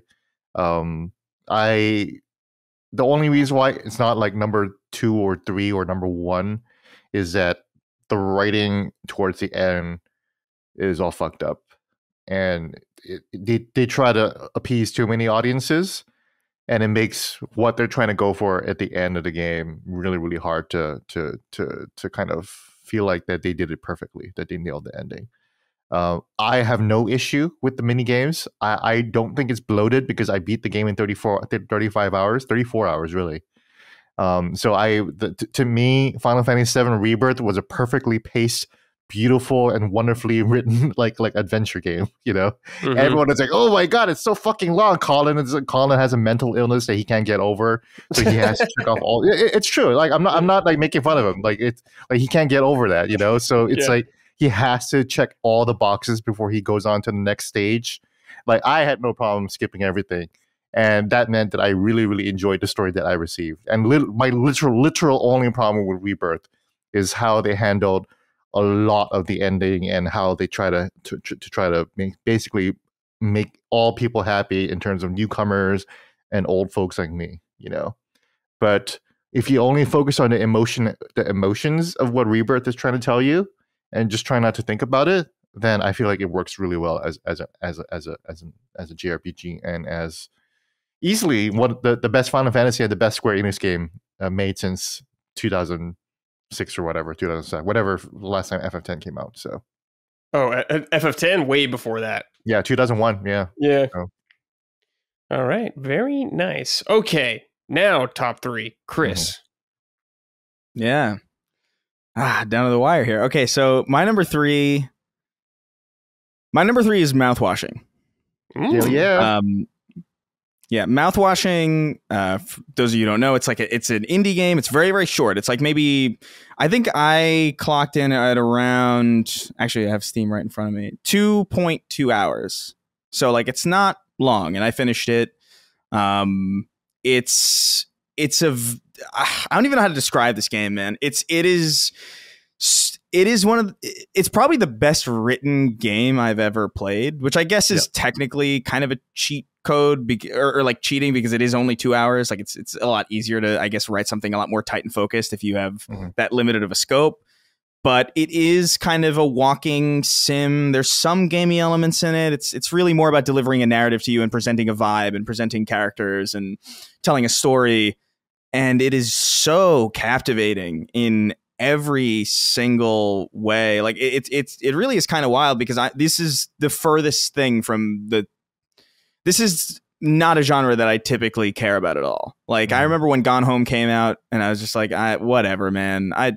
I don't care. Like, it's just, these are not my style at all. But Mouthwashing, it had the style, it had the art design, it had the flavor, it had the atmosphere, it had great character work, great sound design, and it was tight, man. It's there's no fat at all on this thing. It is all premium meat, and it's so metaphorically rich and allegorically deep. And I feel like, I don't know, I feel like I can't really say anything else about it because it really is such a short experience, and it is I think it is worth experiencing.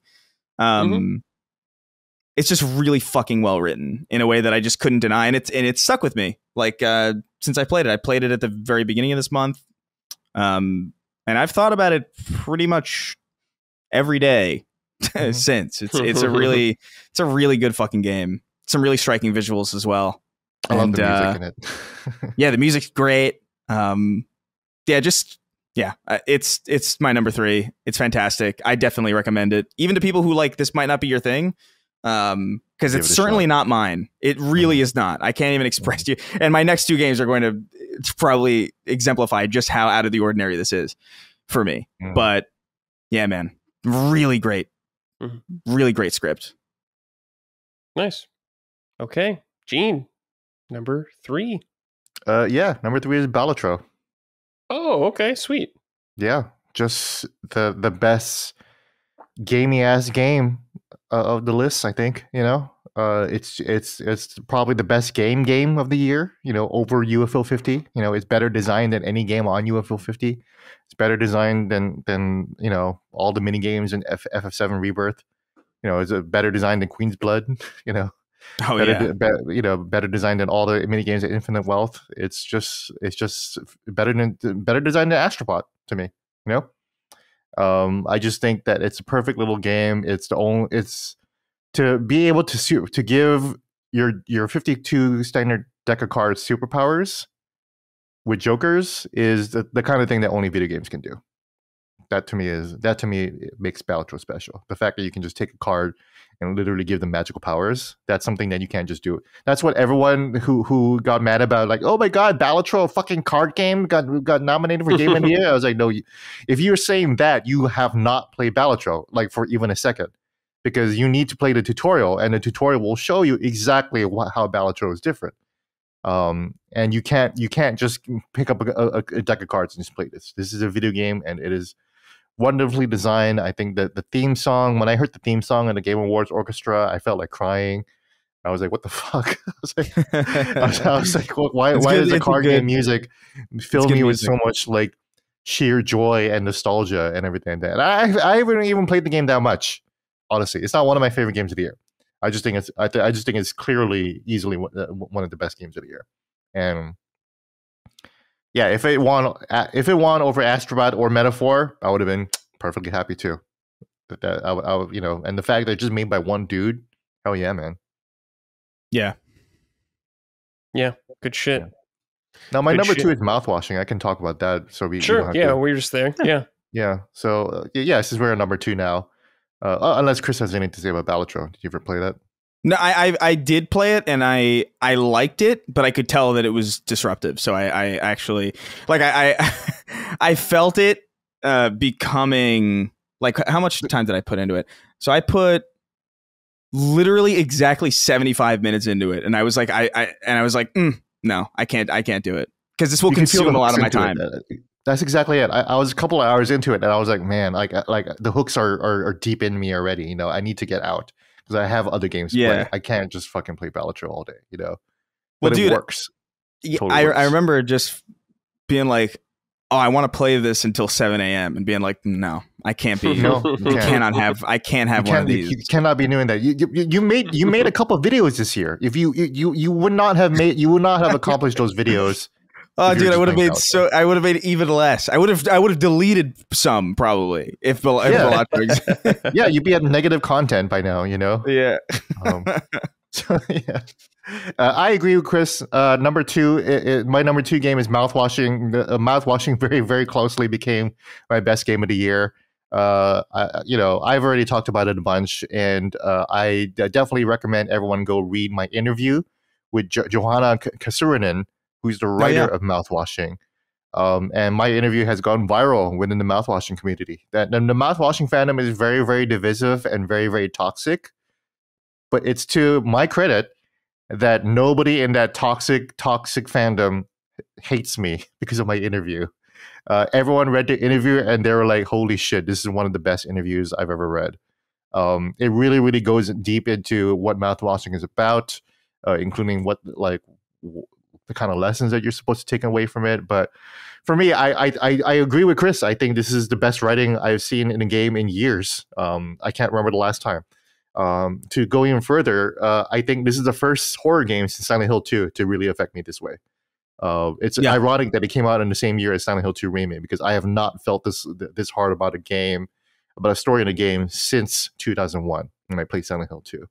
That's how good mouthwashing is. So if you haven't played it right now, go play it. It's that good. And I'm sorry that there's like a lot of hype for it. You know, like it might be the annoying indie game. Oh my god, play the indie game, play the horror game.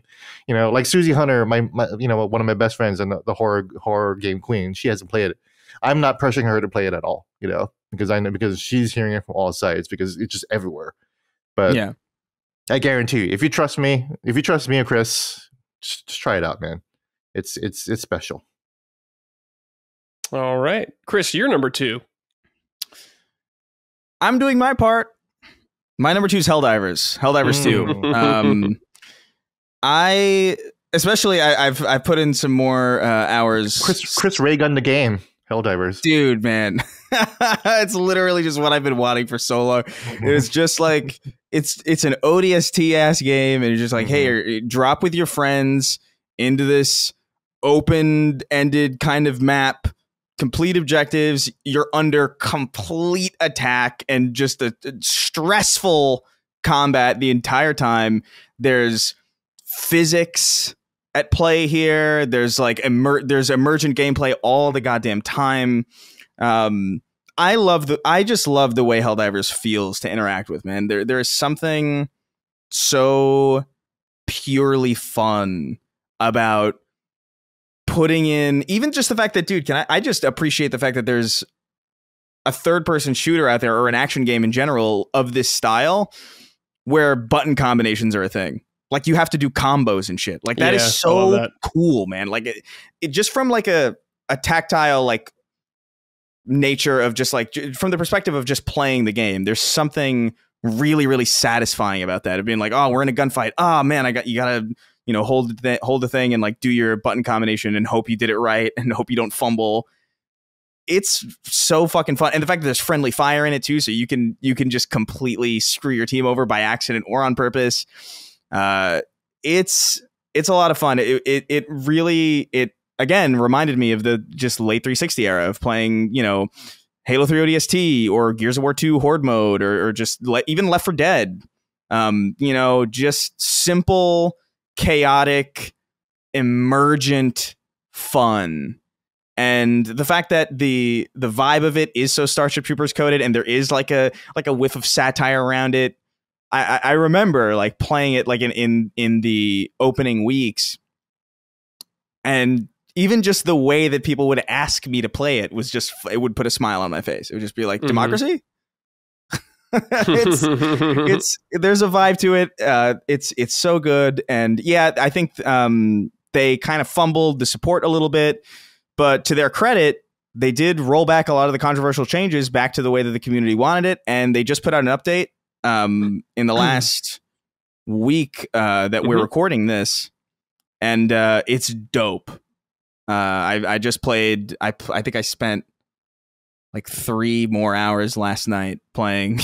And it's just fun, man. It's good. They added like city environments to it, which is my personal, like, I love that style of map, especially because like environmental diversity is important for video games. And so any kind of new arena to play in is very, very welcome. But yeah, man, Helldivers 2 is special. It's really cool. It came out of nowhere. Again, like I played the original Helldivers and I thought it was entirely fine. But the shift in perspective to making this a third person, like kind of horde mode, Left 4 Dead ass, like co-op game was such a smart move and such a clever move. And it just worked so well. And yeah, man, Helldivers, it's a Chris ass game. Yeah, sure is. Yeah, great game. Okay, Chris, let's do your number one. My number one, Astrobot. My number one is Astrobot. Wow. There's a lot of powerful experiences that were available to me this year. I think mouthwatching sticks with me still. Obviously, I think even aspects of Final Fantasy VII Rebirth are sticking with me. The final shape, concluding this story that I've been playing for the last 10 years, was really, really powerful in a weird way. But the simple joy, like the simple childlike pure joy that I felt in the best moments of Helldivers, where like things were going wrong and I was like stressed and like, oh my God, we're going to fuck this run up, but I'm still laughing because I'm having so much fun. That joy persistent the entire time through Astrobot. I played that game with a shit-eating grin on my face, to the point where I probably looked insane. I was giggling, I was laughing, I was just so happy. And look, I'm pretty familiar with a lot of old PlayStation IP, you know, like there's a lot of that shit that was completely obscure to me, and it didn't matter because just moving through these levels and moving through these play spaces and just the simple joy of like platforming and those challenge missions where like I think there were like the face button missions or the face button levels where they were like a little bit harder. It's like, damn, this is satisfying. Like, what is this? This is a joy that I haven't felt really since the PS1 era with like Ape Escape and you know, N64, like Mario 64 and Mario Sunshine. And it's a game that reminded me of why I even love video games as much as I do in the first place, which is the simple joy of moving, like the movement through these spaces being fun and fluid in and of themselves. And dude, I think about that last mission a lot. I think about the fact that like it's the only game that I've ever played, or at least that I can remember, where they made the credits fun, because the credits are a level. And it's super fucking satisfying to move through the credits. And you're just like, this is great, man. And I think about some of the game design decisions in that game. Like specifically, there's a power up in that game that lets you shrink. That was like a really wow moment for me. Because I'm looking around at this level and there's little things, you know, little bits of detail or scenery that in my mind are just there to kind of like fill out the space. And then you shrink and then you realize like, oh, that's level geometry. And that becomes its own kind of thing. And then it opens up in I don't know, man, it opens up in such a confined, directed, focused way that is so clever. And just the way that they incorporate some of these different IP in those like dedicated levels where like there's like specific levels dedicated to specific games, and the way that they twist the formula of Astrobot to fit them is so cute and fun, and I think actually gets what's fun about those respective IP without any of, dude, the fact that like it's not a spoiler because it's in like one of the trailers, but there's like obviously there's a God of War level, and the fact that you have to squeeze through a narrow hallway is so fucking funny, dude. Like cool. It is, and that's not if you're not aware of that, that's not a joke. You know what I mean? And that's not even something that would even register to you. But the fact that like it's a game for people who play games, man. And it's full of that stuff. And I will say the first level in that game that's dedicated to a specific PlayStation IP that I still don't want to spoil, it made my fucking soul sing. I was so happy to see it. And yeah, dude, it brought me back, and it really did remind me. And again, it's not even about the IP or the flourishes or like that you're collecting like, oh, look, there's, you know, Jack from Jak and Daxter, or like, oh, look, there's a Helldiver. Like it really isn't even about that. It really is about, you know, the platforming and the jump and the joy of the soundtrack and how it all like weaves together and how it's not a long game. You know, it just is fun from start to finish, from intro to credits. Just a joy to play through. And I think as I was going through my list, I was like, well, I don't know, man. Like there are moments in Helldivers where I'm having more fun. And it's definitely, there's no narrative to speak of, and mouthwashing is powerful. And I think, Final Fantasy VII Rebirth does a lot, and that should count for something, but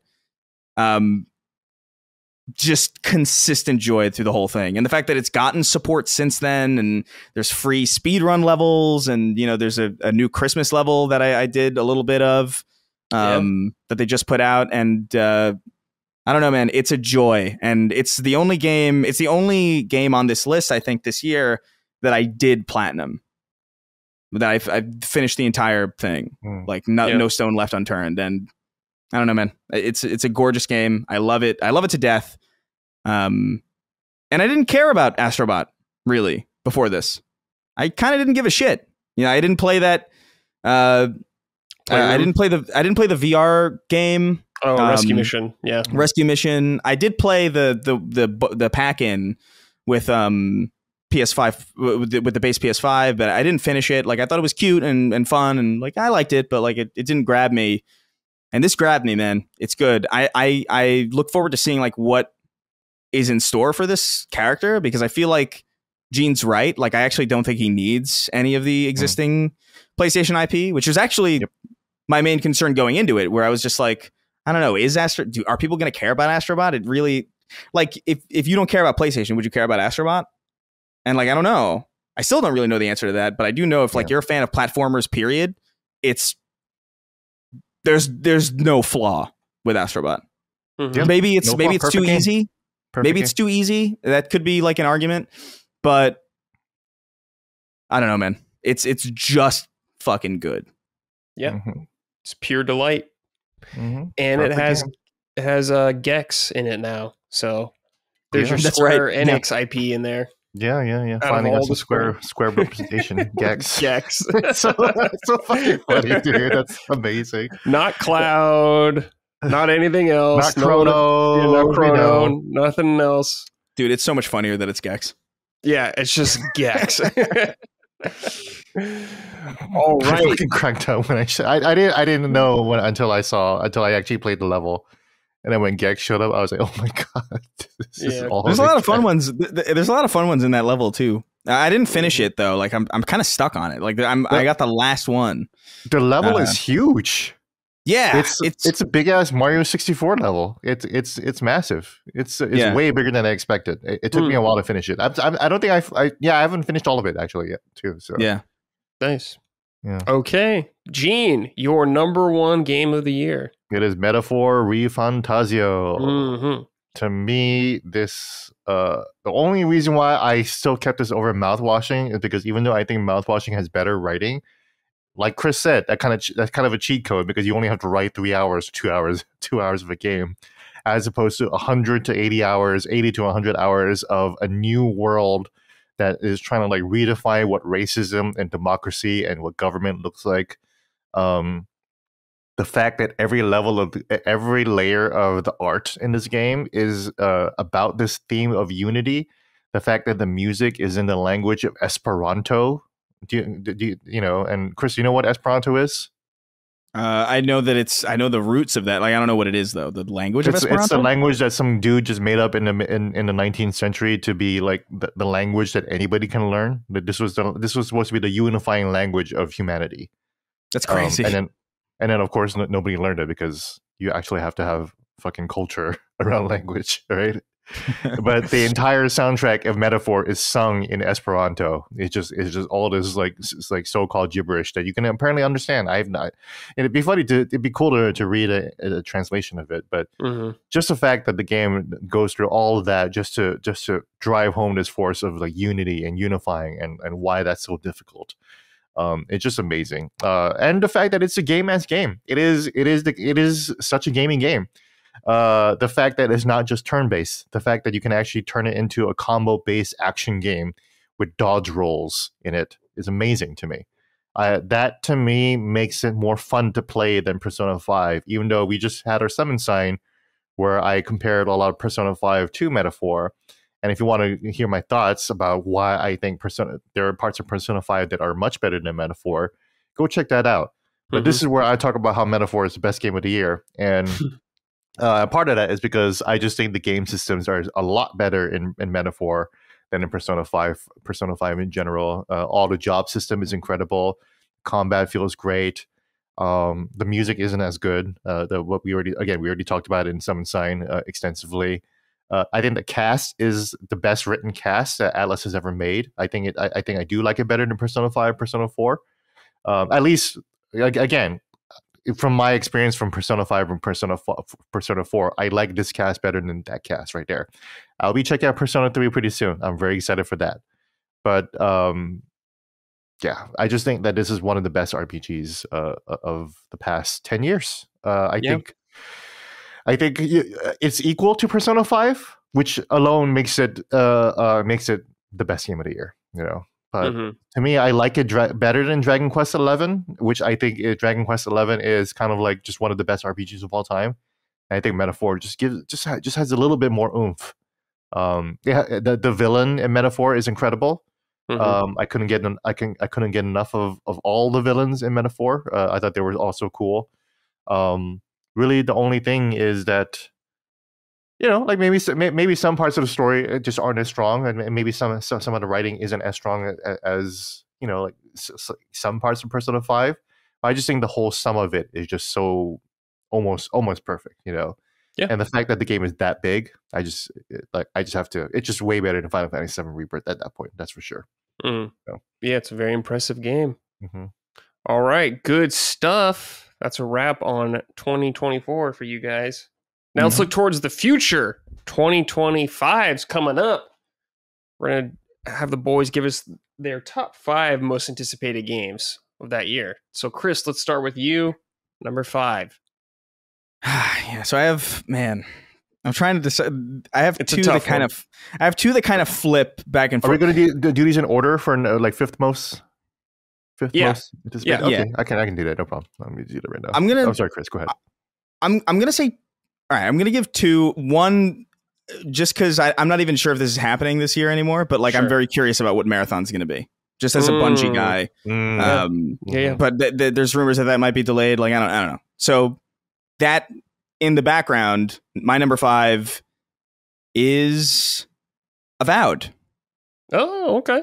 I'm very curious about Avowed because I really like Obsidian games. I like the scale of them. I think they're appropriately paced for the type of RPGs that I like to consume. I really enjoyed the smaller scale of the Outer Worlds and the character work in that game, even though I thought there was a lot of improvement to be done on the combat front and the game feel front.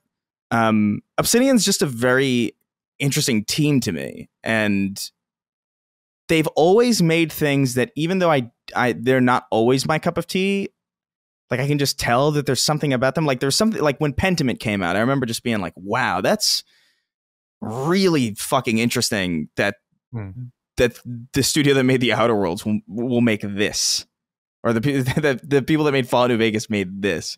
It's so strange, definitely not my kind of game, but beautiful and weird in its own right. Grounded was also something where I was just it wasn't my speed, but just the fact that exists in the capacity that it does, and so many people do like it. They're a really interesting team to follow. And when Avowed was first shown, I wasn't really sure how I felt about it. And then as we learn more about it and just the free flow nature of the class building and how some of the combat is apparently really, really improved from even not only just previous builds of Avowed that have been talked about in the press, but even just from previous games. It's just okay. I'm in the mood for a Skyrim. I'm in the mood for something like that. And I'm excited that something like that might be just right on the horizon. And the fact that Avowed had, and this is a cheat code for me also, but the fact that the guy who voices one of your main companions in Avowed is apparently the same guy who voices Garrus from Mass Effect 2 is kind of I'm already damn, you gotcha. you kind of hooked me a little bit cool. already, but yeah, I'm looking forward to Avowed. Nice, awesome. Okay, Gene, number 5 for you. Yeah, number 5 will be Pokemon Legends Za. Oh, no, not Za again. Or Pokemon Legends Z or A, I guess.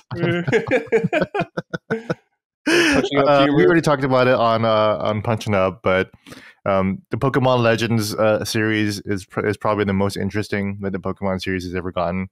Probably closer to a Chris Ray Gun type game, a lot more physical, attachment, much more grounded. You know, like you really feel like you're living in the space of Pokemon as opposed to just a turn-based RPG and like theoretical Pokemon. You're actually throwing the goddamn ball into their faces. That's huge. So yeah, just don't know shit about it. It's probably going to be the same fucking shit, but you know, yeah, it's Pokemon. So give it here. And I'm interested to see how Z or A or ZA will evolve the formula. Yeah, cool, great pick. Okay, Chris, number 4. Number 4, Doom: The Dark Ages or Dark Age. Can't remember. Oh, is that coming out next year? Oh man, I think so. Well, pretty sure. I mean, apparently. Put that in like top 3 for me automatically. It's not in my top 3, but yeah. Let me just make sure because I could. Yeah, it says 2025. Yeah. And they showed pretty substantial chunks of gameplay of it, so I'm inclined to believe that it's probably not going to be delayed. Usually, like if it's just a teaser trailer, I'm like, oh, well, maybe, you know. But man, Doom, this ain't Intergalactic, the Heretic Prophet, where we're not going to see shit from it for like forever, you know. That's sick. Oh man, I really hate that name, but can we rant about that for a little bit? Like the fucking like the hubris to know that you're starting a franchise that you're going to subtitle your shit, you know? It's like Horizon, they did that. Yeah, Horizon Zero Dawn, which is like that's so cringe, you know? And it's like Intergalactic Heretic Prophet. It's like, oh, there's going to be Intergalactic 2 : something else, you know? Just call it fucking Intergalactic. For fuck's sake, man. Yeah, Intergalactic's not great, but it's so much cleaner. And then like the Heretic Prophet is just like, what the fuck are you talking about? Those are just it's literally just I said this on the show, but it's literally just a bunch of Halo words thrown together. I'm just like, you don't know. I hate this. Yeah, that's how Bungie has affected Sony, not because they have any kind of like multiplayer like MMO experience or whatever like that. It's just like, no, here's our fucking weird ass word naming schemes, and you're just gonna adopt it across the entire company now. You know, just a bunch of truth and reconciliation. You know, which and they used to use they used to choose cooler words too, and now it's just they're better at it, I think. But like, I know I don't know, man. Whatever. I think it looks cool though. Like whatever. Yeah. Side rant aside, like the implications of that trailer look cool, but like that name is fucking terrible, I think. But I mean, Pokemon Legends Z and A, like obviously that's the same thing, but it's like Pokemon though. Like it's already the biggest IP in the world. Intergalactic, you're just starting out. Shut the fuck up, you know. Yeah. Anyway, it's Doom: The Dark Ages though. Like I'm a big Doom guy. I loved Doom 2016 when it came out. And that was another one that was surprising to me because I remember playing the beta for it and being like, this kind of blows, man. Like it's not bad, but like this isn't gonna hold my attention for really much time at all. And then the single player campaign comes out and it's fucking sick, and it's got that great Mick Gordon soundtrack. Doom Eternal, in my opinion, is in every way but one even better. It's just more tightly designed. It's more tightly constructed. The dance of combat in that game is so good. I'm a sucker for grappling hooks, and it's very, very focused in that game. I'm pumped to see a new Doom. I'm excited to see that like they've taken it a little bit slower. It doesn't seem as grapple focused or movement focused. It seems a little bit more focused on melee. There's like swords and shields, and there's a parry system, and it's like that's super interesting and weird. I like whenever an FPS can get weird like that. You know, I love that stuff, and it doesn't happen enough, I think. And so for id to just have, I look at Call of Duty throughout the years and how from year to year to year they feel kind of the same, except for like Black Ops 6 felt like the most different. And I look at like even something like Destiny, where like Destiny 1 and 2, as like a game and a sequel, like I mean they're basically like one runs faster, I guess, but like this is basically the same gameplay framework, and granted that's changed gradually with updates, but I feel like we hit a lull in drastic changes between entries in franchises at a certain point, and to know that Doom 2016 plays so differently from Eternal and to see that Dark Ages looks like it's going to play really differently from Eternal, it's just really satisfying. And I'm really looking forward to it. I think that team is great at making first-person combat, they're great at making first-person shooters. They're great at making visceral combat with great sound design. I guess my only point of curiosity and sadness, I guess, is the fact that like they're clearly not going to be working with Mick Gordon anymore. That's definitely going to be, I think, felt in some way, shape, or form. That's not something you can really hide, because he's pretty instrumental to the tone of those games and why those games are as special as they are and why they hit as hard as they do. Yeah. So my excitement is a little bit tampered, but I can't deny me a Doom game, man. Because I know it's going to play sick. And if Hugo Martin is still on that team doing his weird shit, I'm all over that. I'm all over it. Yeah. Hell yeah. Okay, Gene, number 4. Number 4, Avowed. Oh, okay. Yeah. Nice. I don't want to spend too much time on it. Same reason as Chris. But all the recent previews, I was like, yeah, everything about this actually looks a lot better now. I want a no nonsense fantasy game where I'm just running around with my sword and shield and just hitting some monsters, and it's a cool little area, and I'm making some choices. So just give me a no nonsense Obsidian game, and also in third person camera, totally, yeah, totally. You know, it'll be refreshing after Dragon Age: The Veilguard, which, you know, again I named number 10, but it's like a very linear, like restrictive game. It's not like a really a world that you can like go around and explore and like, oh my god, what's over here on this corner or whatever. It's just like, you know, it's another treasure chest in the Veilguard, and it's another it's like you'll get some cool stuff. But Avowed looks like a proper adventure, so I'm really excited for that. And I still want to play Pentiment. I'm gonna I got that recently for the Switch. I hear a lot of good things about that. You know, even Chris loved it, so I'm really excited to get into that. So I'm definitely gonna try that before Avowed comes out. All right, cool. Chris, number 3 from you. What the hell was that? Just like even Chris liked it. It's just funny to me. Because I'm not saying like even Chris like with his even fucking like dumbass liked it, like his elementary taste or whatever. Yeah. I'm not saying that. I'm saying Chris and I actually have a lot of in common in terms of what we like in games. You know, we've talked about it before. The reason why we both like Halo is because you can just throw shit around in Halo. You know, yeah. Like the fact that everything in Halo has weight in it and physics is a huge part of why, you know, I love Halo, and part of the reason why I love video games. You know, yeah, 100%. Even for monkey brains like me and Chris, Pentiment looks like a cool game. So. Yeah, definitely. Sorry, this is funny. Even Chris likes it. Even Chris likes it. All right, Chris, what's your number 3? Yeah, so my number 3 is Fable. I'm so curious about this, man. I've been waiting for a long goddamn time. I don't know why we're so insistent on announcing things 54 years before they're ready. But it's really irritating. But the idea of Playground Games doing a game like this is interesting. And you know, it reminds me a little bit of, you know, Guerrilla going from making you know, Killzone to Horizon and similar jumps from other studios that have since been successful. And so for me, I'm just like, man, what if they can do that? That would be kind of an interesting showcase for Playground, in the sense that we don't really know what they're capable of, really, because they've been in this wheelhouse of racing games for so long that in some ways they're taken for granted. And this is really going to show, like, you know, I feel like this is really going to show like what that studio really is in some way, and how versatile they are, because, you know, PlayStation has Insomniac, who can seemingly just do whatever the fuck they want and nail it. And I think Microsoft in some ways has Obsidian in that realm, where they can be like, here's Grounded, and here's an open world RPG, sci-fi and fantasy, and then here's, you know, Pentiment, these weird games.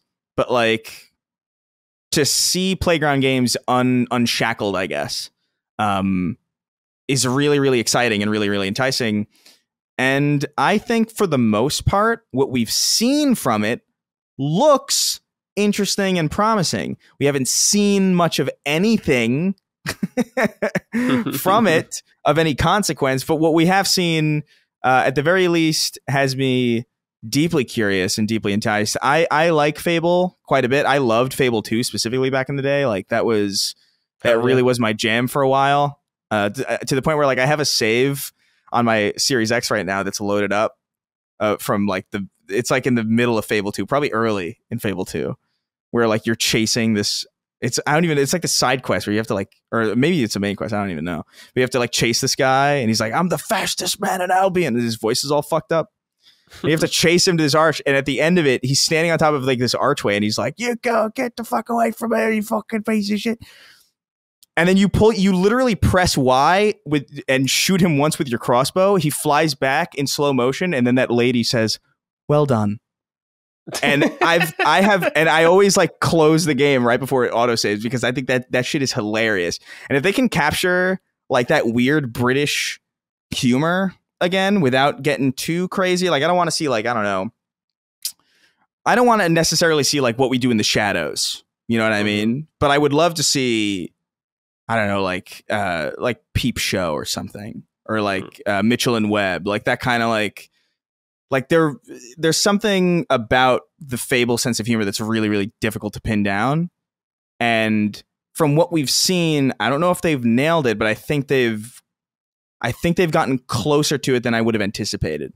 And so that has me curious if what we did see in that brief trailer was indeed gameplay, which a lot of people suspect and a lot of people have said is the case. And that's particularly interesting. I don't know. There's just a lot of mystery around this game. Yeah. And as a Fable guy, I just want to see if they can do it because it would have major implications for that team going forward. Yeah. Yeah. Great pick. Okay. Gene, I think this is number 3. Yeah. Number 3. There's a new one. Thanks TGA's Ninja Gaiden Ragebound. Hell yeah, dude. Yep. Hell yeah. I got nothing to say other than it's new Ninja Gaiden. It's in 2D. It's made by the people who made Blasphemous. Yes. That's fucking crazy. I haven't played too much of Blasphemous, but what I played was really good. And I was like, yeah, if those guys are making Ninja Gaiden, yeah, totally sign me up. Love that it's just pixel art. I was just listening to the Digital Foundry the podcast, and I love John Linneman. And John Linneman said something I feel deeply in my heart. That he doesn't look at pixel art as retro. It's just another way of making a game. That's just another way of art, you know? You don't look at watercolor or painting and you're like, oh, that's so retro, you know? It's not digital. Really? You're using a canvas, you know? That's so retro. You don't fucking say shit like that, you know? So yeah, it's just a cool pixel game. It looks bloody as fuck. Probably hard. I'm wondering how hard it's gonna be. And also, I'm wondering how much storytelling it's going to have. You know, it seemed to have a lot. Probably a lot. The trailer. Because Blasphemous had its own cutscenes. Like even the other .emu games, even Ninja Turtles, even had its own cutscenes too. So yeah, I feel like you would want to have like nice long cutscenes with just frames and everything for Ragebound. But I mean, even the old Ninja Gaidens had cutscenes like the NES ones. Yep. Like really impressive cutscenes for the time. Yeah, to me that was like the Hideo Kojima back then. You know, that was movies for me back then. So yeah. Can't Great wait. pick. Love Ninja Gaiden as a series in general. Even the modern ones, I still love Ninja Gaiden 3 even too. You know? I haven't played 3. It's one of the only ones I haven't played. Yeah, when it came out, it was terrible. But Razor's Edge was the remix, and that one was actually really sick. And they fixed a lot of shit, including giving you other weapons to use and everything like that too. Yeah. So, did you guys ever play? Did you guys ever play Ninja Blade? Yes, dude. I think FromSoft, man. That's FromSoft. Yeah, it's FromSoft. Yeah. It's so weird. What a weird game. I think about Ninja Blade every time Ninja Gaiden comes up because I just remember I think at the time I thought it might have been Ninja Gaiden. I was just like, this is not Ninja Gaiden. I never played this. Didn't this get like awful reviews? I want to say at the time. Yeah, from people with poor taste. I thought it was sick. I liked it a lot. Sick, dude. Because people always complain that it's like, oh, there's so many QTEs, and it's like, have you seen what these QTEs are? He does some crazy shit in it. So Yeah, he's like, I vaguely remember him like riding a motorcycle on a dragon or something right. like that. Yeah. It was insane. Yeah. That game was awesome. Well, it's like 6s and 7s. Yeah, it's peak FromSoft. It's peak classic. Peak FromSoft. Peak classic FromSoft. Peak classic FromSoft. I was like, excuse me. It's the kind of shit that they used to make. The kind of off the wall cool shit that they used to make before they got locked into Souls. You know, that's why like successful. Elden Ring. Yeah. That's why Elden Ring Night Rain sounds weird, like as a concept, and it's like no, that's the kind of weird shit they used to make as a company. You know, they used to make all kinds of games with weird ass rules in it, you know, and you just have to fucking deal with it, you know. What's that game where you're the mech president or something? Metal Wolf Chaos. Yeah, you are the vice president, and you have to kill the president, because the president has enslaved all the white people in Florida. So he started like a white concentration camp for white people. So you have to go save the white people. That's so insane. And then the mech just comes out of the White House. It's incredible. It's Armored Core, but except that you're the vice president. You know. Yeah. All right, Chris, number 2. Yeah, man. I want to be original here, but I can't pretend that GTA 6 is not there for me. Yeah. I am so curious for a number of different reasons. Because I only recently, and when I say recently, I mean like the last like maybe 2 years. Went back and played through the entirety of Grand Theft Auto 4 and finished it, because I remember as a kid just not really having the patience to sit through a game like that. Like I got Grand Theft Auto to fuck around in, you know, a physics playground, basically. I got Grand Theft Auto so I could like join my friends and run them over in like a Maserati, you know, like that's why I played Grand Theft Auto. I didn't care about the plight of this immigrant in the single player story. And you know, playing through Red Dead 2 and just like really connecting with that story, I just remember feeling like I feel like I should give other Rockstar games that grace. And I remember hearing a lot about Grand Theft Auto 4 and how that was like a deceptively like really weird Grand Theft Auto game.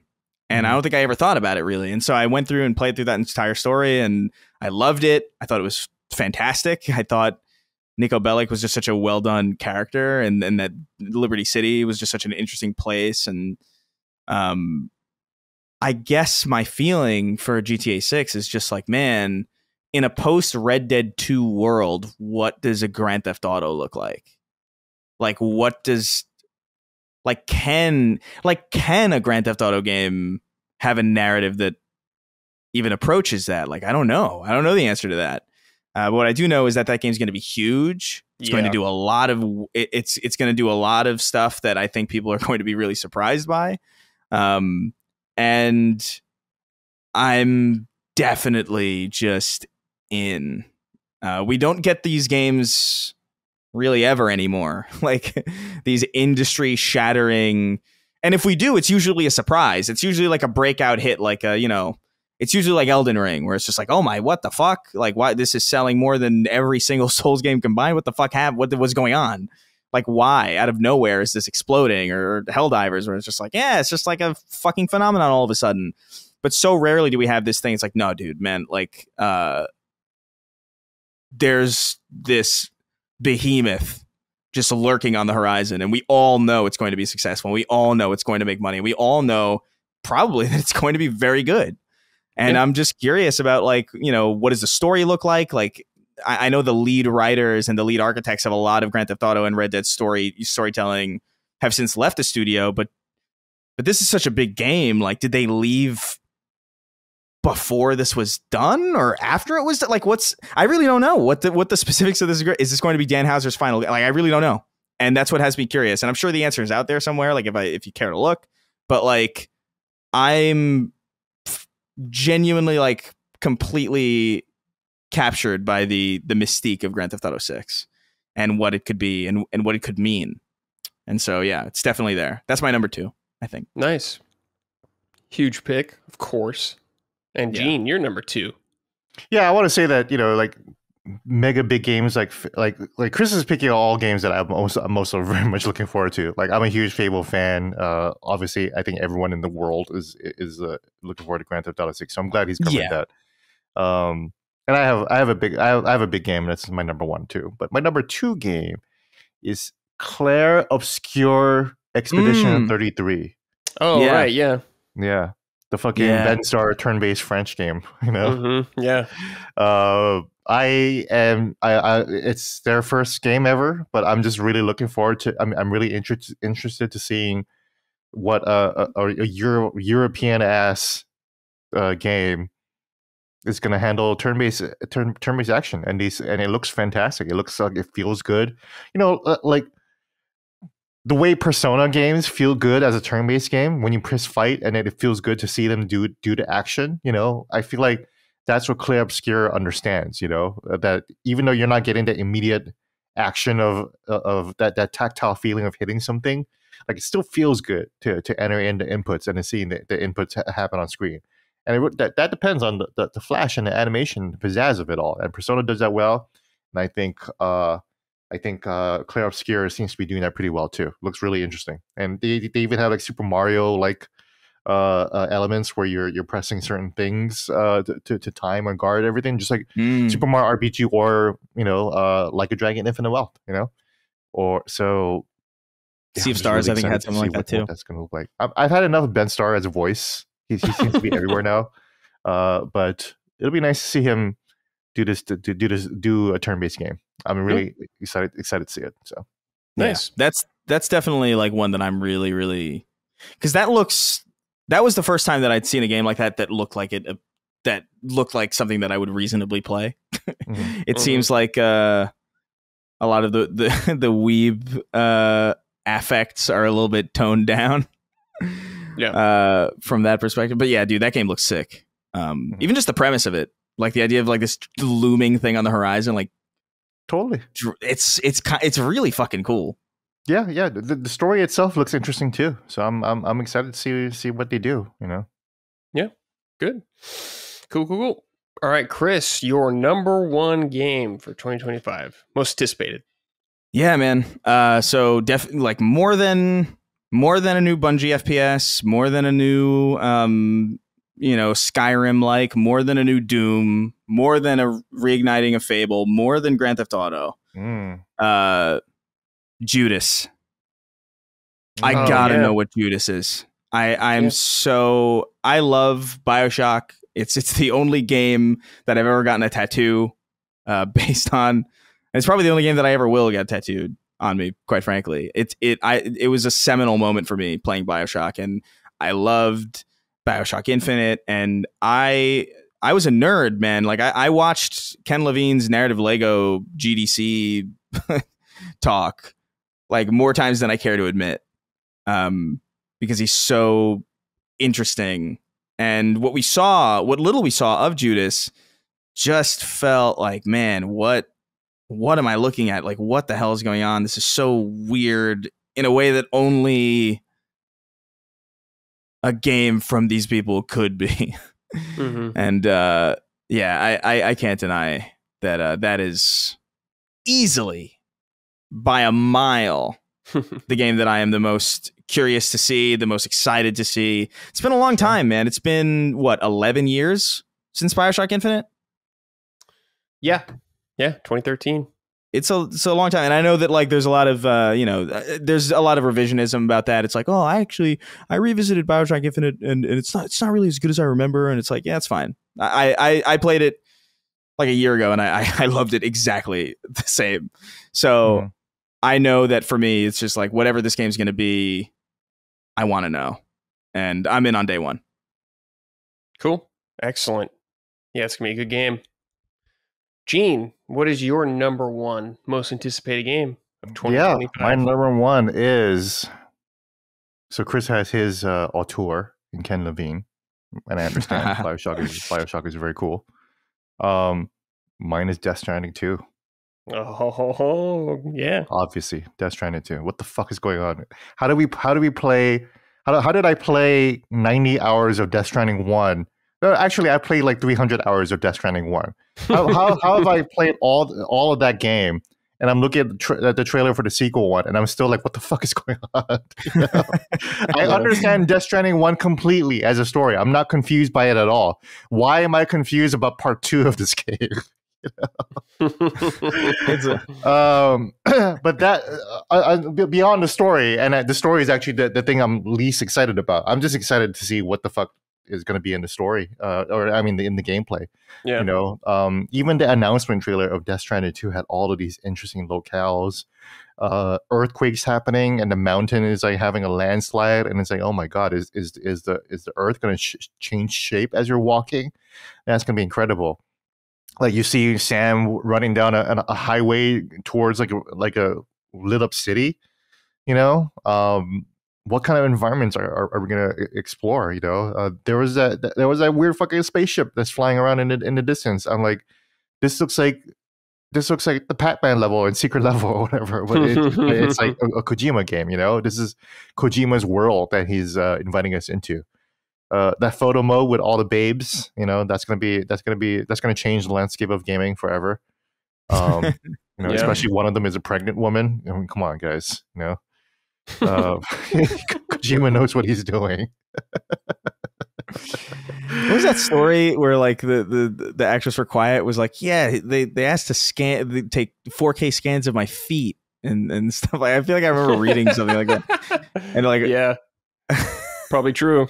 Dude, I'm that's easily one of the, like, I feel like I have a good idea of what Death Stranding 2 is going to be, just based on like what Death Stranding is. Mm-hmm. But it still looks fucking crazy. Like Troy Baker as that, like a what is he, like a like a Power Ranger with like an electric guitar, and then there's like a stop motion. Yeah. There's like a stop motion puppet. Yeah, that I don't know how the fuck they're going to justify or explain. I'm all in on Death Stranding. I'm excited. Tarman, you know, Tarman is there. Yeah, with the cat. You know, all these vehicles, all of the fucking crazy vehicles that Sam is riding in the trailers. Like that's the thing I'm most excited about. It's like Death Stranding 1 and 2 is like, and probably 2 is just one of the few games where technology is just crazy. You know, like. Yeah, futuristic cars, blah, blah, blah. But like the robots that you get in Death Stranding are just next level, you know? And the tech design in Death Stranding, Yoji Shinkawa tech is just great. So yeah, Death Stranding 2 is my quote unquote big game that I'm looking forward to for sure. And even Chris, like Death Stranding 1. Yeah, know? Even Chris. Yeah. Dude, I was excited. I've told the story a lot, but like I was excited to make fun of that game when it came out. I was like, this looks pretentious. And then I think literally within 10 minutes, I was like, fuck, I really love this. You're like, fuck, I'm really picking up what this game is putting down, you know, because the game has like a lot of grounded physicality to it, you know, like when you fall down a fucking hill, you see all your shit tumbling down, and that's fucking fun as hell, you know? Yeah. I love a game that redefines what an adversarial relationship can look like. And like the fact that game takes the terrain and makes it an enemy is awesome. Like I think it's awesome. Just so endlessly clever, and I think from the second the first needle drop moment happened, I was like, "Yep, they got me." The camera pans out, the FOV goes to like -1,000, and you just see the whole landscape, and you see tiny ass Sam walking, and it's just like, I feel like I'm playing like a Sigur Rós game, you know, if you guys know what that band is, you know, just like I just feel like I'm playing like a concept album of like this Icelandic alternative rock band. You know, but it's a Kojima video game, you know, so I can't wait to see what Death Stranding 2 comes out with. Same, very excited. Literally everything Chris said, I'm super excited for too. It's all like it's about to pop off, you know. Yep. Yeah. It's about to pop off for sure. 2025 is gonna be crazy. All right, boys, that's it. Thank you for joining me at this late hour. I appreciate it, guys. Thank you. No problem. We'll go on to the next group. Thank you. All right, everybody, we're back for the final segment. We saved the best for last, though. The 3 secret weapons of LSM. We got Lockmort. Lockmort, how are you? Hello, sir. I'm doing excellent. I'm so glad to be here. I'm so excited for this. This is going to be such a fun episode, I think. So, yes, very happy. Very, very glad to be here, Brett. Always nice to see you and Micah and Brett, of course. Oh, likewise. Very nice. Oh. And, of course, Ben Smith. Ben, how are you? I'm great. I'm such a secret weapon. I don't work here anymore. That's right. So I appreciate the compliments. That's right. You're that secret. Yeah. pretty crazy. But yeah, I'm happy to. I just love talking about games, man. That's all I ever really want to do is talk about video games. So here we are. Yeah, I'm happy to. We love it. And of course, my punching up co-host, the lovely Micah Moriarty. Micah, how are you? I'm doing all right, Brad. I'm doing all right. It was coming in hot to this recording. Had to get to the post office before this because I didn't know how long this would run. Our post office closes at 4. It's a half hour away. I was like, I don't know. Damn. So yeah, it's a fucking nightmare getting all this done, but we're doing it. All right, yeah. We're doing it. We're doing it. That's right. All right. So what we're going to do is we're going to do everyone's top 10 games of the year first. We're going to start with Lockmort. We'll do 10 for Lockmort, then 10 for Ben, then 10 for Micah, then we'll go to 9s. But Lockmort, yeah, we're going to start with you just because that's the order on my screen. Sure. But before you give your number 10, are there any honorable mentions you have on your list? Maybe games you didn't finish enough or get far enough, DLC, stuff like that. Yeah, a couple of them. I set a rule for myself, and that is my list of 10 games have to be games that came out this year. So no remasters or whatever. It has to be like new games, and it has to be games that I actually finished, or if it's an open world game, I set like 30 hours to myself that I have to put in them. So there are a couple of honorable mentions really of games that would have definitely made my list, but I don't think I've put enough hours into them to justify it. And those are Rebirth, Persona 3, Metaphor, Silent Hill 2, and this is kind of a cheat, but also Red Dead Redemption on PC. So those are the games that would have definitely made my list. And I think Metaphor and Rebirth would have made my top 5. But they're not on my list because I didn't finish them yet. And I don't feel like that's fair to put them in my list that way. But the rest I'm very happy with. Cool. Excellent. So let's start with your number 10, Lockmort. All right. My number 10 is a game that came out in February and went completely under the radar because I don't think many people played this game except for Colin. And that is Banishers, Ghost of New Eden. Yeah. A very nice follow-up to Vampire. I don't know if any of you guys played Vampire when that came out. I played like half of it. Oh, did you like it? Yeah. No, yeah, I did like it. That was one of those games where I was not sure how much I'd enjoy it. So I was like kind of backseat gaming with my boyfriend at the time. And we were both into it. And then I don't know what happened. I don't know what came out, but we just never finished it. that happens, of course. Yeah. Well, Vampire, this is basically a sequel to Vampire. It's not a sequel in a traditional sense because it doesn't follow the same characters or time period or even the same location. But Banishers Ghost of New Eden plays the same way as Vampire. You're basically you start off as a woman, a spirit hunter or a ghost hunter. You get to the town of New Eden. That's like a new little town in colonial America, coastal town. And at the very beginning of the game, it's a slight spoiler, but it happens really in the first half hour. She dies. And then you get to play as her boyfriend, Red, who has to guide her spirit and maybe try to get her back to life. And there's a lot of townspeople who scatter because of the spirit that haunts the little town. You have to go all over the map, gathering the townspeople back to the little town they came from to see if you can revive her or maybe not revive her, because the whole game is really about morality and are ghosts evil or are spirits evil or are they good? Can you redeem them? What happens if you redeem them? Or maybe are they evil? Are they just trying to suck out your soul? It's a very interesting concept for a game. The combat is very simple. The exploration is very simple. It's all very simple, but it's very well executed. My only negative is that the game is too long. I heard a lot of people, it's kind of like Vampire, like Micah just said. Vampire was the same way. I think that's like a 20 to 30 hour game that should have been a 12 to 15 hour game. The same with Banishers. It's a little bit too long. It's like a 30 to 40 hour game. Would have been excellent if it was 12 to 20 hours. But great game. I adored it. I loved it. Yeah, nice. Great pick, Lockmort. Okay. Benjamin, number 10. Well, do you want me to give my honorable mentions? Yes. Also, yes. Because I also set up similar rules to what Locke did. I had to beat the game for it to be on my list, or it had to be a game that could not be beaten, such as a living game or something like that, a live service. I'm almost done with Indie. I think I'm like over 2/3 of the way done. And I think it would be in my top 5, legitimately, but I just didn't feel right putting it on there. Then I had Enshrouded, which is technically early access. I also have some other early access games on my list that if I can pay money for them, they're out, in my opinion. Sure. Yeah. So some of them made the list, but Enshrouded was a really good one that I just didn't get a chance to finish. Or I didn't, you can't finish it. And then Hunt Showdown, 1896. They redid the engine. They renamed the game. They put the 1896 on the end. And it's not that the game is dramatically different than it used to be. It's just there's a lot of little improvements and some changes. And I just have rediscovered this game this year and really loved it. But I didn't really feel right putting it on the top 10. But my number 10, this is the first time this has ever happened for me in the history of ranking things, which I'm not a big fan of to begin with. But number 10 is the Pokemon trading card game for iOS or for mobile. I'm not a mobile gamer almost at all, but you put Pokemon on my phone and I can take them wherever I want, and you make it good, and you make them collectible, and you make it so that I can just do it without paying you lots of extra money through microtransactions, and it's great.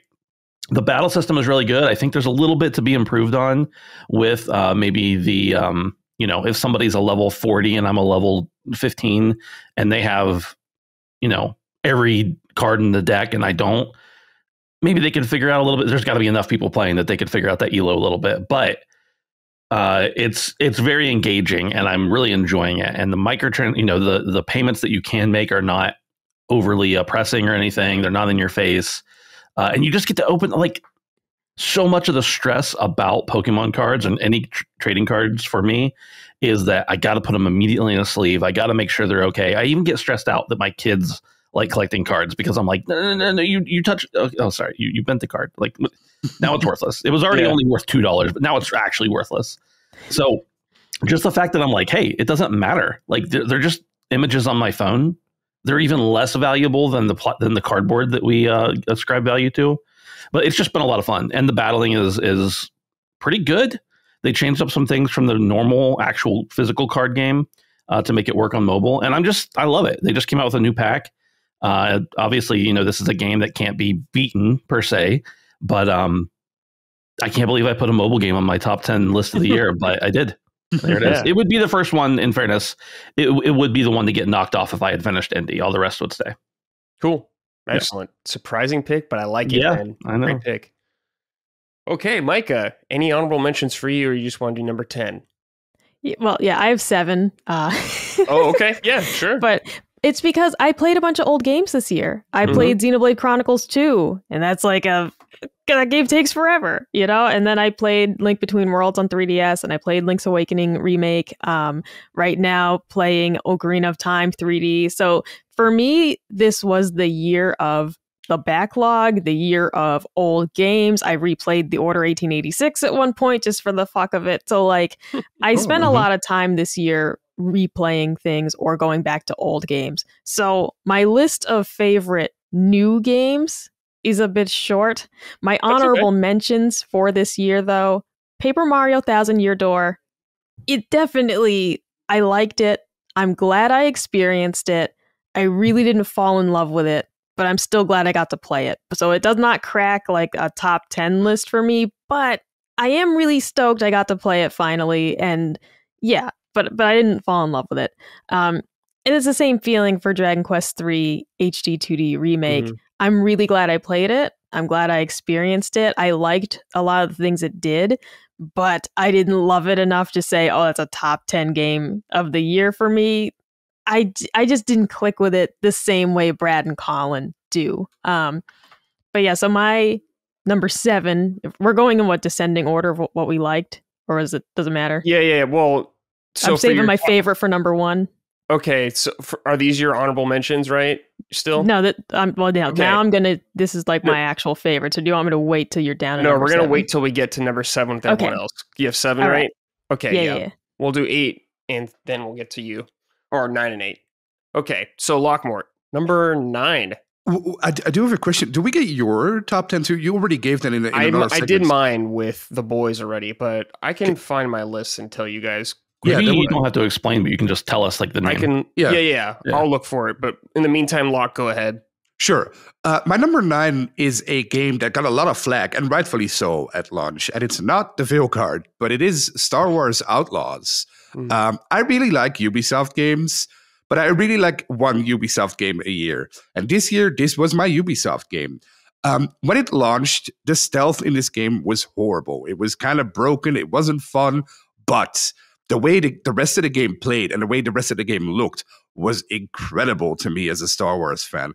This was the first time where I actually played a Star Wars game and felt that I was in a Star Wars, not movie, but like in the Star Wars universe. The way Vess moved and the way the bike, especially in like the open landscape, moved. It was incredible. The cities were actually alive. The music was great. I played the whole game in like the CinemaScope format, so it kind of looked like a movie too.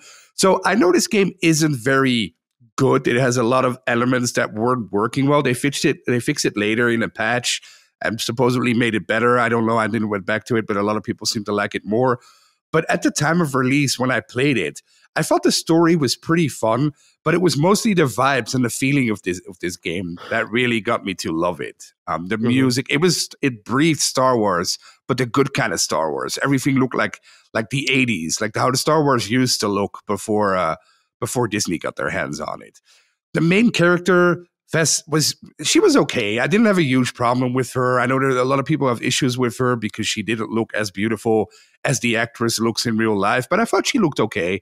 I thought it was fine. Her performance was fine too. The side characters were fun as well. Nothing exceptional, nothing great, but also not too bad. But mostly the vibes of this game were incredible. So if you're looking for a Star Wars game that makes you feel like you're actually in Star Wars, try Star Wars Outlaws. Why not? Nice. Hell yeah, good pick. All my Google accounts are like gone for some reason right now, so I have to like do bunch of login stuff. But I know my top 3 off the top of my hand at least. So I'll just give you guys those 3. Number 3 was V Rising for me. Oh, number 2 was Metaphor. The number 1 was Rebirth, obviously. Yeah. I had Stellar Blade on the list somewhere. That was like 5. I had Astrobot on the list as well. And I can't think of off the top of my head what else was on there. But there were 10 games. Dragon's Dogma 2 was number 10, I think. Nice. So I'll try to maybe log in later, but it's going to be a whole situation. So sure. All right, Benjamin, number 9. Yeah, V Rising probably would have been on my list too, but the person whose world I was playing in for 60 plus hours just decided to quit playing and screw me. So hey, I still got it. We're at the final boss. That's right. My number 9 is Marvel Rivals. Ooh. And this game, it just came out, in fairness. And that's really the main reason that's down so low. This game is a very good hero shooter. And it has, it has its problems. There's still a lot of balancing issues. The game has just come out. They haven't even done their first balancing patch yet. And I'm unsure of what that's really going to look like. The microtransactions, though, there's a lot of them available, lots of outfits to buy, lots of stuff. But you can play 33 characters at launch for free, totally, and never get hit with a please buy the battle pass thing. So that's a really good thing about it. The combat is really satisfying. I love Marvel characters, so I know that plays a part in my love for this game. But I will say, in listening to, I've been watching a lot of streams and YouTube videos from Overwatch pros, which of course we would think of Overwatch as the premier hero shooter up to this point, and maybe forever. But Marvel Rivals seems to be universally thought of as at least as good, if not an iterative, a step in the right direction, to upward momentum. They have an awesome replay system where you can go and watch back your games and watch everyone's perspectives, which I know Overwatch has that to some extent as well. You can go in and watch top 500. They have lots of progression that you can do. They do have some story stuff that you can read, although, and interact with in the world, although that's not really the point. Just like it's never really been the point for Overwatch as well. So it's great. I have the only thing I really want from this game that isn't there yet is the option for a roll queue. And they've said they don't want to do that. And I know a lot of people are anti-roll queue, and that's fine. I whatever, if they don't decide to add it. But for me, as someone who doesn't really have a lot of or almost any friends interested in playing this game, and it's something I was looking forward to all year, it's really tough for me to just solo queue. And when you have zero restrictions on what people can play, and it's a brand new shooter, it's been really tough to progress in this game. I'm getting like MVP or SVP every round, like 9 out of 10 rounds. Like, I'm doing my part. I'm protecting if I'm a tank. I'm healing if I'm a healer. I'm doing tons of damage, but I'm just losing because like my team is just not coalescing. No one's on mic. So that hurts it, in my opinion. That puts it, further down for me. But I'm absolutely loving it. I think I already have like 40-ish, 50 hours, something like that. Something insane. Too many hours for how long it's been out, honestly. And I'm just gelling with it a lot. And it's so good because it's not like, MCU Marvel. It's the comics. Like, it's very much that lore and stuff, like the stuff that I grew up on and have adored for so many years. So yeah, I'm putting it at number 9. Great. Awesome. Okay. Lockmort, number 8. Can I ask a technical questions first? Perhaps it's nothing, but I see Ben very loud and then the rest of us completely flatlined. Maybe that's just an error on my end. I actually don't see anyone's bars, if that helps. I see everyone's bar. Okay. So it's fine? It seems a little louder. Maybe Ben's mic's just louder. Maybe just turn it down a little bit. Yeah, just turn it down slightly. But the rest is fine, right? You can hear everyone. Yeah, I'm seeing bars. Okay. Everyone's talking. Okay. So sure. That's good. Sorry about that. Okay. No, it's okay. That's good. Number 8, Lockmort. At number 8, I have a game that the 3 of us played together. I actually have 2 games, but number 8 is Space Marine 2. Ooh. Which the 3 of us played through the campaign together. That was the 3 of us, right? Yeah. Yep. Yeah. Space Marine 2 was very fun, but it was over very fast. I remember we played it over 2 nights, the whole campaign, right? And it was fun. We had a lot of fun. It's a cool shooting mechanic game. There's not much to it. There's not much strategy to it, but it's really fun. It reminded me a lot of Gears of War, actually, in a great way. Great fun. But once it was over, I never went back to it. Maybe you guys did. But I was just done with it. But those 2 nights were amazing. We had a lot of fun. So I think if you like Gears of War, it's an easy recommendation here, Space Marine 2, I think. I do think, because when it came out, people were like acting like it was a revelation. Like, oh my God, I can't believe they did this. But I thought it was cool. I thought it was great, but not a 10 out of 10. Like, it was a great game. So easy to recommend. But yeah, Space Marine 2, great game. Hell yeah. Okay, Ben, number 8. Another game the 3 of us have all played together is Black Ops 6.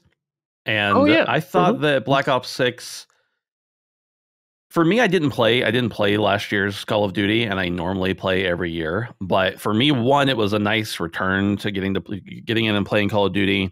Really fun to have, all the guys together, all the people together, almost every night playing a lot of multiplayer and stuff. The campaign, which is never the highlight of a Call of Duty game for most people, was pretty solid. It was interesting. It was, some of the mechanics in it were really cool. And then, of course, the multiplayer just really shines. They've done a lot of updates and everything. There's a lot of problems with Call of Duty every year, but this one was very, very polished, I felt like, when it came out. And I felt like there were fewer issues than in past iterations. In the last, I'm going to even say like 10 years, there were less. I know some people have problems with the spawns and stuff like that and some of the multiplayer. And, again, it has its issues, and aim assist on controller has never been more broken, in my opinion. But I had so much fun with it, and so much of that was the social aspect of it, of just playing with all my buddies every night and just, talking shit about whatever while we were playing. And also at the same time being like very competitive and aggressive and, always pushing to win. So yeah, Black Ops 6 definitely stuck in there for me. Not the top of the list, but high enough to get into top 10. Okay, awesome. Okay, Lockmort, number 7. My number 7 is another game we played together this year. We played a lot of games together, it seems. We do play a lot of games together. My number 7 is the game where I met Brad for the first time, is Helldivers 2. Oh, yeah. When this came out in, I want to say February, I want to say. Yeah. And we had great fun playing Helldivers 2. It's very chaotic, very fun. I think they did a great job launching the game. The only problem that all of us had with it, I think, is that after a month, you've seen everything, you've done everything, we're moving on to the next game. And I think if they added PvP to it, it would have lasted way longer. because there was not really an incentive to keep playing. They added new stuff like the mechs, and they kept adding new stuff to it, which is pretty cool, which is awesome. But I think after you've seen everything, the fun quickly diminishes. And since there's no ranking, there's no competitiveness to it. So it quickly becomes like, okay, yeah, that was a fun multiplayer game. Let's do something competitive now. But I thought it was great. I thought it was really well put together. It's very hard to get a PvP shooter to work this way, this well, and still have fun with your buddies. Like, I remember calling in nukes and accidentally blowing up the entire team. Always fun, always great fun. So yeah, they did a great job with that. It's also really smart that they launched it on PC at the same time, I think, because that's where we played it too. And I think if it was on PlayStation only, maybe we wouldn't have played it as much as we did now. So yeah, Helldivers 2, loved it when it came out. Like Space Marine 2, never really went back to it after that first month, but that's okay. You don't have to. It's a great game. Right. Cool. Okay, Ben, number 7. Number 7 for me was Space Marine 2. I'll echo a lot of, I'll just say a lot of the stuff that Locke spoke to was similar things as I was going to say. I had a great time playing it. It was a decent story. It was a lot of fun gameplay.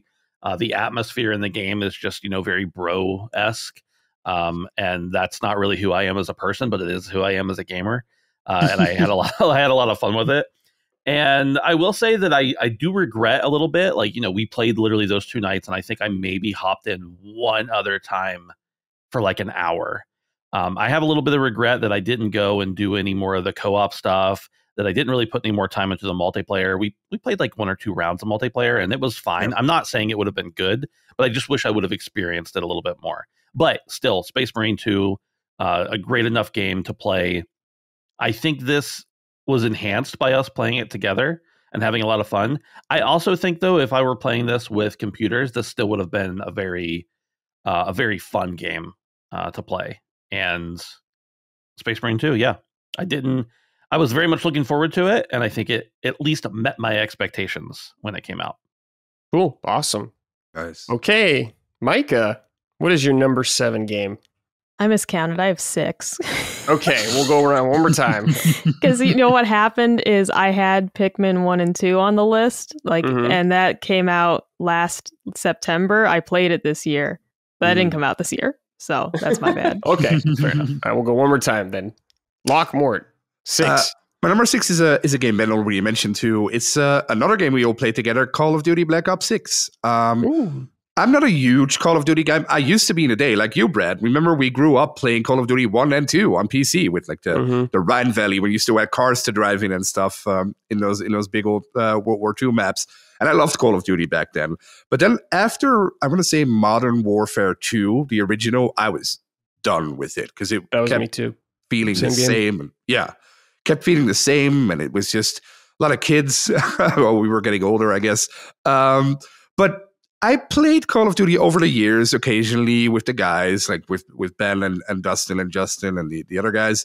So I always played it except for last year. Last year was the 1 year I didn't play it. But I always get bored of Call of Duty after like 2 to 3 weeks. But this year, and that's why Call of Duty Black Ops 6 is so high in my list, we played it for a month consistently every single day. And I got to admit, the last week I did really get bored of it when we were still playing it. But it was still fun. It was still, I think the new maps were great. The Omni movements really was a game changer. They did a great job there. It moves way more fluid. It's way more interesting to play it this way. The campaign was great, I thought. One of the best campaigns since the original Modern Warfare, to me anyway. I have to admit that I thought the previous ones were a bit lackluster, but I thought it was great. The safe house you get in has these little secrets, which was also awesome. It's great that they put that in there. So yeah, I thought Black Ops 6 was really great. Unexpectedly, I wasn't expecting much, but had a great time with it. Yeah, nice. Oh yeah. Okay, Ben, number 6 from you. Yeah, numbers. I got to pull up my docket. It disappeared here on me. Number 6 for me, one of those early access games that, even though it's early access, I still paid for it, so I consider it a game. Came out this year. It was Deep Rock Galactic Survivor. I always really liked Deep Rock Galactic, although I always felt a little bit like I got in too late to it to really enjoy. But Deep Rock Galactic Survivor was, I want to say, like under $15. It might have even been under $10 in early access to get it. And I think I bought the pack that just like basically you get an extra skin and it just says you're not really getting anything. You're just giving us an extra $5. And because I love Deep Rock so much, I was just like, yeah, please give me that to help support them. If you are at all a fan of survivor type games like Vampire Survivors or anything like that, this is a game you should definitely check out. Even if you're not familiar with the world, it's a lot of fun. It adds so many new mechanics that are native to the Deep Rock world that really enhance the gameplay. And they're still adding new maps and some new enemy types and everything like that as we go on throughout the year. But Deep Rock Galactic Survivor really scratches that itch for another survivor type game. And it's a lot of fun. If you are familiar with the Deep Rock world, it's going to be even more fun for you because just those little bits of lore and, screaming for Carl and all that kind of stuff. It is single player, unlike Deep Rock Galactic, which I know may be a turnoff for some people. If you love that world, I think they'll eventually add probably something in multiplayer eventually. But yeah, I don't even know. I put probably 50 or 60 hours into this game in the first couple months that it was out. And a lot of that was on Steam Deck because it's a great Steam Deck game. Right now it's PC only. I'm sure eventually it'll come to consoles as well. But check it out. I think it's still under $10 if I'm not mistaken. And it's a lot of fun. If you're like I said, if you're looking for another survivor type game, this is the one you should check out next. Okay, cool. Nice pick. All right, Micah, number 6 from you. Okay, Pentiment, which came to Nintendo Switch February 2024. Yeah. All right, it's just one of those things of, this was a year where there were some really great ports over to Switch. And no, they're not brand new games, but it's when I got to play them. And it was my favorites. Pentiment was perfect for handheld. This game is like a little living storybook. First of all, I just love the setting, the art style. It's just pretty to look at. They build this really nice little world. The sound effects, with the farm animals and everything are great. And it tells this really awesome little story there's some really funny moments, shocking moments, sad. We did a spoiler cast, Colin, Cog, and I, for this game, and it was really fun to get to talk to them about it. But Pentiment was a little gem that I was not expecting to get so invested in. And I just absolutely loved it. Handheld was like the best place to play it. It was a great game to take with you, like traveling and all that type of stuff. But yeah, Pentiment is one I highly recommend. You don't have to love history or love art, to be into this game. On the surface, you might say, I don't know if I'm going to care about this story. I promise. It's just so well done. It's got, like a murder mystery element to it that you're trying to solve. There's a lot going on in this game that on the surface I never would have known about. So Pentiment for sure had to make the list. Cool. Awesome pick, Micah. Nice. I've only played a couple hours of it, but I really did enjoy it. So I'm really happy to hear you enjoyed it so much. Yeah, the only thing I'll say about it is depending on your choices, it might not be as exciting. Sure. I would encourage you to maybe not play as yourself, which is something I sometimes do when I play like a visual novel style game, like a big adventure game like that. And maybe be a jerk sometimes, maybe choose some antagonistic responses, because I'll just say that there is a more boring route that you can go down. And if you want to have a little more excitement, maybe let this be the time when you get to be a jerk a little bit, or let this be the time where you get to be a little saucy with the ladies, for example, because if you play the nice guy the whole way through, I will say the experience is a touch more bland than if you just say what would happen if I said this? That's the attitude to go into it with, is what would happen if I said this, and just roll with it. I think you'll have a better time that way. Okay, cool. Good advice. Yeah. I played Mass Effect for the first time this year, Mass Effect 1. And that was kind of my thing, Micah, is normally I end up coming out of games pretty even, and I made an intentional decision to pick the meanest possible response for every possible time I got to choose. And that was a lot of fun because that's not who I am. And I was just exactly. I'm feeling like a real dick right now. I'm just going to do this. Yeah. Okay, Lockmort, number 5. My number 5 is a game that came out earlier in the year, and that's Dragon's Dogma 2. I was a huge fan of Dragon's Dogma 1, and Dragon's Dogma 2 is basically Dragon's Dogma 1 improved. At least I think so. Some people disagree. I thought Dragon's Dogma 2 is completely dependent on the combat and what you play as, I think. The story is there, but you have to look for it yourself. So I have a lot of friends who usually love RPGs, but they didn't vibe with Dragon's Dogma 2 because they kept looking for that amazing story. And it does have an amazing story, but you have to look for it, which is kind of different than how other games look. But the way Dragon's Dogma 2 makes you feel like this epic warrior or rogue or mage is something no other game can do. Like the way you jump on a huge ogre and you slash it in the neck, and then while he's falling down, there's a dragon flying over, and you're jumping on a dragon, and the dragon's flying away, and it grabs one of your pawns, and it drops the pawns into the river, and they're dead. So now you're on your own, and there's no quick travel or no quick save, so you have to somehow make your way back to the city on your own and try to revive your pawns. And it's so epic. It's a game. It's like almost the perfect Lord of the Rings game to me. Like it just makes you feel like some epic warrior, which is great, which is so much fun. The pawn system is basically the same as it was in the first one, but it's a little bit improved. The AI is a little bit better.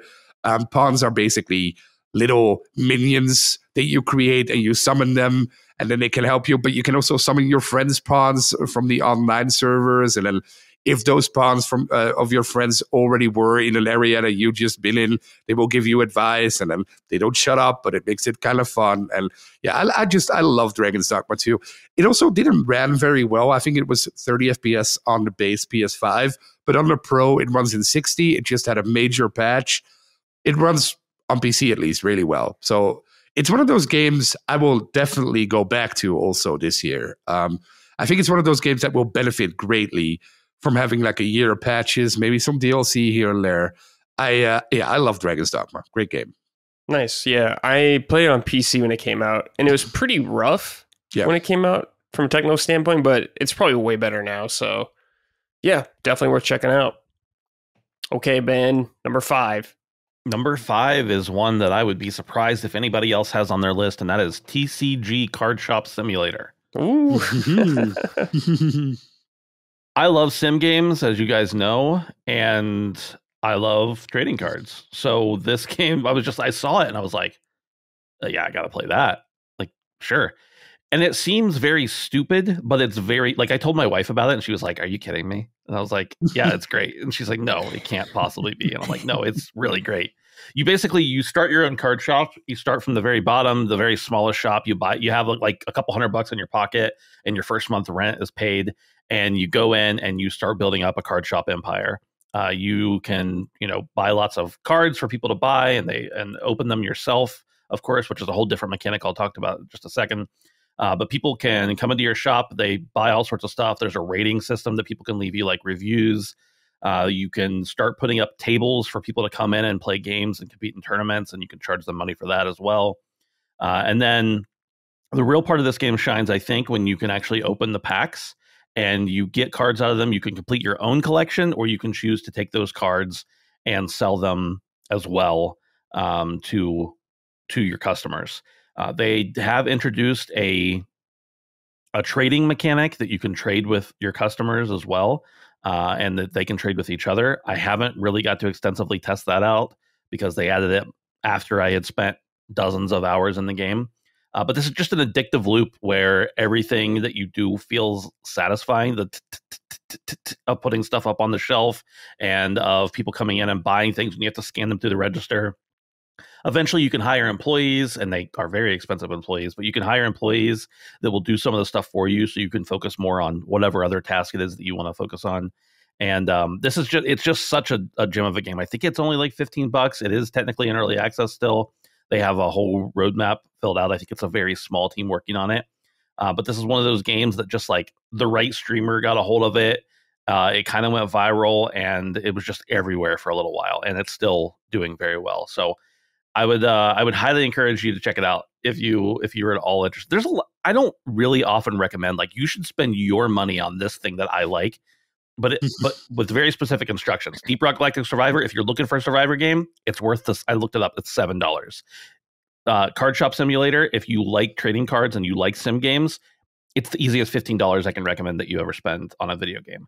So very much enjoyed it. My time is not done with it. I decided to take a break after 30, 40 hours of playing it over a couple months. Decided to take a break, but once they release in 1.0, I'll definitely be back to check out some of the new additions, because there's so much cool potential there that they're working on. After you talked about this game on a past Summon Sign, I got really interested in it, especially when you told me there's Pokemon card mods. Yeah, there's tons of mods. Man, it's probably like Magic and all that stuff too. Yep. Yeah, that's so good. Yeah. Oh, geez. Okay, Micah. Now, I will say real quick, I think those mods I think they're cool, and that they make it interesting for people who are really into that. But I will say it does a little bit of a disservice, in my opinion, to the game. Now, don't get me wrong. The game it's a blatant ripoff. Like the cards that you're collecting are a blatant ripoff of Pokemon or whatever. But when you think about the amount of artwork that went into creating each of those Pokemon, and they actually like describe stuff on the cards and everything, just to be able to go in and see that and see like a new creation, even though it's not a real card game, as far as I know. No, I'm positive it's not a real card game. The fact that it almost reminds me of Tolkien. He was like, hey, I'm going to write these books, but I should come up with a whole language for the elves before I do that. This is like, well, we want to make a trading card game. Let's come up with an entire trading card game that we're never actually going to play.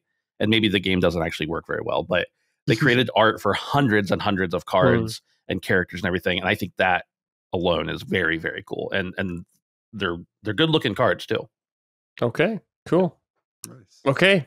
Micah, number 5.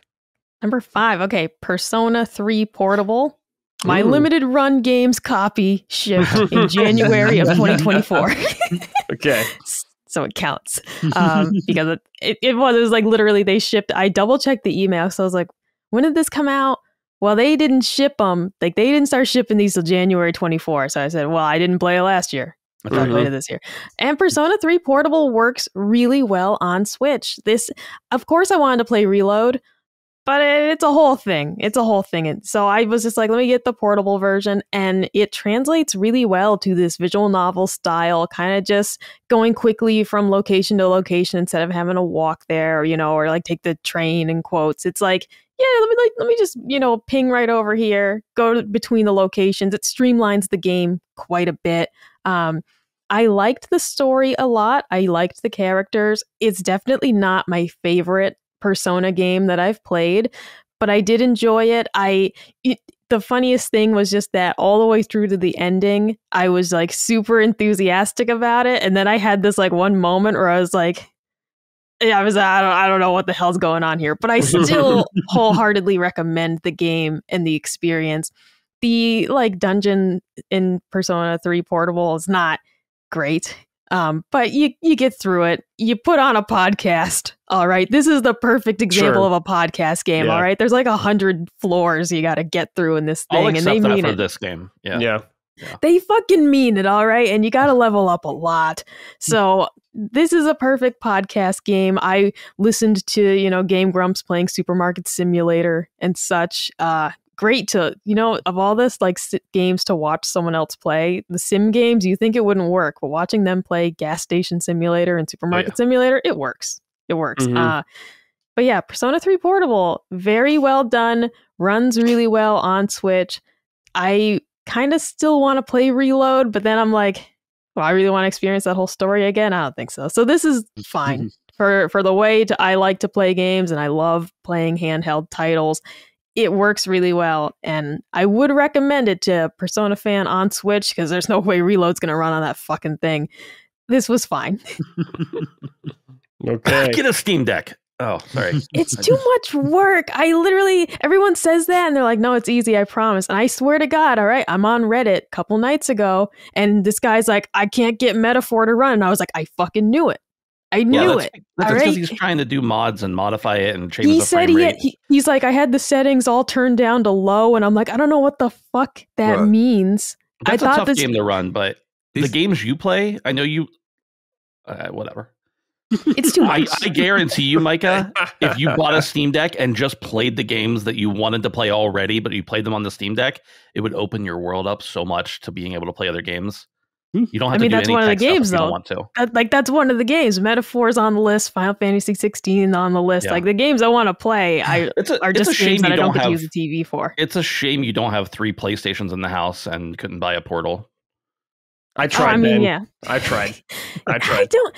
Now here's the thing, though. We have the Portal, right? And Colin's like, "Well, it's connected to the one upstairs on my account." I'm like, "So can I use it?" And he's like, "I think so." And I'm like, well, okay, if you're too dumb to figure it out and I'm too dumb to figure it out, I'm just not going to touch it. So I got to buy a second Portal, you're telling me? And then I can hook it up to a different PlayStation? Because none of the PlayStations are mine. Like, I'm going to say that Colin is like the main account on all of them. So I don't know how the fuck to do this. Micah, I literally pre-ordered a PlayStation 5 just to make sure I got it and offered it to Colin. He bought it for you and gave it to you for Christmas. I gave that to Dagon's children. That was a mistake. Well, no, we still have 3. Oh. There are 3 in this house. There are hoes in this house, but none of them are mine as the main account. And he told me that was required to use the Portal. So I was like, just fucking make it work. And so the Portal's his, and I don't get to use it. I don't know how it works. Yeah, you're your own woman, Micah. Make it work if you want it to work. Well, what's the easiest thing for me to do? Do I need to buy a Portal and then also be signed in as the main account on one of these consoles? Is that the answer? You can just sign in as the main account on one of them and not have to buy another Portal. Just swap it over. You can do it, Micah. Google it. You can do it. There's probably a YouTube video showing you how to do it. I know you can do it. I'm just going to ask this one more time.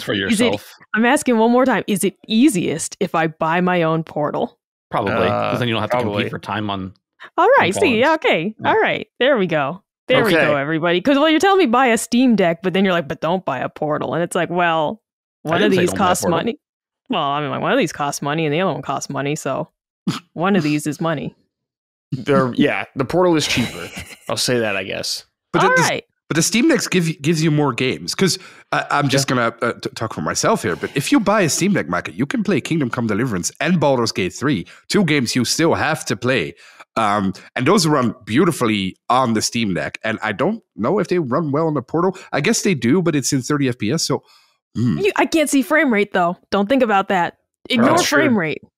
Ignore the frame rate. If I can play the game on the Portal, as long as it's there, it's there. All right. You guys know I can't see frame rate. Yeah.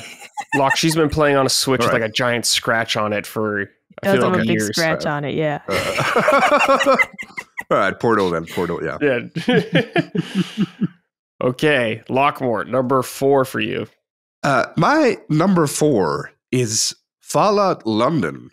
I don't know if this counts because it's a mod, really, but it's an entirely new game, so I do think it counts. Mm-hmm. I love Fallout 4. I know a lot of people have problems with it. Oh, no, Starfield is out now, so now everybody loves Fallout 4, of course. But I already loved Fallout 4 when it came out. Of course, yes, it's not as good as 3 or 1 or 2 or New Vegas, but I think it's great. I love Fallout 4. And Fallout London is basically Fallout 4 set in London.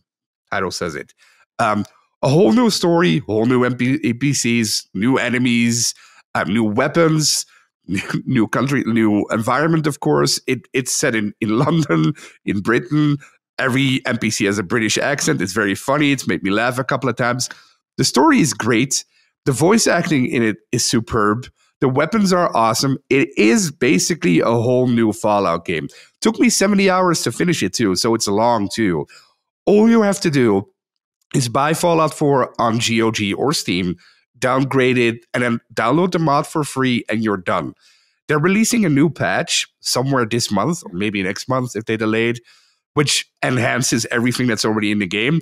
They're putting free DLC in the game, new enemies again. So Fallout London is highly recommended. If you like Bethesda games, and especially if you like Fallout 4 and you have a PC, don't even think about it. Go for it. Play it. You'll love it. I promise you. So yeah, Fallout London, great game. Team Folon, huge shout out to them. What they did here is something you read about over the years, right? We've read so many times about the Oblivion remake that modders made, or modders are remaking this game or this game, but they actually did it and they finished it and it works. So great job to Team Folon. Wonderful. Cool. Nice. All right, Ben, number 4. Number 4 is Helldivers 2. You guys already talked about it extensively, but yeah. And when it came out, spent a lot of time in it. Such a good game to just play with the guys and again, be very like bro atmosphere, I guess, for lack of a better way to say it. But just had so much fun just blowing stuff up and killing aliens and robots and everything. We did hop back into it, I think in August. I was just looking at my Steam recap yesterday, and I think it was in August. We hopped back in for like one night.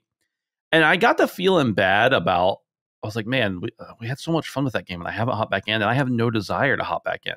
Even after they just announced the new stuff, I'm like, whatever. Like, if everybody else wants to hop back in, I'll hop back in. I'm sure I'll have fun. But then I was like, wait, I played like 60 hours of this game, and I think I spent $40 on it or something. This game was well worth its money. It served its purpose. I had a great time with it, and I loved it. I agree with a lot of the things that Locke said about how they could have increased the lifespan, but you know, as a business, they made their money. They did very, very well, and I think anybody who played it around, you know, that early time when all the hype was there got their money's worth, and it was a spectacular time. So experience I won't soon forget. And hey, maybe sometime next year we'll get together and hop in for another night or two or something like that. But just Helldivers 2, just man, and I went back and played Helldivers 1 after that. I played it on my Steam Deck actually, and I'd never played it before. I'd seen people play it and had experience, you know, knowing what it was. But first of all, that's a great game, but Helldivers 2 just takes all that up 10 notches and you know, increase the fun on many different levels. So I had a phenomenal time with that game. Good. Hell yeah. Just a good time. Mm-hmm. All right. Micah, number 4 from you. Yes.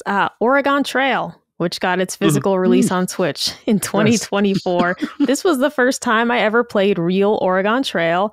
I delighted in watching my friends perish on the way to Oregon. But it was fun to try and get you guys all the way there and be like, oh no, you know, Ben got hit by the wagon again. Gene got bit by a snake. Like, it was a great deal of fun to name the characters after my real life, compadres here. And yeah, to see all the misadventure when I finally got one of you guys all the way to Oregon, and it was like, yes, somebody made it, you know, like, because Matty and Cog, they didn't make it halfway there. Like, it was a great deal of fun. It's a really well done port. They did this really nice mix of like old school-ish graphics kind of mixed with, now some of the stuff is like a little Fortnite-esque. Some of like the characters, like, you get to town and it's a little Fortnite-y. But it works. It works when you're actually on the trail. It's, you know, more pixel art style. And the choices that you come across, the, you know, perilous things that constantly happen. The game has different difficulty settings that you can toggle with. The game has all these bonus missions you can do. So those are like challenges, basically. There's one of them where you're stranded in the desert. You have a certain number of survivors with you, and you need to hold out for a certain number of days for the rescuers to come. You need to leverage your survivors you're going to send them out to go search for resources. You got to prioritize what's more important, food or medicine, clean clothes or medicine, right? Your survivors are not all going to make it. So you're trying to figure it out within this time of, you know, you have a certain number of days, and you got to keep as many of them alive as possible and just see how long you can survive. And those little challenges, some of them are seasonal as well, where it's like, all right, this is winter map the whole way through. I really enjoyed those sections, and it just added, at first I was like, is this really necessary? And then you play a couple of them, you're like, these are really cool. So it's not just Oregon Trail. You know, if you're familiar with it, they added some really cool stuff to it.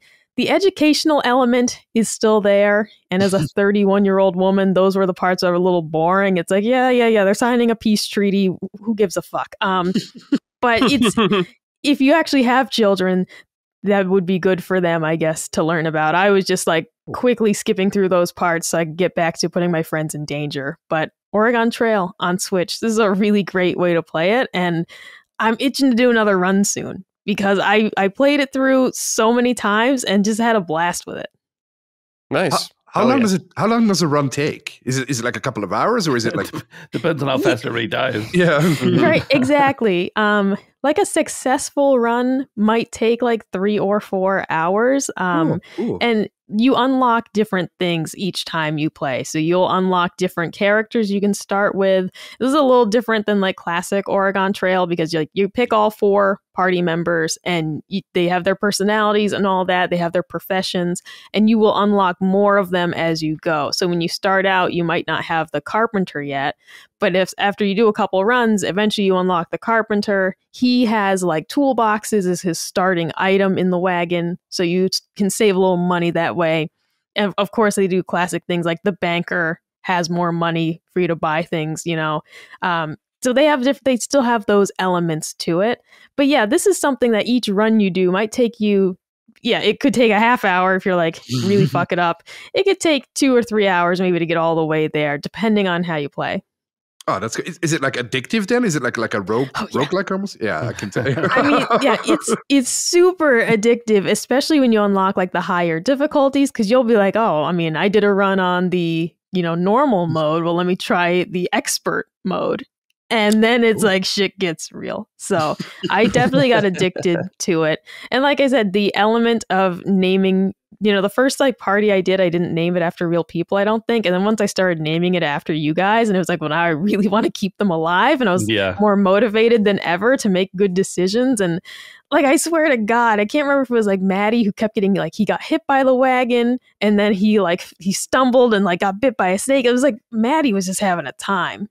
And it was just really funny to just see how the luck kind of shakes out along the way. Have you ever played XCOM? Does that ring a bell to you? I've heard of it. I've never played it, though. In XCOM, you can also make like your characters the people you know, and it becomes so much fun. The way you talk about this, it's probably a way different game, but it kind of reminds me of that. Yeah. Which is awesome. Makes me think Darkest Dungeon should be your next step. Yeah. Might be a little extreme, but...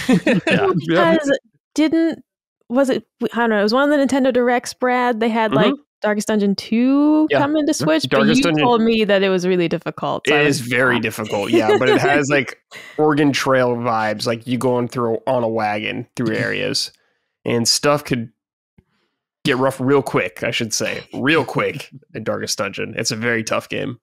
Another game that is not as difficult, Micah, that you can also name characters after your friends and have a lot of fun with it that way, is Cult of the Lamb, and it is on Switch. I don't know if you've checked it out or even know about it, but Cult of the Lamb is awesome. It's great. Famous words. I watched Game Grumps play it. It did look very fun. Yeah, it's very cute, but also like it has some challenging aspects to it. It's a lot of fun. Yeah, nice. Okay, Lockmore, number 3.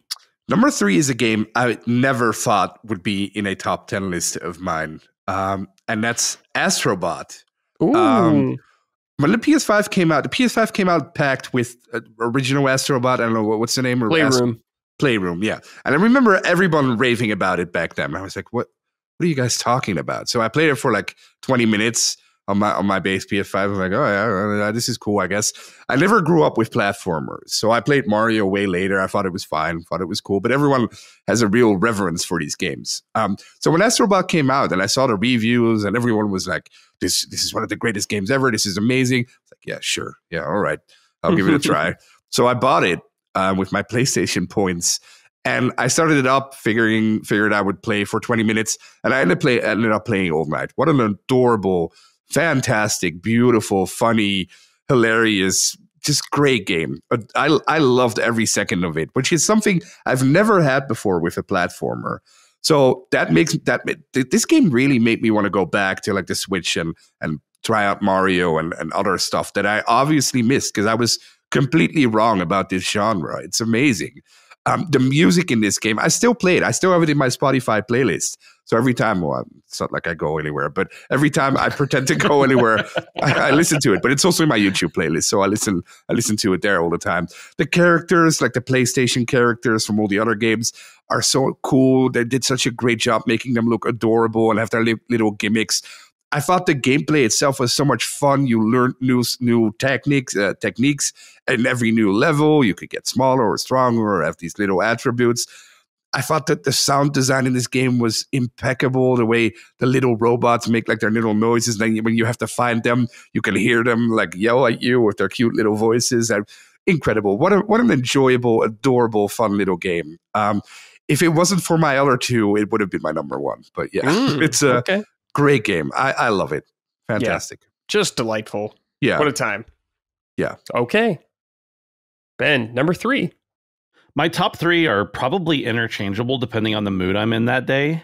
So with that said, my number 3 is the same. And this is the way I wrote it down. My number 3 is the same as Locke's Astrobot.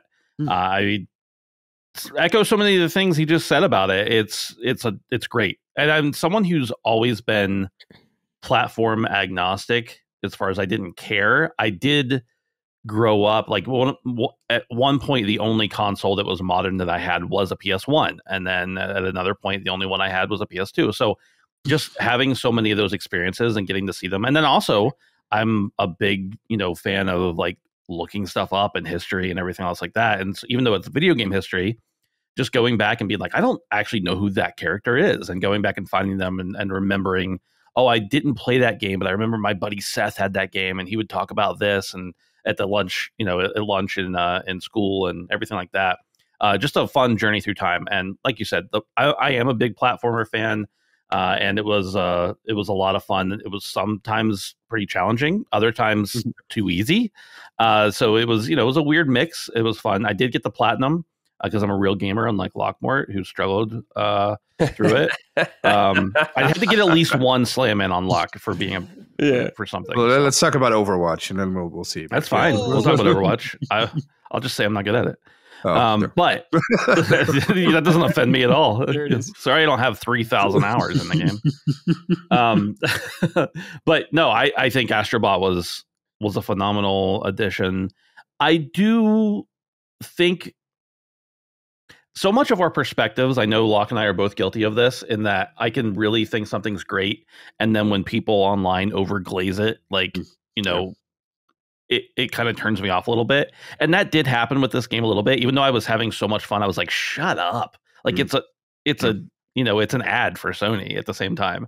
But with that said, it's still a phenomenal game. The gameplay's great, the music's great, and I do love video games, and so getting that history of them was still good, even if it was a little bit overdone at some point. Sure. Yeah, when I hear people go like, it's an ad for Sony, it's like, yeah, no shit. Right. You guys seen Super Smash Brothers? Right. It's humongous. Yeah. So smart of them, in my opinion. Yeah. Okay. Micah, number 3 from you.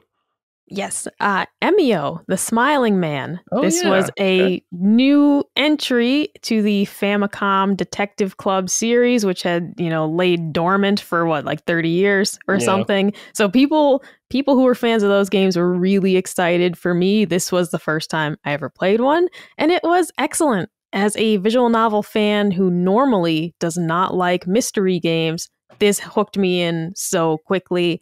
I played the demo because I really wasn't sure about pre-ordering it. And as soon as I finished the demo, I was just itching for the 2 weeks to be up when the game was actually out. So as someone who doesn't normally get into the mystery titles, this was just really great in tone. It had a mix of humor and serious moments, sad moments, happy moments.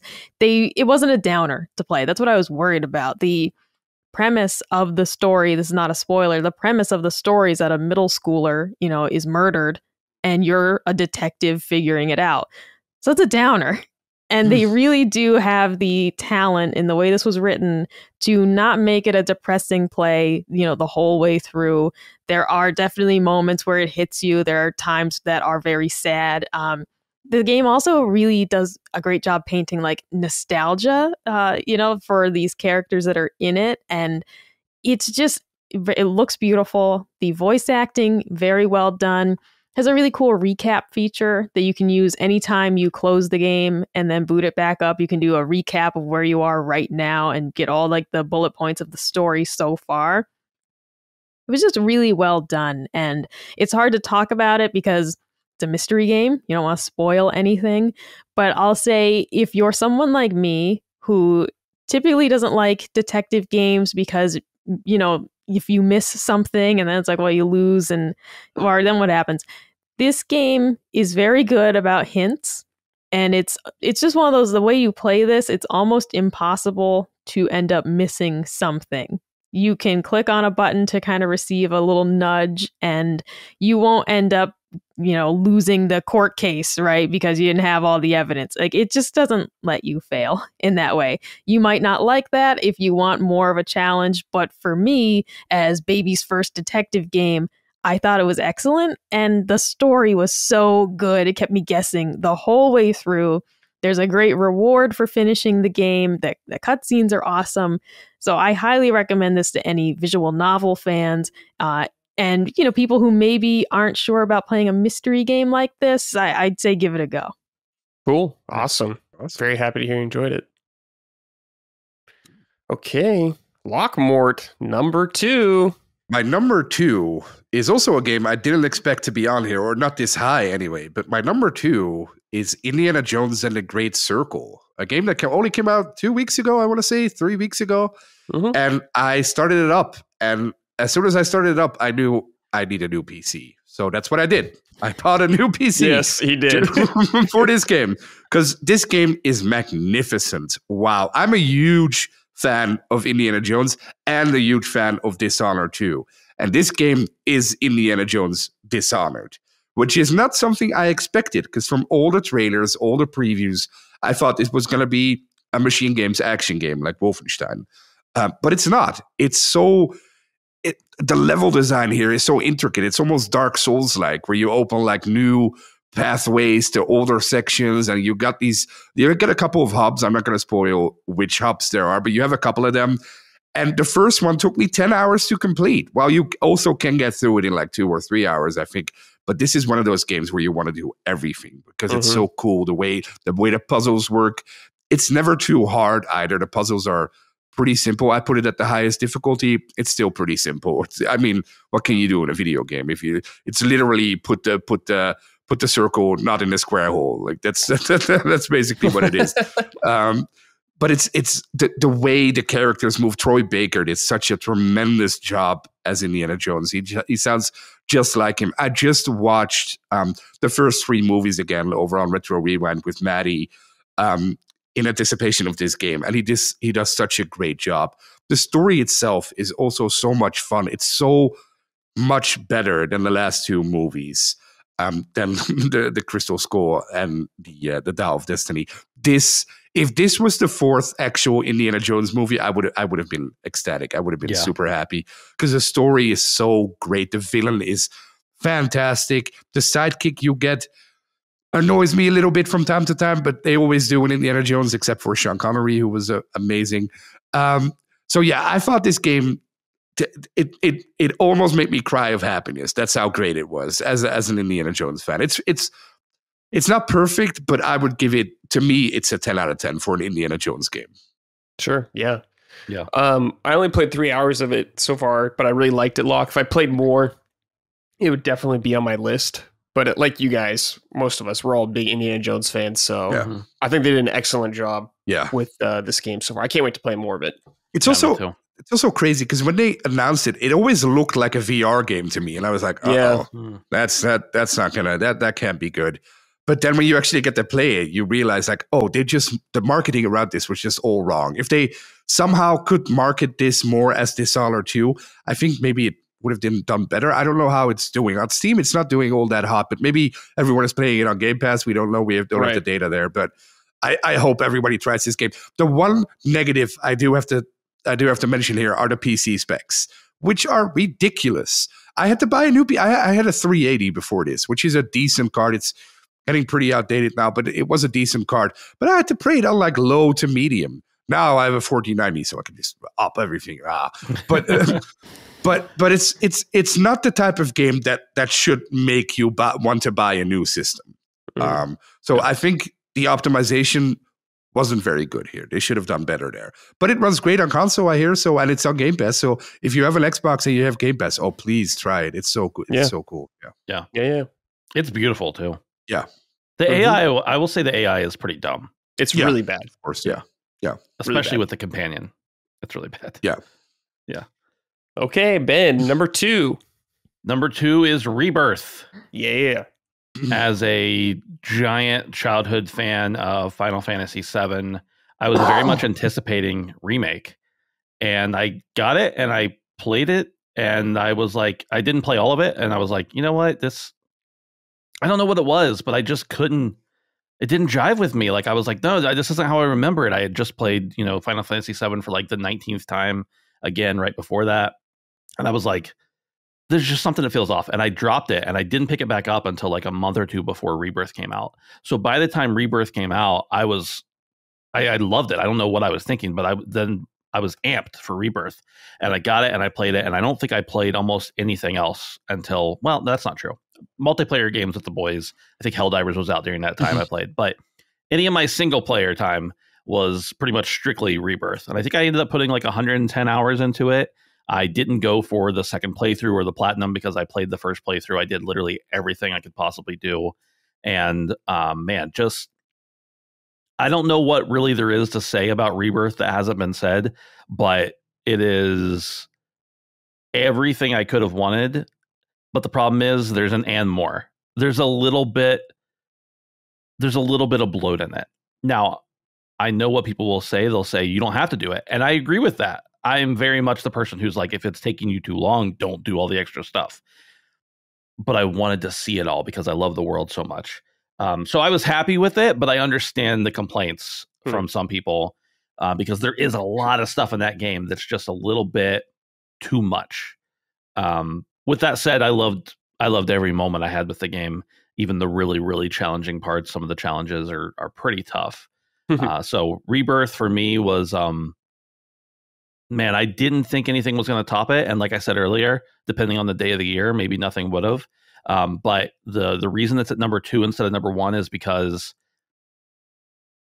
this is a great game that is the second part of a remake of a game I love for all time. But it doesn't necessarily move the genre. And that's not a requirement for Game of the Year, but for me, that's why it ended up getting slotted in second, is because it's still a JRPG. Like there's nothing that breaks the universe over about it, except for the fact that it's a really good JRPG of a story that I really, really love. So I thought it was great. And I don't know if I'll ever play it again, but maybe before the third one comes out, I'll go back and play the first 2, but that's a lot of game. That's a lot of game to play. Yep. Okay. Micah, number 2 from you. Yeah, Zelda Echoes of Wisdom, which I was really excited for from the trailers. I really have never been excited about a Zelda game ever. But this one just looked so unique and different and inviting. And I said, well, I'll give that a try. And I loved it. I ended up just like mainlining that game and I could not get enough of it. I loved unlocking everything on the map and meeting everybody, in the world. It was a great deal of fun, cute little story. The mechanic of copying items and then, conjuring them up later to solve your little puzzles to navigate the world.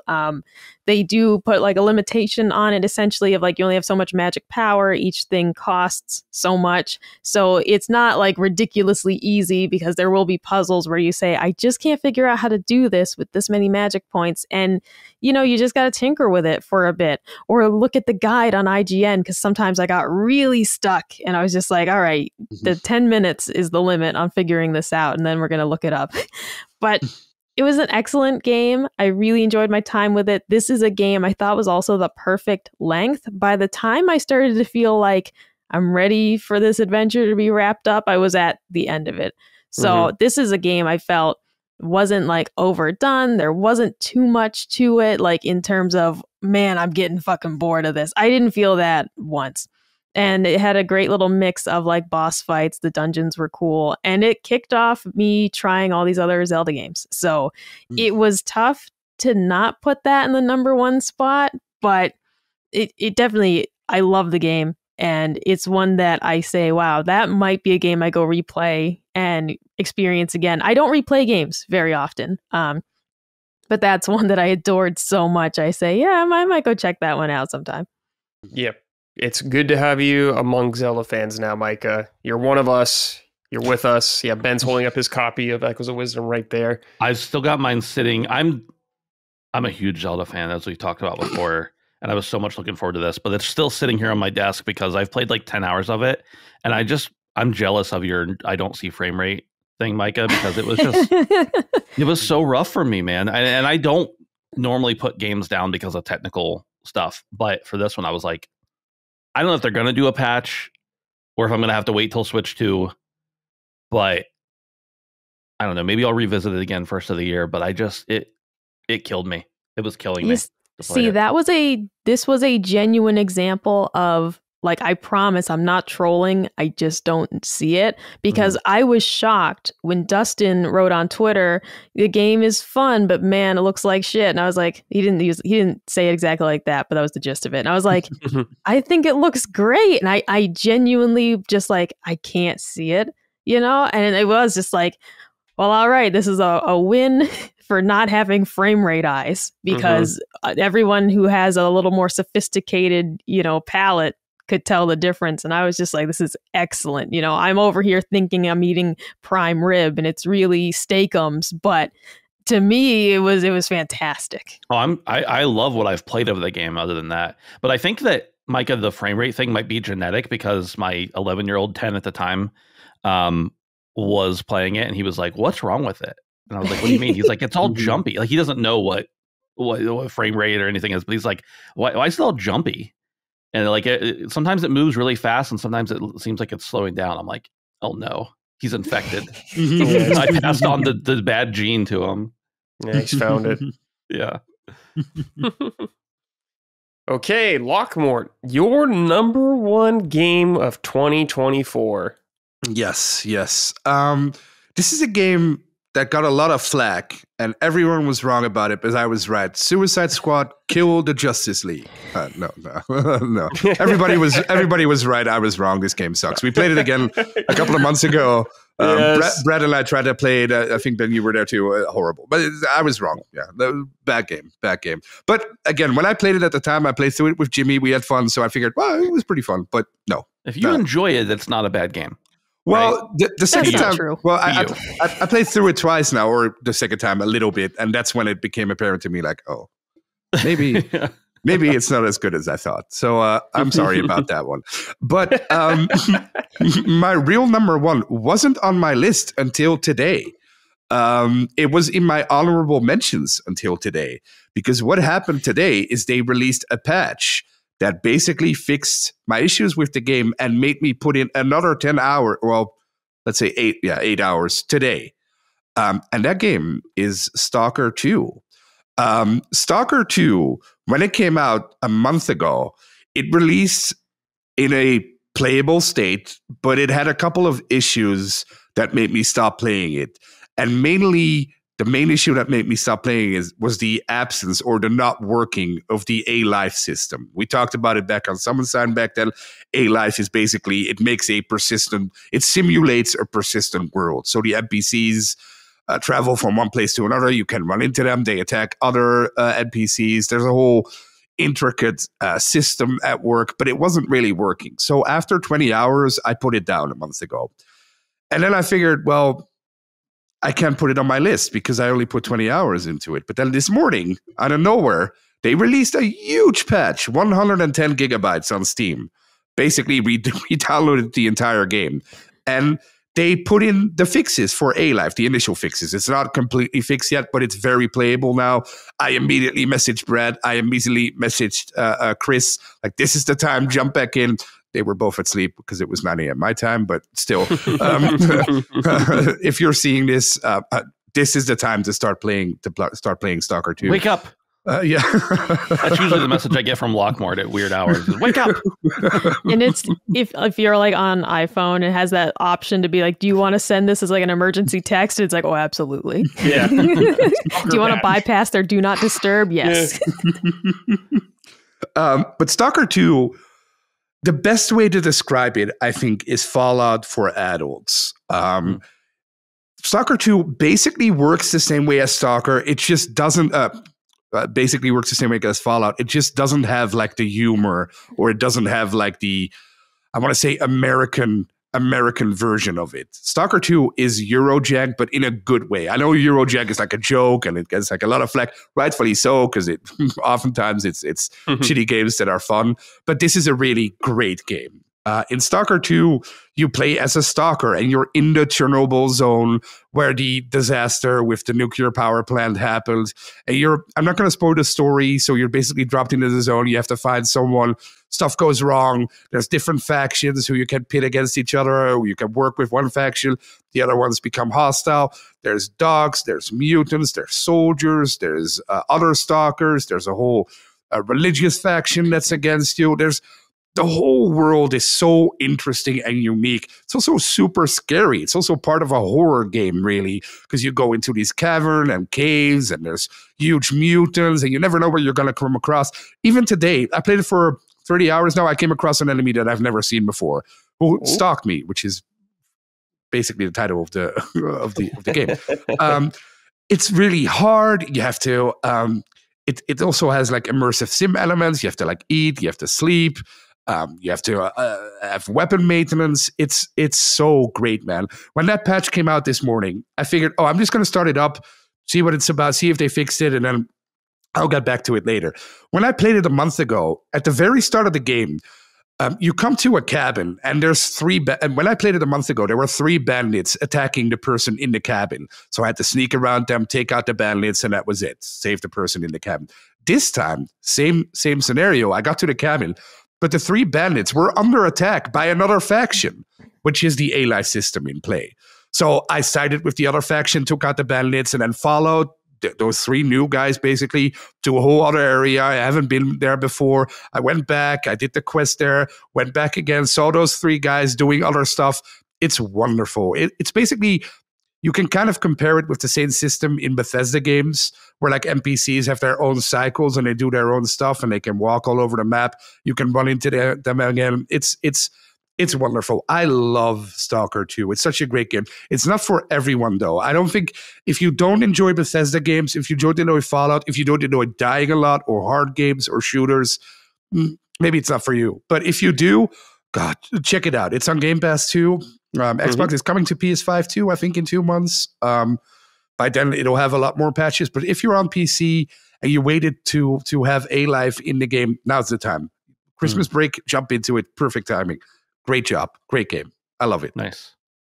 All right. Excellent pick, Lockmort. Well said. Thank you. Okay. Benjamin, your number 1 game of 2024.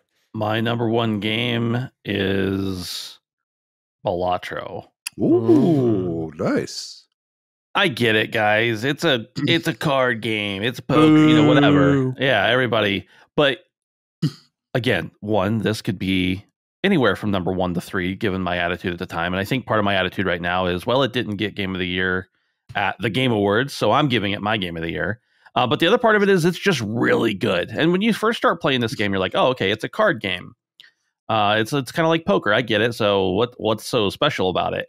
But then once you figure out the Joker system and the fact that everything compounds and that all the cards work off of each other and everything, and you start seeing the way the combinations work, there's something that clicks in your head. And then once you actually get it, and I don't know what that moment is, it's probably different for everybody. Once you actually start to understand how things work together and you realize, I can reorder these Jokers to be this way. And if I sell this Joker and then I buy it again when it comes back up, it has a different ability, has a different power that enhances my cards. Like once it all clicks, there's nothing else I've experienced in video games like it, at least not in a long time, not in the same way.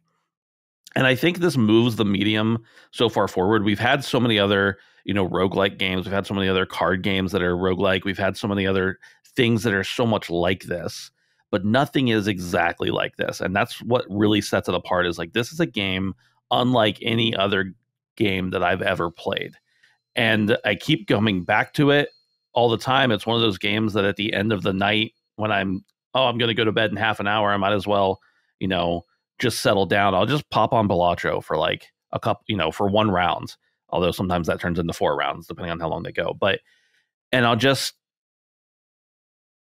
get in the zone. And as someone who has always been somewhat bad at math. I'm really good with numbers. I like the idea of math. I can run a mean spreadsheet, but just the math doesn't always click. It doesn't matter because I've seen so many people be like, oh, it's poker, but it seems like there's a lot of math involved. There's not. It's just logic based when you come to like ordering your jokers and figuring out what kind of deck you want to run and everything else like that. So I don't know. It's one of those games that it's really hard to convince somebody they should give it a shot because it seems like you look at it and you think, oh, whatever. But it's one of those games that if someone will give it a shot, within a couple hours, maybe not even that long, they're going to know whether it's their new obsession or whether they never need to play it again. And I think that's really cool because there's a lot of other games that you may look at it and know it's not for you, and then you try it and it wasn't for you and you were right. With Balatro, you're like, well, I don't know, this seems dumb. Is this for me? And then you can play it and it's like, it can totally change your mind just based on how it works. So it moves the medium forward in a lot of different ways, in my opinion. And just, there's also the feel good story there, right? Like the success of a one-man indie dev team that made a game, apparently has horrible coding and isn't written very well, apparently. Did all the art themselves though, and the whole code is in if-then statements. And I don't even know how many millions of copies or millions of dollars they've made at this point, but it's a good feel-good story too, on top of it also being a phenomenal game that I can see myself coming back to over and over, and have come back to over and over since it came out. Cool. That's my number one. Nice. Yeah. Very nice. I'm excited to try it, Ben. I got one. Let's go, Micah. Right, I didn't get it to try it yet, though, so who knows? Could have changed the list if I had, but I am very stoked about it. It's just whenever people mention, though, it's like the one-man dev thing, and I was like, what if this ended up being a Flappy Bird situation? And he was like, no, I regret that everyone got addicted to it. And he was just like, get rid of it, like that'd be hysterical if it was one of those situations instead. It would be. Yeah. Micah, here's the thing. If you play that game and you like it, you are never, ever allowed to utter the statement that I've heard you utter many times. I'm not smart enough to play that game.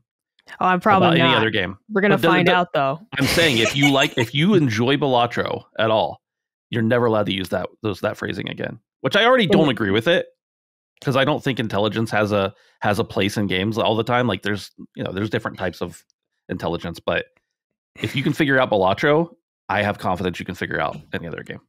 I like that your argument wasn't, I don't believe that because I think you're pretty smart. It was, I don't believe that because I think even an idiot could play this.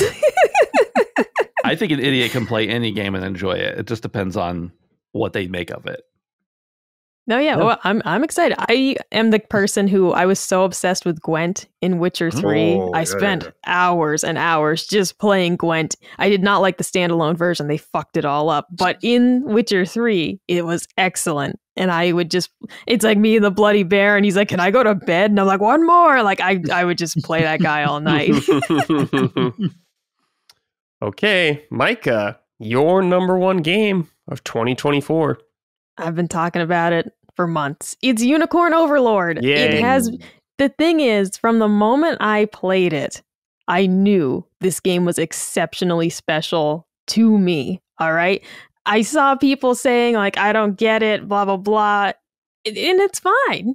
But like, don't say I overhyped it. Because for me, it has maintained its space at number one, despite some of the other excellent games I've played this year. Nothing has topped my, enthusiasm for Unicorn Overlord. The combat system, the look of the game, just, collecting all these characters along the way and building out your army. That part of it, kind of tickled like the Fire Emblem lover inside of me because I adore those games. And it was just this really excellent mix of combat and strategy and unlocking a big map. I love doing that. I love when you see the whole map, but it's grayed out and you're just unlocking all the little areas. I like the freedom it gives you to choose which sections you want to do first. You want to go help the elves or do you want to go help the desert people?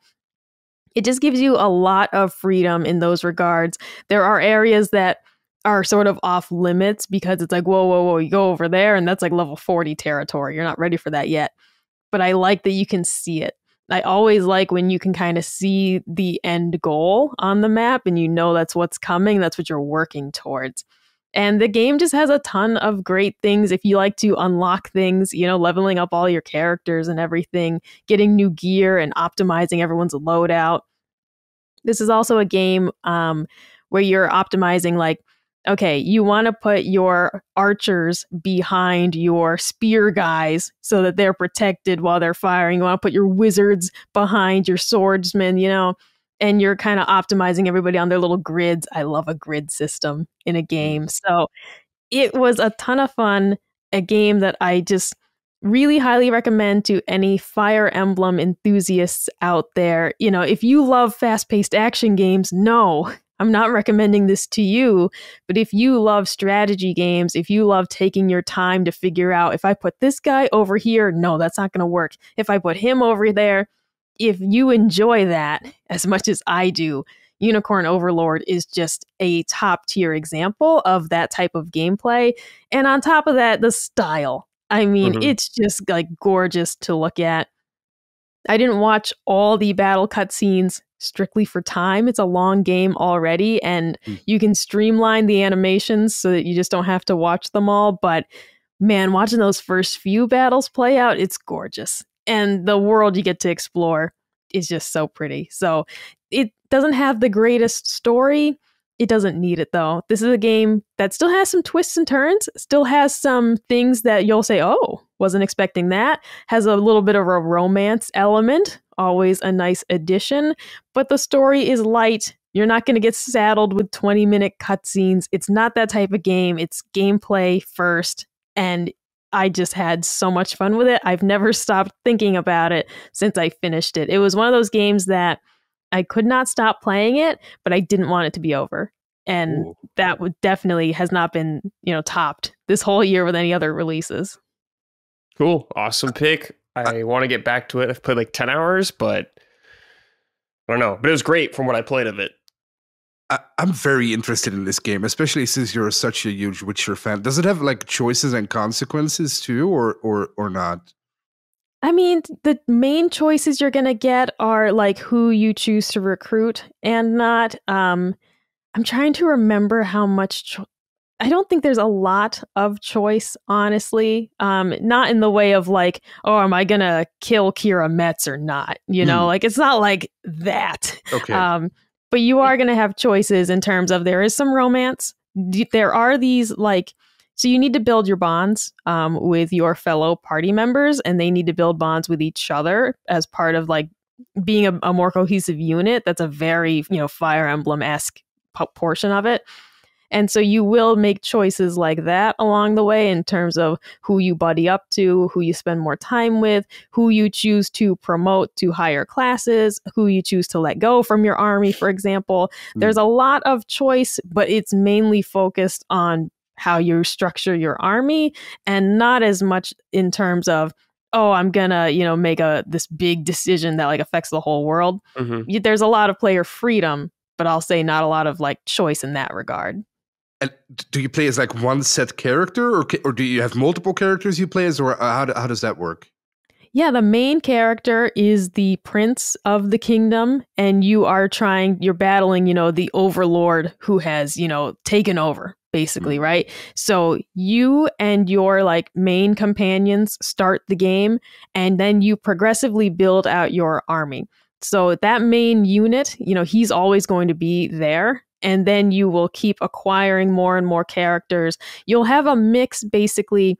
It's kind of like Disneyland.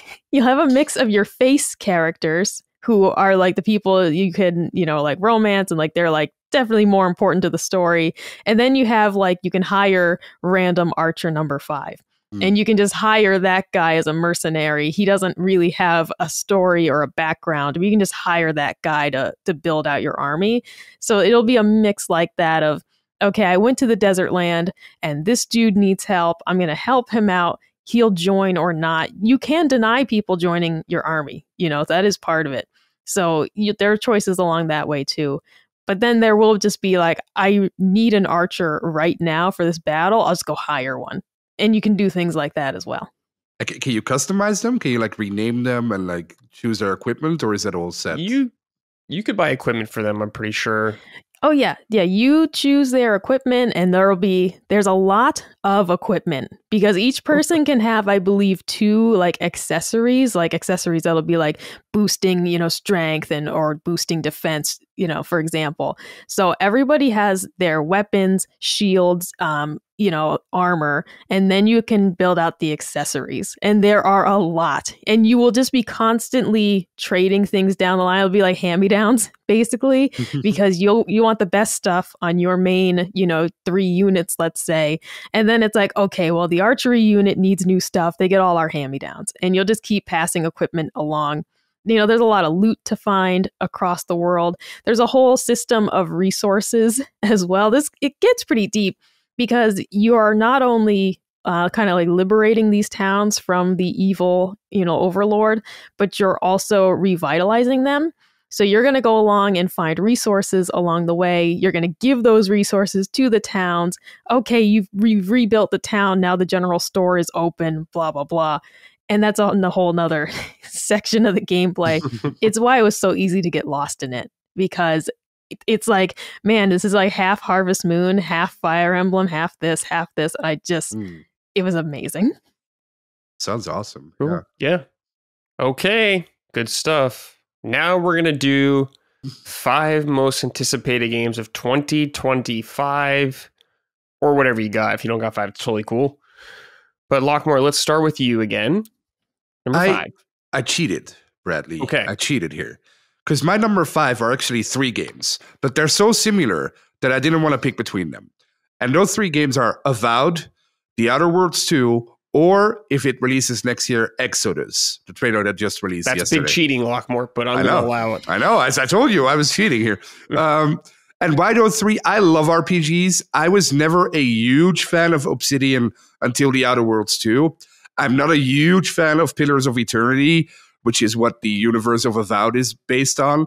But according to the previews and according to what they've shown so far, Avowed looks pretty cool. I think it could be great. The Outer Worlds 2, I have no doubt that it's going to be great. And Exodus basically looks like Mass Effect. So either of those 3 will fill my RPG needs, I think, next year. And all 3 of them look great. So Avowed, The Outer Worlds 2, or Exodus. Sorry for cheating. I had to do it. Okay. All right. Ben, what is your number 5? I actually didn't order these. Okay. But so I don't know which one to say first. I'll just go with one. Judas. Okay. I think we've gotten some indication that it's 2025. Yeah. I don't know if I believe it, but I would say Judas is up there. BioShock is one of my favorite games. The series is one of my favorite trilogies by far. So I'm very excited to check out Judas when it inevitably finally releases. Nice. Okay, Micah, what about you? Number 5.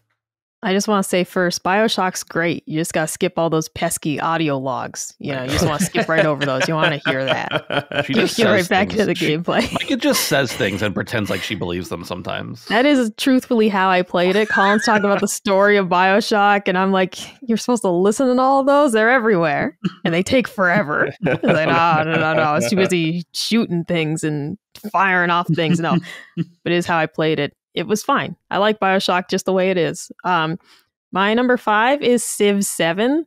I've never played Civilization. However, Holly, really big fan. And so I was like, I want to give this a try, partially after enjoying Unicorn Overlord so much. And part of why I liken it to that is Unicorn Overlord, you get to the point where you can like speed up the battles and they're just like lightning fast. It's like, all right, I'm just going to click this button and you simulate the battle, right? And like Dustin was like, if you're liking that so much, I think you'd like Civilization. He warned me, though, that Civ 6 runs like hot garbage on Switch. Holly still plays it, but it's not good. And Civ 7 is coming to Switch, but that's Switch 2 only. Like, there's no way I'm going to try and play that on Switch if they can't even run 6 very well. So we'll see if it comes to Switch 2. We'll see if Switch 2 comes out next year. But that is on the list. I really want to try it. Man, don't say Switch. You're hoping Switch 2 comes out next year. We need the content, Micah, for punching We up. need it. We need it like a fucking heroin fix, man. But it has to come out next year, right? It has to. It's got to, man. We're going to storm the headquarters if it doesn't. Okay, Lockmore, number 4 from you. Number 4 is a game that should have already come out, but it's in that heated February month now, and that's Assassin's Creed Shadows. I don't care about Japan, not at all, but I do care about Assassin's Creed. What a funny statement. But I do care about Assassin's Creed, and the way this game looks is beautiful. It looks amazing. The gameplay, I have no doubt it'll just be a reskin of Odyssey, the way the game plays. Of course, there's like stealth, and you have like more mechanics now. You have the strong character and then the stealth character. No doubt it'll just play like every other Ubisoft game. The open world will probably work the exact same way. I don't care. I love those games once a year, and this will be my Ubisoft game next year. So Assassin's Creed Shadows is my number 4. Okay. Ben, your number 4. I'm going to say Monster Hunter Wilds. Ooh, yeah. I played a decent little chunk of World and not enough to really like consider myself a giant fan or anything, but I liked what I played. I don't know. I got behind everybody else and they were all way more knowledgeable than me. And by the time I finally fell into the groove, they were all moved on. But this time I'm going to be in when it launches, hopefully. And I've got a group of people to play with already, so who I know are going to be in it. So, and then that is, I love single player games, but like when it comes to co-op or multiplayer games, like 80% of the reason I want to play them is because it's a chance to spend time with my friends, and that's one of the most important things about gaming to me is the community around me. So, but I'm looking forward to that. What is that? February? Yes. Yeah. And we know that for sure. So. Yes. It'll be fun. Be a good time. Yes, sir. Okay, Micah, number 4 from you. Yeah, the most confusing thing about BioShock is like you get to the end of the game, there's some random guy asking you for stuff, and you don't know what the hell he's on about. And then you just got to deal with whatever the hell that's going on. Anyways, Xenoblade Chronicles X Definitive Edition, I think it's called. They're porting it to Switch. I didn't play it on Wii U. I'm very excited now that I don't have to. So here it is. It's going to be on Switch. Gene mostly liked it. Gene's the one who got me into the Xenoblade series. He's explained to me what's different about it from the other games. And I was like, all right, well, we'll still give it a try. So I'm hyped to be able to play it so easily. I hooked up the Wii U and everything to play Xenoblade Chronicles X because I was very graciously gifted a copy from listener to the show, James. But then they made this announcement. I offered James his copy back. I was very upfront about that. He didn't want it back. He was like, I don't want this back. No one wants that Wii U game back. Yeah. But so I had hooked up the Wii U. I intended to play it there. They made this announcement and I said, well, all right, we get to play it on Switch instead. So I'm cautiously hyped about it because Gene has explained some of the game's faults. And so I'm still going to give it a try with an open mind, but I kind of know maybe some of the moles that are on this bitch, as it were. Cancerous moles, perhaps, on there. All right, Lockmore, your number 3.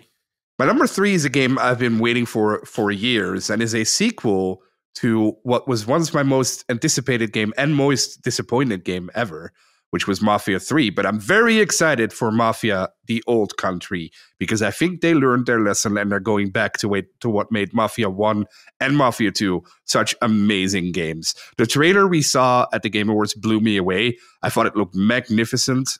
So I can't wait for this game. Can't wait for it. Such an original premise, too. We never see like games like this set in different countries. So to have it set in Sicily is so cool. I can't wait. It's gonna be amazing, I think. Yeah. Cool. Awesome. Yeah. It looks really good. Yeah. I'm excited to play it. But I got to play Mafia 2 still. I really liked 1 though a lot. So 2 is amazing. You're going to love it. Yeah. Do you have it on Steam? I think I do. Yeah. Okay. I think so. But yeah. Good series. Okay. I have to say as well, just real quick, I have to say someone told me they're like, Sicily isn't Italy. And I was like, look, man, if the women have mustaches, it's Italy. All right. That's right. That's all I'm going to say on the matter. Mm-hmm. That is correct. Okay, Ben, your number 3.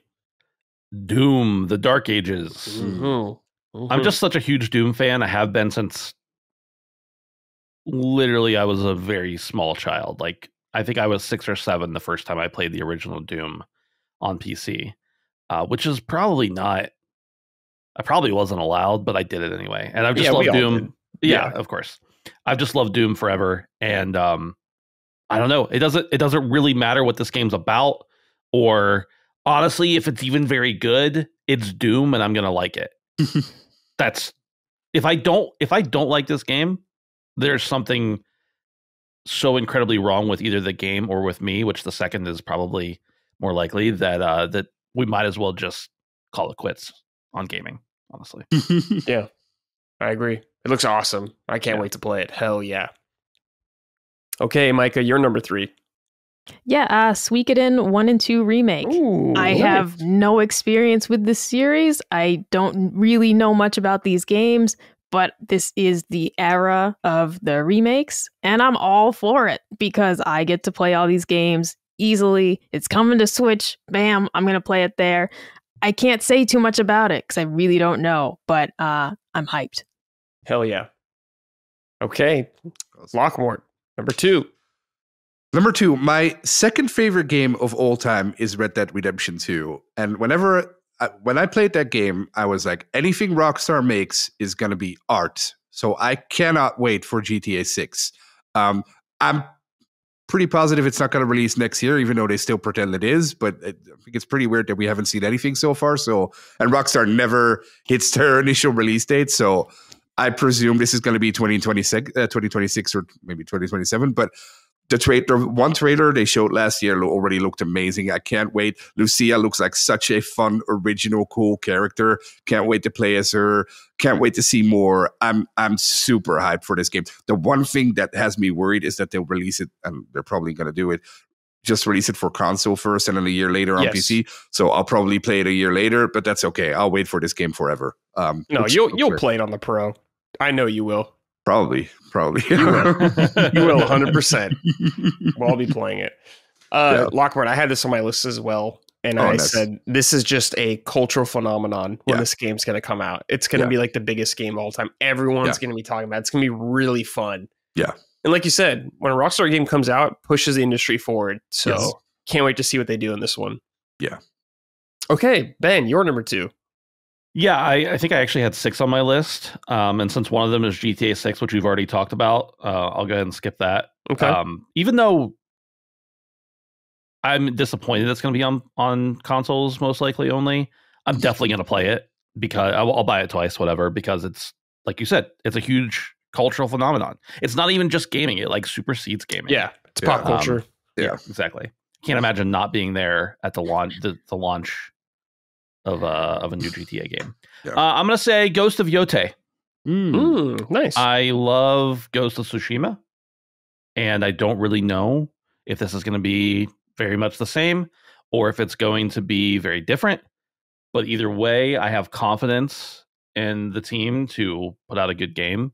I don't really care about the culture war stuff. I just really want to be in that world again, even if it's not the same place, not the same time period, whatever. I just know that it's going to be a quality game. I was not hyped at all about Tsushima. And as a matter of fact, it was like 2 or 3 days after it came out, and I was like seeing all my friends play it. I'm like, whoa, is this actually good? Like, it didn't connect with me. And I'm not doing that. I'm not making that mistake again. So I'm in. I'm in on it. Okay. Micah, number 2. The worst part of BioShock is those creepy little children following you around. You gotta keep bashing them. I didn't like that. Didn't like that part. Borderlands 4. I'm a little apprehensive if it's is it actually gonna come out next year? Like, are they only because it's so common for them to be like, here's the announcement, and it's like, I ain't ready. So they announced it, and then they're like, next year. I'm hoping. I'm a huge Borderlands fan, and I just love those games. So I would really love for it to come out next year. I could use something fun like that, something very different. I'm playing a lot of JRPGs, and it'd be great to get into a shooter again. So Borderlands 4, if it actually comes out next year, I'm really looking forward to that. Yeah. It's going to be really fun to play on the Switch. Oh God, no, never. That's got to be on Xbox. No. There's no fucking way I'm playing that on Switch. No. The Xbox will get dusted off and booted up for the first time in a year. Yeah, that's the only place to play it. Are you one of the few people that actually liked Borderlands 3, the story? No. I liked Borderlands 3 gameplay. I maybe got halfway through it. No, the story is not good in that game at all. But the gameplay is excellent and it's just a lot of fun. I love shooters. So, and I love the numbers flying at everybody, picking up all the loot and everything. Like the fun was still there. The story was ass, but the fun was there. Put on a podcast. All right. That's all you have to do. I'll allow it for that game. I will not object to it whatsoever. Go ahead. Put on a podcast for Ghost of Yote. Why the hell not? Okay, I don't speak Japanese. I don't know what they're saying. Let's slow down here, okay, Micah? I wouldn't do that.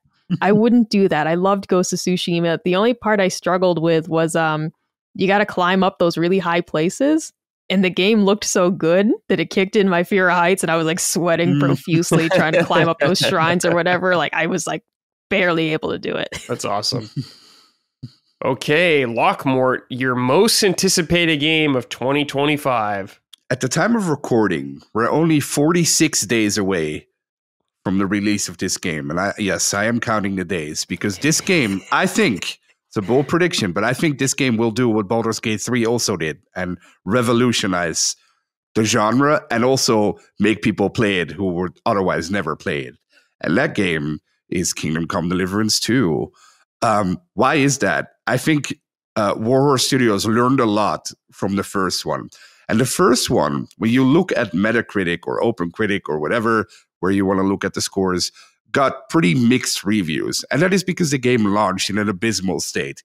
A lot of bugs, a lot of things that didn't work, quest-breaking bugs too. The system requirements for the game were way too high. They used like a modified Crytek engine. It should have worked way better. It does work now, but we're years later, so that doesn't count. I really think they learned their lesson with the second one. The way they're showing this game off and have so many preview events and so many other events where they're showing the game, the trailers, the gameplay trailers they're releasing. They're so confident in this game, which is very unique for a European developer. Usually European developers are more modest and are more like, well, we'll see how this goes. But they're so confident in this game that it also makes me confident that this is going to blow everyone away. If it doesn't, which is always possible, I think it will still blow me away because I love Kingdom Come Deliverance. It's my favorite Bethesda game, even though it's not a Bethesda game. And I think this one will be even better. Playing as Henry is amazing. The combat in this game is second to none. Best combat system I've ever played. A lot of people don't like it because it's super hard, but it is really fun once you get into it. Micah, I've told you this before. Please, please play Kingdom Come Deliverance. I want to play it. Yeah, it's on the Switch. I know you told me you tried it and it didn't work right on the Switch, right? Oh no, I didn't even buy it on Switch. According to the Reddit, as of very recently, the game still crashes constantly, and you'll lose an hour of gameplay easily. And so I was just like, the Switch is just not the place to play it. I believe it. No. So the solution to go back to the start is buy a Steam Deck and you can play Kingdom Come Deliverance on there, or Portal if you don't mind FPS. But if you like The Witcher, and Kingdom Come Deliverance is nothing like The Witcher, but it gives me that same feeling as I had when playing The Witcher. That's that feeling of that sense of wonder and that everything you do has like meaning and it's possible. And it's very grounded. There's no magic in this world. It's very realistic and grounded, but it works so well. It gives me that same feeling I had when playing The Witcher. Brad, the same thing to you. I know you will like this game, so I hope before 2 comes out that you'll play it better. I think you already played it. I'm not sure. I didn't finish it, but I played some of it. Yeah. Yeah, this game. There's been multiple people over the last few months because I talked about it before on Summoned Sign about Kingdom Come Deliverance. Over the past few months, there's been multiple people, at least 1 or 2 every month, who DM me and tell me like, "Oh, you talked about this game and I tried it and it's amazing." So please, if you listen to this and you're at all interested in Kingdom Come Deliverance, try it. I'm so interested to get more people into it. And I think 2 will blow people away, but we'll see. Yeah. Okay. Great pick.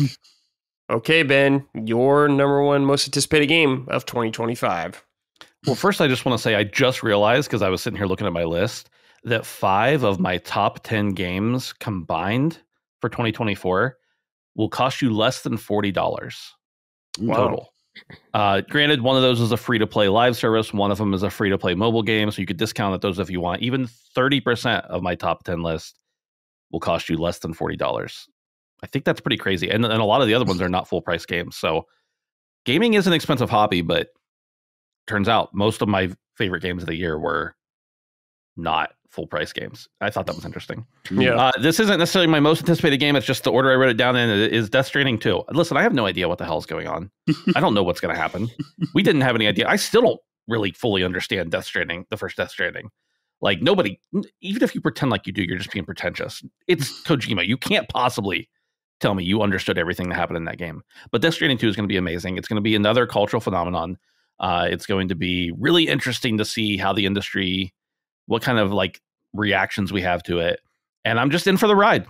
That's really all there is. I'm just here for the ride, man. And it's cool to see what Kojima's doing with his own studio, with his own, creative control. Not that he's never not had mostly creative control, but there's been a long history with Kojima. And I'm not a Kojima glazer. Like, he's great, but really I'm more of a fan of the icon of Kojima than I am necessarily of his games. But I know that they're revered and they're respected, and of the ones I've played, they've been fine. And I'm sure Death Stranding 2 is going to be a trip in one way or another. I'm in for it. So. Yeah, I can't wait to see what we get into with that game, because I love the first game a lot. So yeah. I'm very excited for 2. Yeah. Okay, Micah, your number one most anticipated game of 2025. My number one. I mean, first of all, if you love Death Stranding, you'll love being a seasonal package handler at your local UPS. I never played it, but everyone tells me that. Lunar Remastered is my number one, most looking forward to. Once again, brand new to me, classics that I didn't get to play. People seemed really excited about this. And I said, well, if they're all excited, then I'm going to be excited too. So Lunar Remastered, partially because I don't think Project Century's coming out next year. They didn't give that a year. So I'm like, all right, I don't think it's coming next year. They might surprise me. We do have like a pirate Yakuza in Hawaii coming out, but I'm not going to play it right away because I'm so behind on the Yakuza games. I bought it because I'm always going to buy it to give them the money, but I'm not going to get to that right away. So Lunar Remastered takes the cake because just load me up with JRPGs, I guess. I'm going to the Chinese buffet and I'm getting all the sugary little donuts on the plate and I'm not eating anything else. Just give me all them sugary. You guys know what I'm talking about? The Chinese buffet? My God, them little donuts. Give me a whole plate of those and that's what I'm eating next year. Okay. I'm excited for Lunar too, because it's a game I never played and have heard about for years. So it'll be interesting. Yeah. I'm in the same boat. Never played them, but they always looked really cool. So yeah, I'm stoked as well. All right. That's it, everybody. What's your number one? What? My most anticipated? Yeah. It was Grand Theft Auto 6. Oh, okay. Okay. The most anticipated. Cool. Yeah. I was like, I can't. It's going to be insane. Yeah. I'm like so curious what they're doing, and I can't wait to just be in the moment when that game comes out. It's going to be so fun. Yeah. Is this the longest segment you've had of these Game of the Year conversations? Yeah, I think so. No, I guess there's 3 of us though too. So. Yeah, well, I did one with Dustin and Colin and me going, so that was 3 of us as well. I think that was close to this, maybe. Yeah. But yeah, that's it. All right, guys, thank you for being here. I appreciate it. On a random what is it today? It's Thursday for us, I believe. So yes. Thank you guys for showing up. I appreciate it. That is it. That's us for for us for the year. You guys are probably seeing this, I think, the 30th of the 31st. So we're going to hop right into 2025. Yeah. Happy New Year, everybody. Please have a good and safe one. And we will see you guys next episode. Take care, everybody, and goodbye. Summon Sign is a product of Last Stand Media and Colin's Last Stand LLC and is proudly recorded in the USA. The show is written and hosted by me, Brad Ellis. The show is produced by Dustin Furman. All of Last Stand's theme music is by Ramon Narvaez.